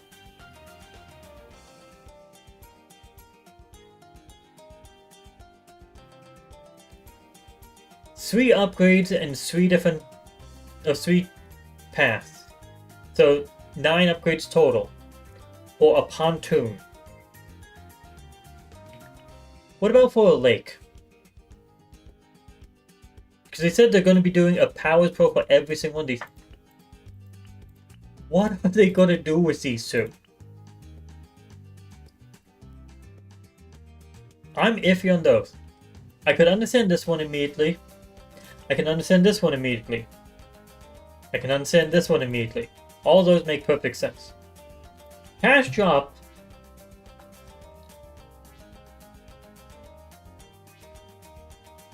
I'll be frank with this. One of those paths better be... Look. One of the paths for the cash drop better be that it just drops in its place and then calls in more cash drops. Like, just how this Super Monkey Storm is a beacon that calls in more Super Monkey Storms. Yeah, the cash drop hopefully will do the same thing. Be some sort of beacon or a radio that just calls in more cash drops. That's what I can somewhat see with this. And then they can follow a similar path with the Super Monkey Storm did. So you can say, bigger size attacks provides buffs. I can't see the bigger size. I can see that it attacks, though that is... Like, the provide buffs 100%. It attacks, that feels odd. They'd have to change its appearance a decent amount to make that feel okay. And then the bigger size, this is the exact size for a farm.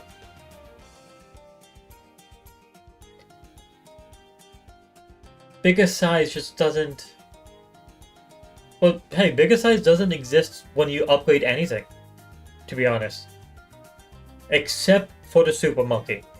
I should say that. Everything else, it's like, okay, you upgrade it, it still takes up the same amount of space.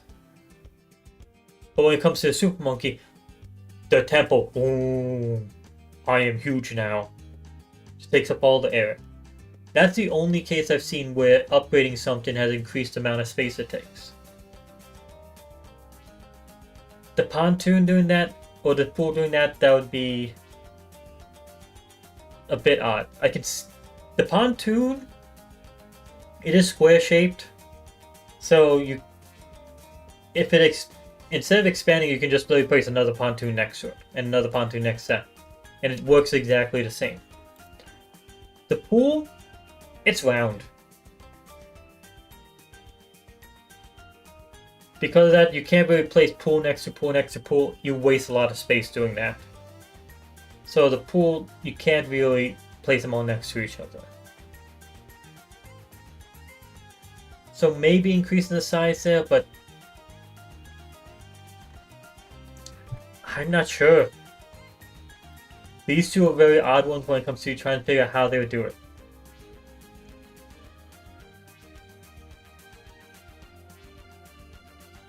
But attacking and providing buffs is possible? 100%. Those two I can see, mainly it providing buffs. I can see that the most. It attacking, that feels odd. Again, I haven't seen how this thing attacks yet.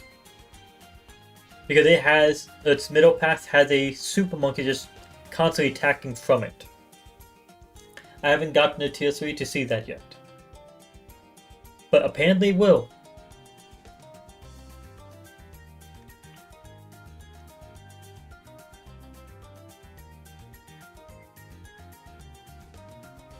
Thank you. Yeah. Another one. Actually, let's see. Another one that I can understand easily. Glue Trap. That one's an easy one to understand. Wonder Pass can just call in a glue storm. Wonder Pass will just be far, far, far more sticky. And slow it way more, and one of them will go ahead and grab more. Or have a longer lifespan. That's what I mean. Actually, wait. To be fair, I think all these have to have infinite lifespans. Like, you place down a Power Pro and it stays for the rest of the game. That must be required, because otherwise you can't upgrade them. You can't spend the in-game currency. In-game cost 800, in-game cost 300. You can't spend money on something that disappears after being placed down. So all these have to be permanent in some shape or form. We're gonna have a permanent thrive.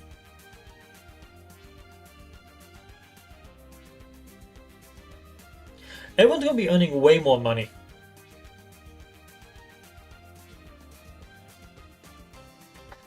Permanent thrive is just double cash without having to pay real cash for it.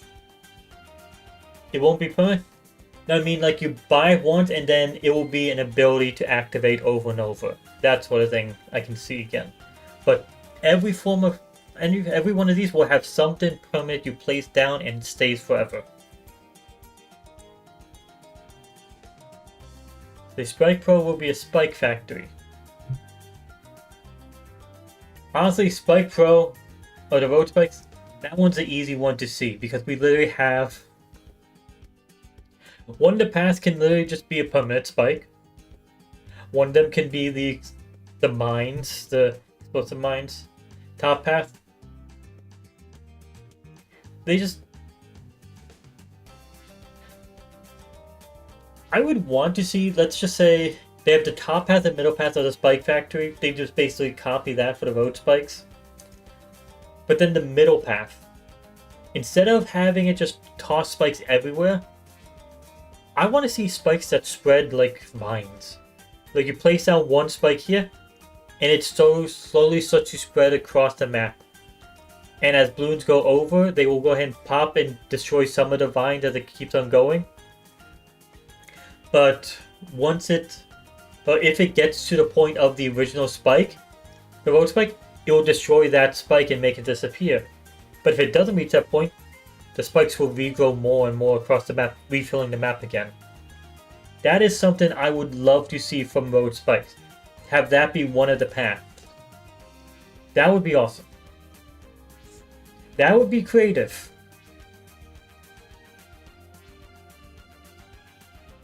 So what are we doing? Talking about possible Power Pros, since they've added Power Pro Banana Farmer and Super Monkey Storm to be the Super Monkey Beacon. So they're going to be doing the same. They've announced they're going to be doing the same for every single power. Road spikes, it seems like a very easy one to do that with. These two are the... Okay, these three. Monkey Boost, so everything attacks faster. Thrive. You earn more money. And Time Stop. These three are going to be make it or break it ones that could completely change the game. When you think. Depending on how they implement a Powered Pro version about them. So what about Battle Cat? I will say this, I hope they do not. I hope they don't fucking touch Battle Cat and Sword of Protection, because quite honestly, I dislike the fact that they have powers that cost actual money. I do not like that.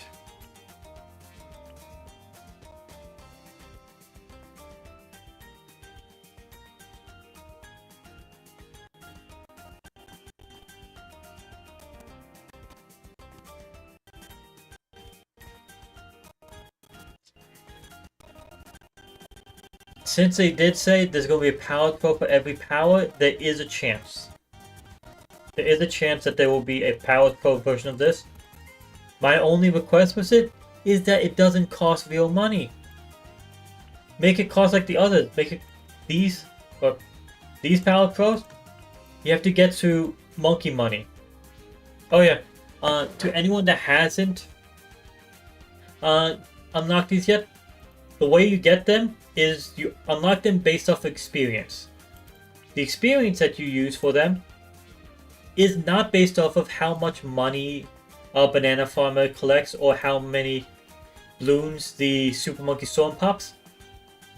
It's by placing and purchasing the powers. So if you place down a banana farmer, you gain 100 experience. So in order to get the Banana Farmer Pro unlocked requires placing 100 banana farmers. Or you purchase the banana farmers and you get about 400 experience.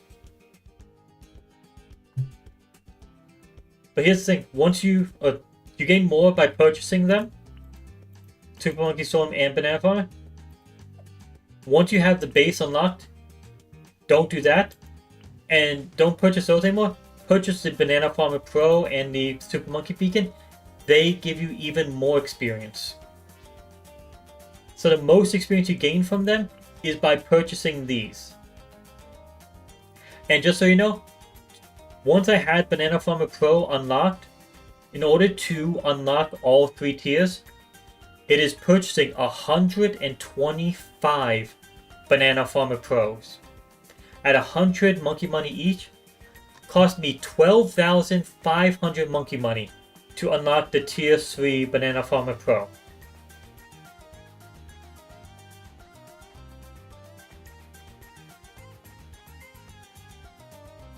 So, it costs a large amount of monkey money to fully unlock and get these. And I haven't even fully unlocked this one, because this one, it costs 400 per each. And every time you purchase this one, it gives you 6,400 experience. I do not know how many total you need to purchase, but let me just see. This is 200,000 based off 6,300. I need approximately 31,000 more. Okay, I need to buy 5 more. I need to have 2,000 monkey money more to spend on this one. Yeah, this one I spent again 12,500 on just the Banana Farmer Pros, not including the banana farmers I purchased, because I purchased quite a few of those. I bought 36 of these, 400 each. No, I bought 37. I used one. So that would be 400 times 3, that would make 1,200 times 10. 12,000 plus 6 more.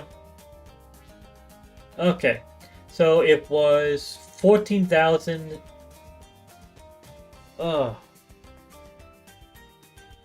I spent 14,400 on Super Monkey Beacons, and I still was not done with buying them.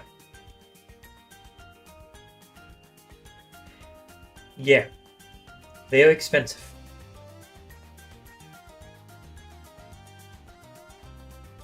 You see, even if they want to do Battle Cat Pro, they can't, since it's a collab. The benefit was split between them and Ninja Kiwi. Can't monetize more than they agree, and I'm glad. Really don't like the idea of making paid powers a pro version. I 100% agree with that. But honestly, they could make another agreement. So they can do that. They can make a pro version.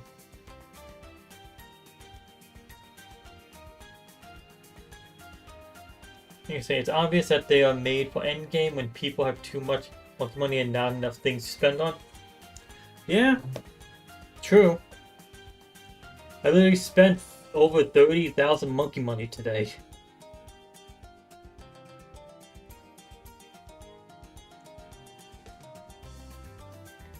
That much monkey money went towards banana farmers, Super Monkey Storms, Super Monkey Beacons, and Banana Farmer Pros. Yeah. And I'm going to have to save up quite a large amount for when the next update comes out with the next 2.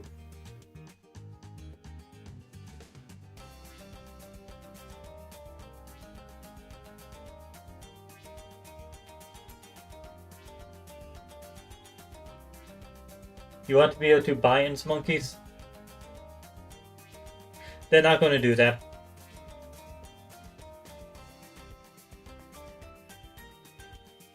One of the main revenue things they have going on is instantly unlock this tower and get the tier 5s.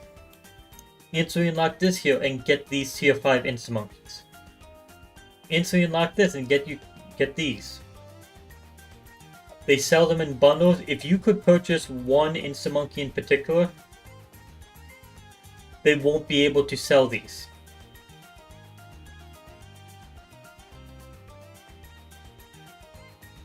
So they're going to keep on doing these packs. They're going to keep on doing the packs. They're going to keep on doing these as well. But I don't see them at any point making it like, oh, just pick which tier or which one you want and we'll just let you buy it. Other reason for that is because of these collections here, where people are trying to collect everything so that they can get the gold border or black border on their insta monkeys. If you can just purchase them on purpose, make sure, hey, I bought this, I get it, then no one would care in the slightest about unlocking the black borders.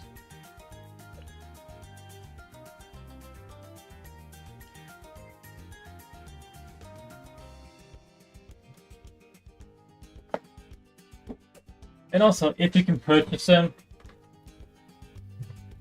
it kind of defeats the purpose of the collection event.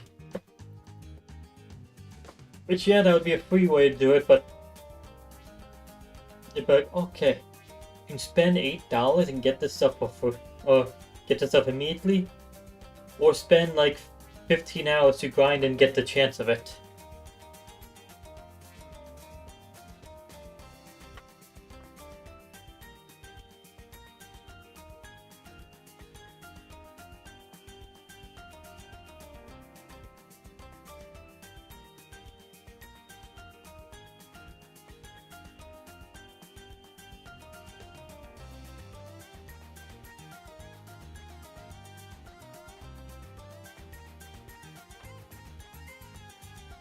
Honestly, if they want more monetization for this, they actually have the two best ideas for monetization already. They already started working on them. New game modes like Road Legends. Large, expansive game modes that add to the game like DLCs. That's one. That's a very good one. And then the other one that they are actively going with. Okay. Merch. They sell merch. They just need to design more of them. Design more merch and do better at some of it, to be honest. Because to be honest, some of this is like, okay, cool. It has Gwendolyn on it. You can see that's obviously a dog monkey throwing a dart at a balloon. That's nice. But come on, they could definitely make better merch than that. Some of these just aren't all that good of quality compared to what they could do. That's just one thing. If they put more time and effort into making better merch, or make another large game mode DLC like Legends, 100%. Those are great ways to go ahead and keep up monetization and keep it relevant. Because like these types here, Desperado Unlocked Pack, you can only buy that once because then you have Desperado Unlocked. Shiva, you can only buy that once because you can only get that one. So these two are like the one times. Fast Track, you can only get this upgrade once. These are all just one-time things. These, sure, the DLC will be as well, but this one, these all don't improve people's opinions of the game all that much. This one did. This one improved people's opinions, made people think, "Oh my God, Ninja Q, what the hell are you doing?" Then there's this. It exists. Yeah. Basically, just like V-Bucks in Fortnite, it exists. You can purchase it. It works. It's in the background. It doesn't make people think better of the game. V-Bucks doesn't make people think better of Fortnite. But it's a way to monetize. But this is the middle step of the monetization. They need the final step of what to use that for.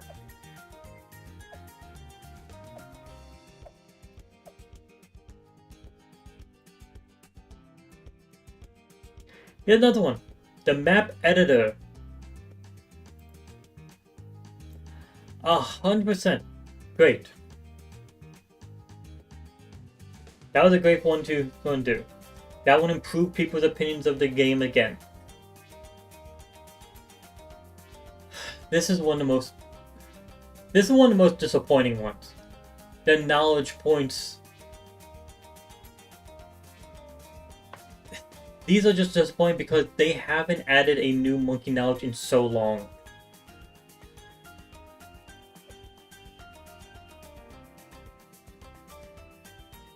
Now if you buy Monkey Money, sorry, but you're an idiot. I can't really say anything.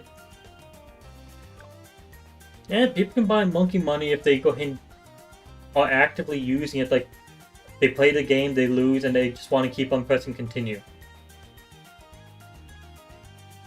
But if you buy Monkey Knowledge Points, then you are definitely an idiot. There's nothing else I can say about it. Because I've leveled up so many times, they've stopped giving me monkey knowledge points so long ago. I'm like 21 monkey knowledge points spare. How are you 21 spare? I got 2 spare and then they stopped giving them to me. They kept on giving them to you?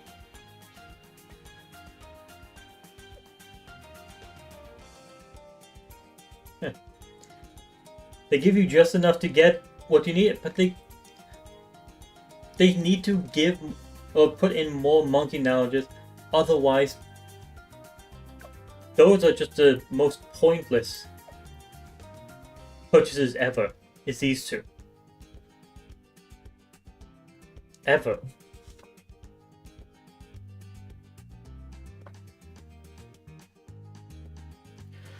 Map editor is literally free, you can literally just play, but it is for 2.5.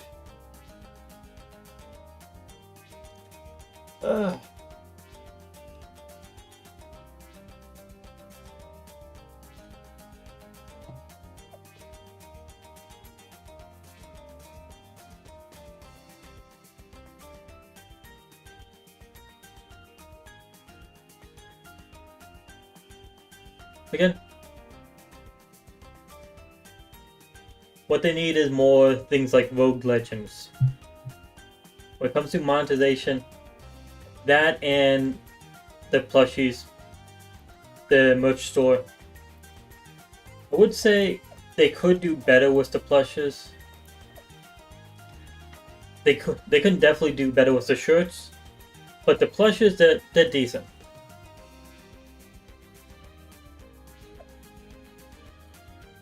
The plushes are decent. They could do better, but they could definitely do worse.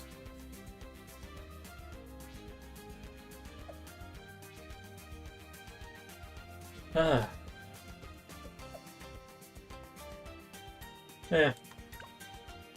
Summary, I don't like these, and I would prefer them not to get Power Pro versions of these two.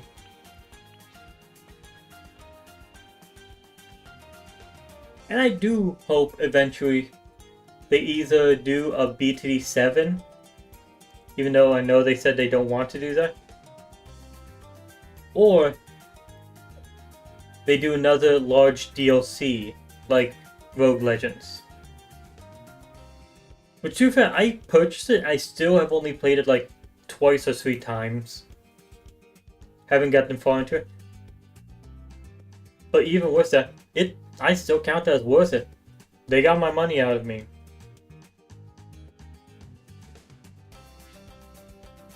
The community told them to polish them better, so they plan to release 1 per year.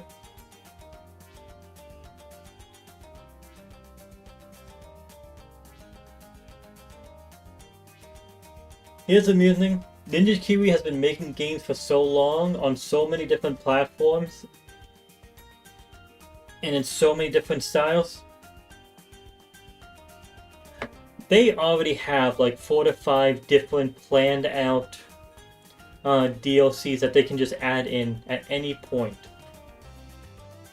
They just have to actually implement it. They have them planned out, they're ready in the background. Even if they don't notice it. Because, tell me this is not exactly what you'd expect from either a roguelike or a Ninja Kiwi mobile game. This 100% could be either of those two. But they made a DLC for this one. And then you think of all the other ones that they've had, all the other mini games or side story games that they've had, they can 100% just update them and make them into large DLCs.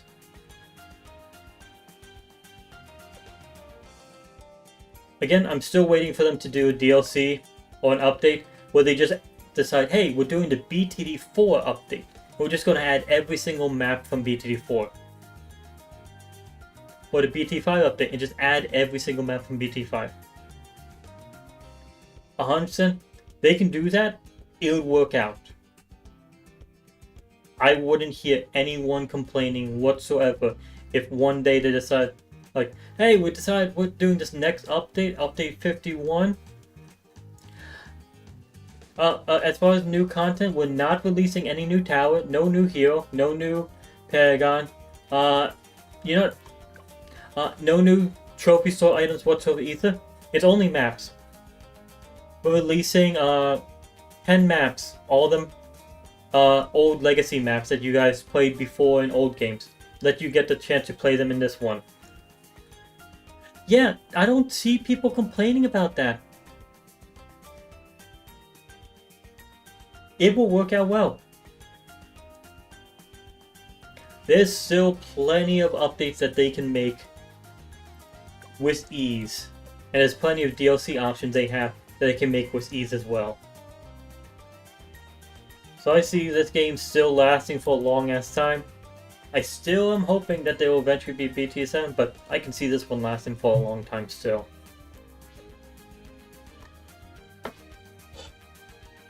Oh yeah, and yes, it is nice that they listen to the community.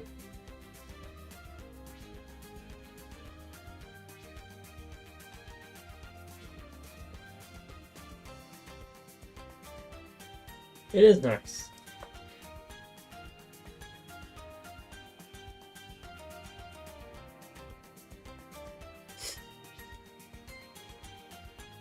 Oh, it just stops.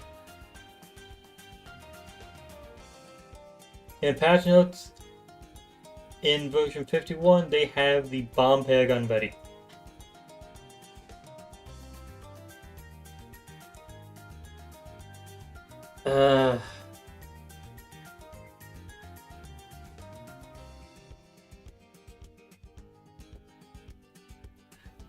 I have a feeling that this somehow that is related to the glitch/exploit that came out with the bomb shooter and sniper.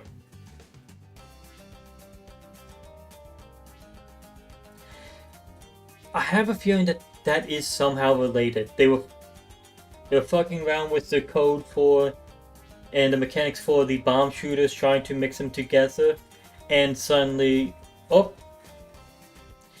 yeah, now you can press a hotkey and spam an ability that shouldn't be spammable anymore. Or shouldn't have been spammable.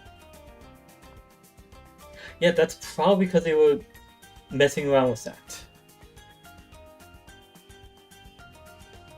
And they couldn't actually fix that early. Like, throughout all of Update 49. Until Update 50 came out, that glitch/exploit was still out. Still working perfectly fine. And the reason why they couldn't fix it was because whatever they changed would affect what they were working on with the bomb shooter Paragon. So they had to. I still feel like they had to just leave it in there until they got everything settled and worked out. And then once they have it all set in stone, like, okay, now we can actually make sure that update happens instead of setting itself back a while.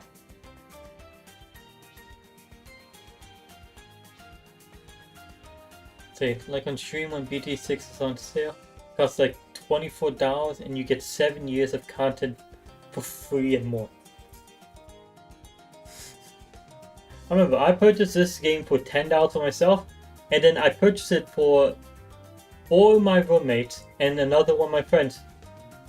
And for Sean, each one I purchased it, well, Sean it cost $10 again. But for all my roommates and that one friend, it cost me $2 each.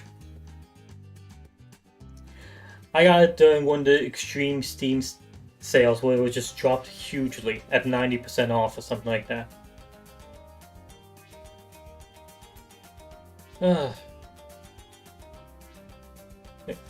Oh, in version 52, they said probably Ice Paragon for the winter theme. Depends on how long they give between the updates. I don't see them doing one Paragon and then the next Paragon right after again. They've done that a few times, but usually they put something in between the Paragons. whether it's a new boss, a new tower, a new hero, things like that. They usually put something in between the paragons. Especially if they go 2 primary paragons in a row. Because we already have Dark Monkey, Boomerang, and Tack Shooter. If they do Bomb and Ice... Okay, I just realized something. I've been saying for a long ass time that most likely the 3rd primary tower to get a paragon was going to be the Glue Gunner. If they go ahead and leave that as the last fucking primary tower to get a paragon, I'm going to be irritated. Because that's the one I've been predicting for years would be the next one to get a paragon of the primary category. If they leave that for last, why?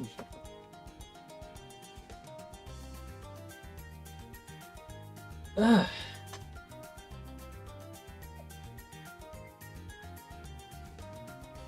Same thing with this category. I was predicting for a long time that the Sniper would be next. Sniper and Helipod honestly could do good as well. But now we have 3 here, and I'm hoping they don't do Mortar and Dartling before they do one of these 2.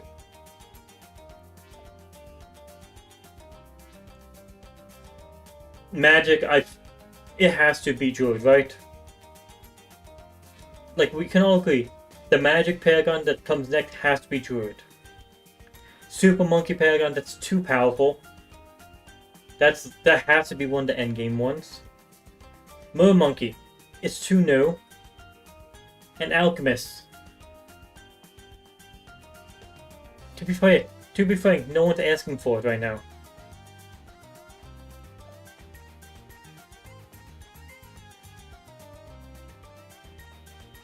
Yeah, this one. Beast Handle is too new to get another Paragon.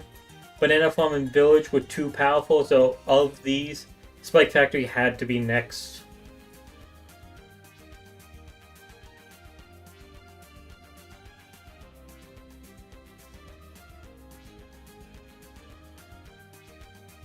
What could Village Paragon be? I was about to say it would be the Monkey City, but then I saw that's actually the name of this one. Okay, Metropolis. We have a Monkeyopolis, Homeland Defense, Primary Metropolis. The Monkey Country. Okay, that sounds racist. No Monkey Country, that is not what they're gonna call it. Just based off the fact that I just saw it for a second, yeah, they're not going to name it that. They cannot name it that. Ugh.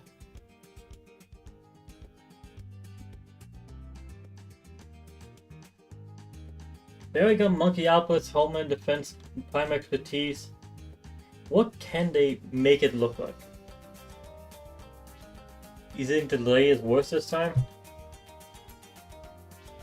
It's more that I'm just not applying quick enough. Yeah, the delay is... seems like it's around 5 seconds compared to last week and the week before where it was 10 seconds and 20 seconds. Monkey Intelligence Headquarters.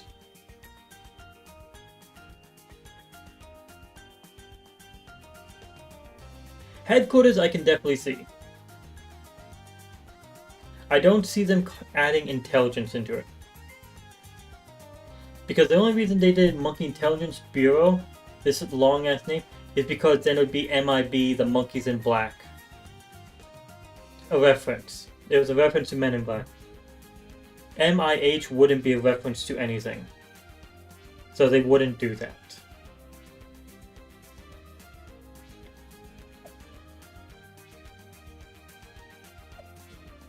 Also, look at the names of the different paragons. Ascended Shadow, Mega Massive Munitions Factory, Master Builder, Apex Plasma Master, Flave Dominus. Crucible of Steel and Flame. None of these are even fucking slightly related to any name that has ever existed for any tier of the tower. Nordic Siege Corps. Navarch of the Seas. Goliath Doomship. Magus Perfectus. All the names of the Paragons are something that's supposed to be like completely transcends or goes beyond what anything before it has been.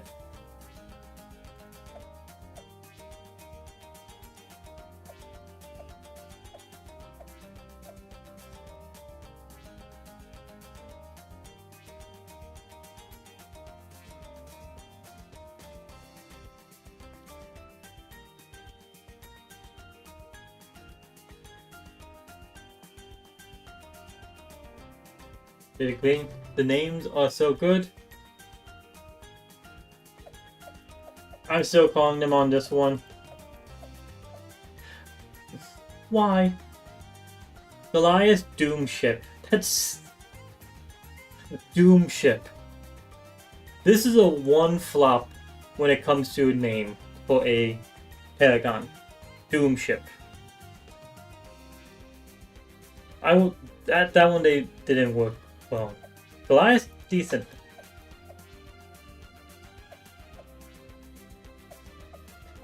That one just is... sounds goofy and somewhat dumb.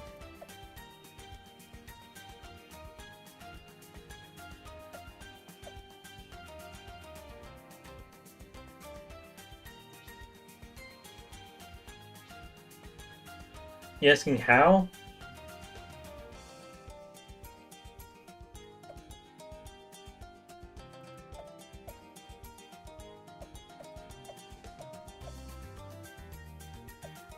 What is a Doom ship?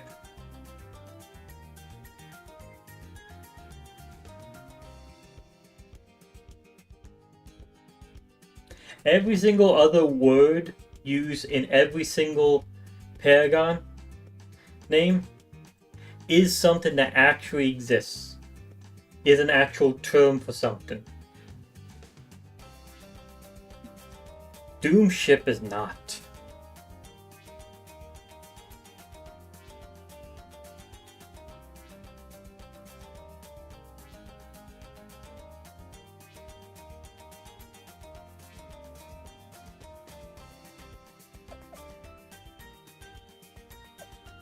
I would say every one of these names they came up, I do think is good. It's just that. Doomship with large flying aircraft. It's a child's name for one. I know this is a kid's game, I know that part. But it's one of the things like, okay, we gotta make this sound... It's the type of naming where it's like, I need to sound cool, I need to sound edgy, and then they call it a Doom ship. That is a goofy ass name where it's like, yeah, it just seems like it's a kid trying to sound cool but not succeeding. That's what the feeling of Doom ship gives compared to literally everything else. Its official name across most games. Then that official name is the issue still. It just is.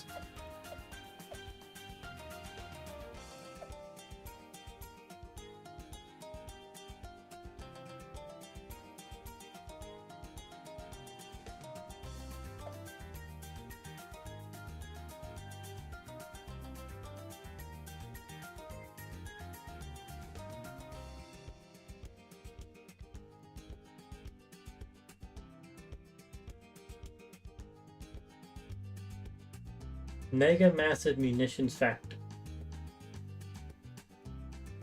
That one's somewhat hard to say.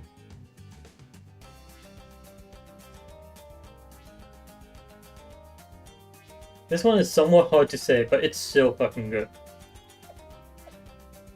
Again, that's not me trashing on this because I don't like the tower. I fucking love the tower.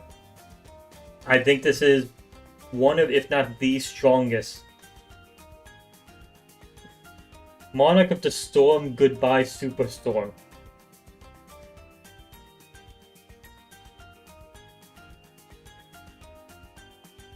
Ugh.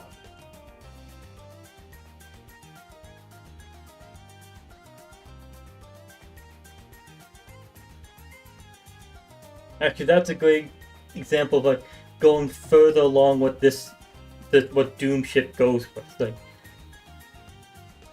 it hurts my head. It goes cringe because it's trying too hard to sound cool, even if that's the official naming of it. Even if it's like, oh, that's the term used in the actual military, then that just makes me think of, oh, man, even the military does fucking cringe shit as well.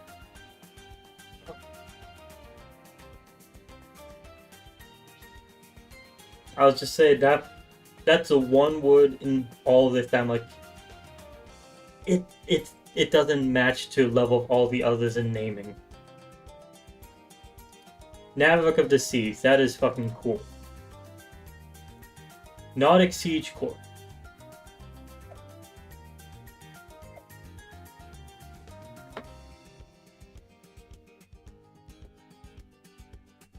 Like, a great example is if they change this Nordic Siege Corps to Nordic Death Corps.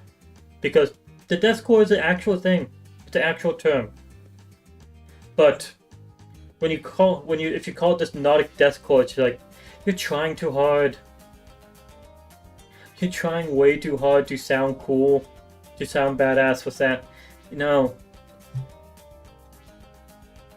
And that would be very much within reference because the Death Corps is a nuclear reactor. It would fit this perfectly. But it would sound bad. It'd sound cringe. It'd mess with the name.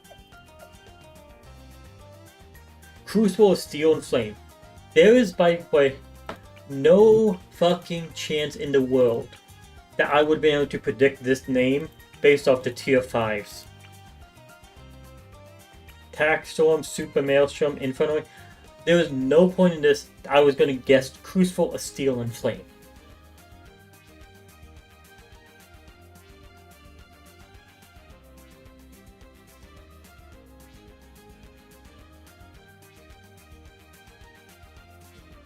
Another example would be if they decide to change this one, Crucible of Steel and Flame, change steel to blades. Because they've been using that. They use blade. But the second you say Crucible of Blades and Flames, she's like, that immediately makes it sound worse. Because it just isn't all that good of a name. That's why the one that they have here, Steel, and it's like, that just works well.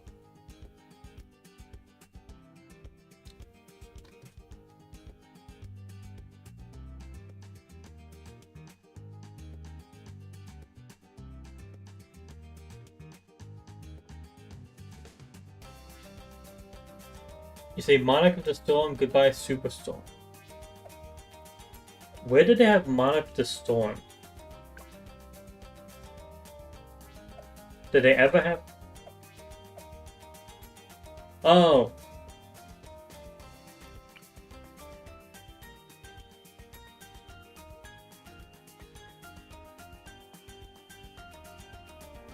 So that was called Superstorm before.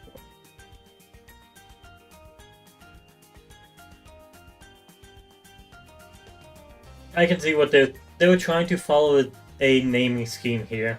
They changed it to match the naming scheme. Avatar of Wrath, Spirit of the Forest, Monarch of Storm. They were going for a naming scheme, so they changed it. I mean, Superstorm is pretty cool now. They have changed it. So now, MOTS got huge buffs. Which one is MOTS?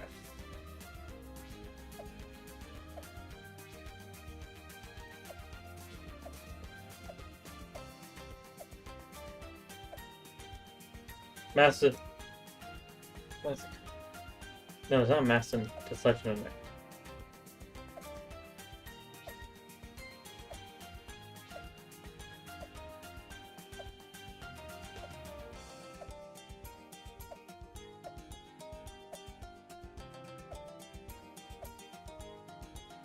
I'm not seeing any of them that have that acronym.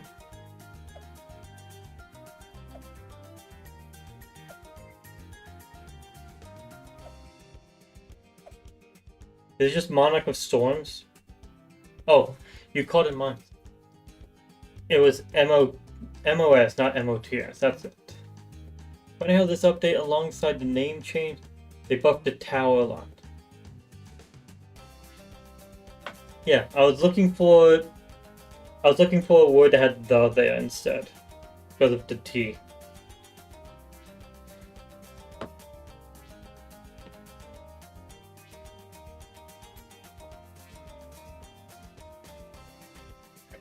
I just fucking realized.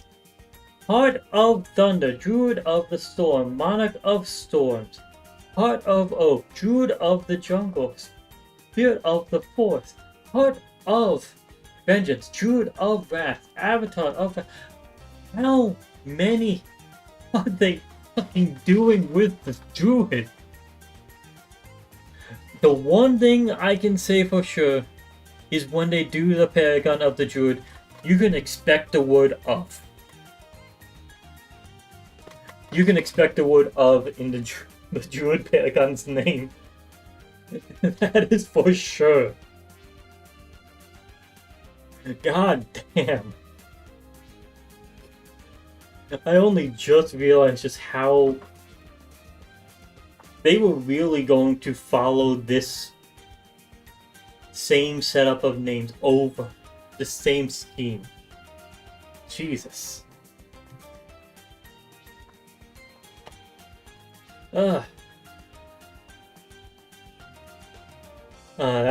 That just used me so much. Okay, I think that is enough. That's enough of BT6 for me today. We've gone on for, let's see, 5 hours and 20 minutes so far. Yeah, that is enough BT6 for me today. I was thinking of doing BT6 and then streaming another game, either Minecraft or Minecraft, Fortnite, Call of Duty Black Ops 6, or Chips Challenge. I was thinking of doing one of those games. Yeah, we spent so fucking long in BT6. Tomorrow's stream is not going to be BT6.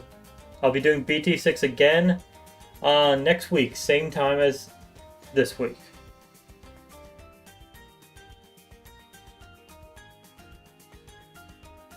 Actually, one thing. Next week, Monday, Tuesday, I will be on PTO. So, starting Saturday morning when I get off of work, I am going to be switching on my sleep schedule so I can be awake at daytime. So actually, we'll see when my stream next weekend actually happens. Because I am going to be streaming tomorrow, a different game to BT6, but next weekend. I might be streaming it early, I might be streaming it late. It all depends on when I actually get up for this stuff. Because I usually am up at nighttime because I'm night shift. During the PTO time, I'm going to the beach during daytime. I want to actually be awake. So we'll see how that affects the stream. We'll see what time that ends up best. Okay. That's enough for me today. In general, this update was good. I like the new hero. Silas is good. I like the new map. It's decent. Lost Crevices, decent. Ancient ZOMG, awesome. I did not even get to check out the wizard sheep, but my god, is it creepy. that the sheep just kept on saying, "Help, I've been turned into a sheep." That is fucking creepy. Still good. All that stuff's good. So, in general, good update.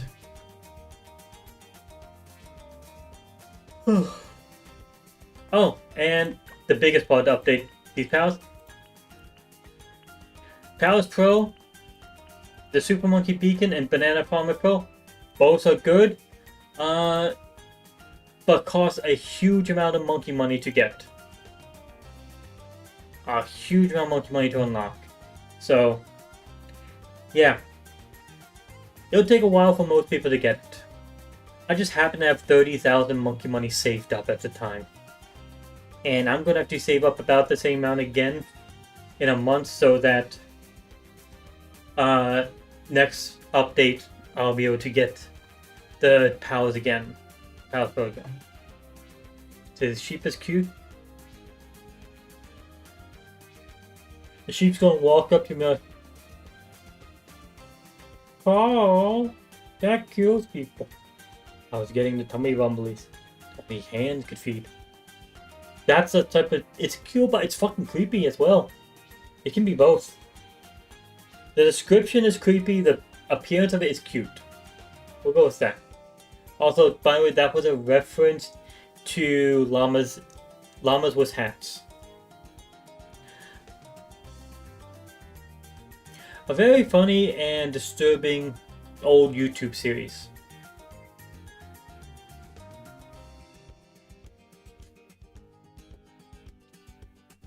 If you could actually name the heroes' pets in these, 100% I'd be looking for one to be a llama.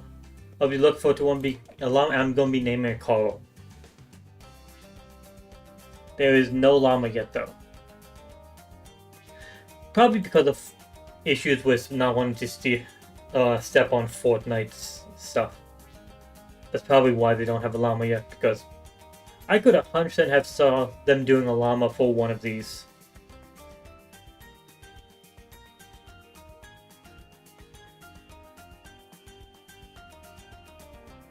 Yeah. Okay, that's enough for me today. So, to anyone that joined me for today's stream, made it more enjoyable, thank you for joining. To anyone watching, thanks for watching, hope you enjoyed.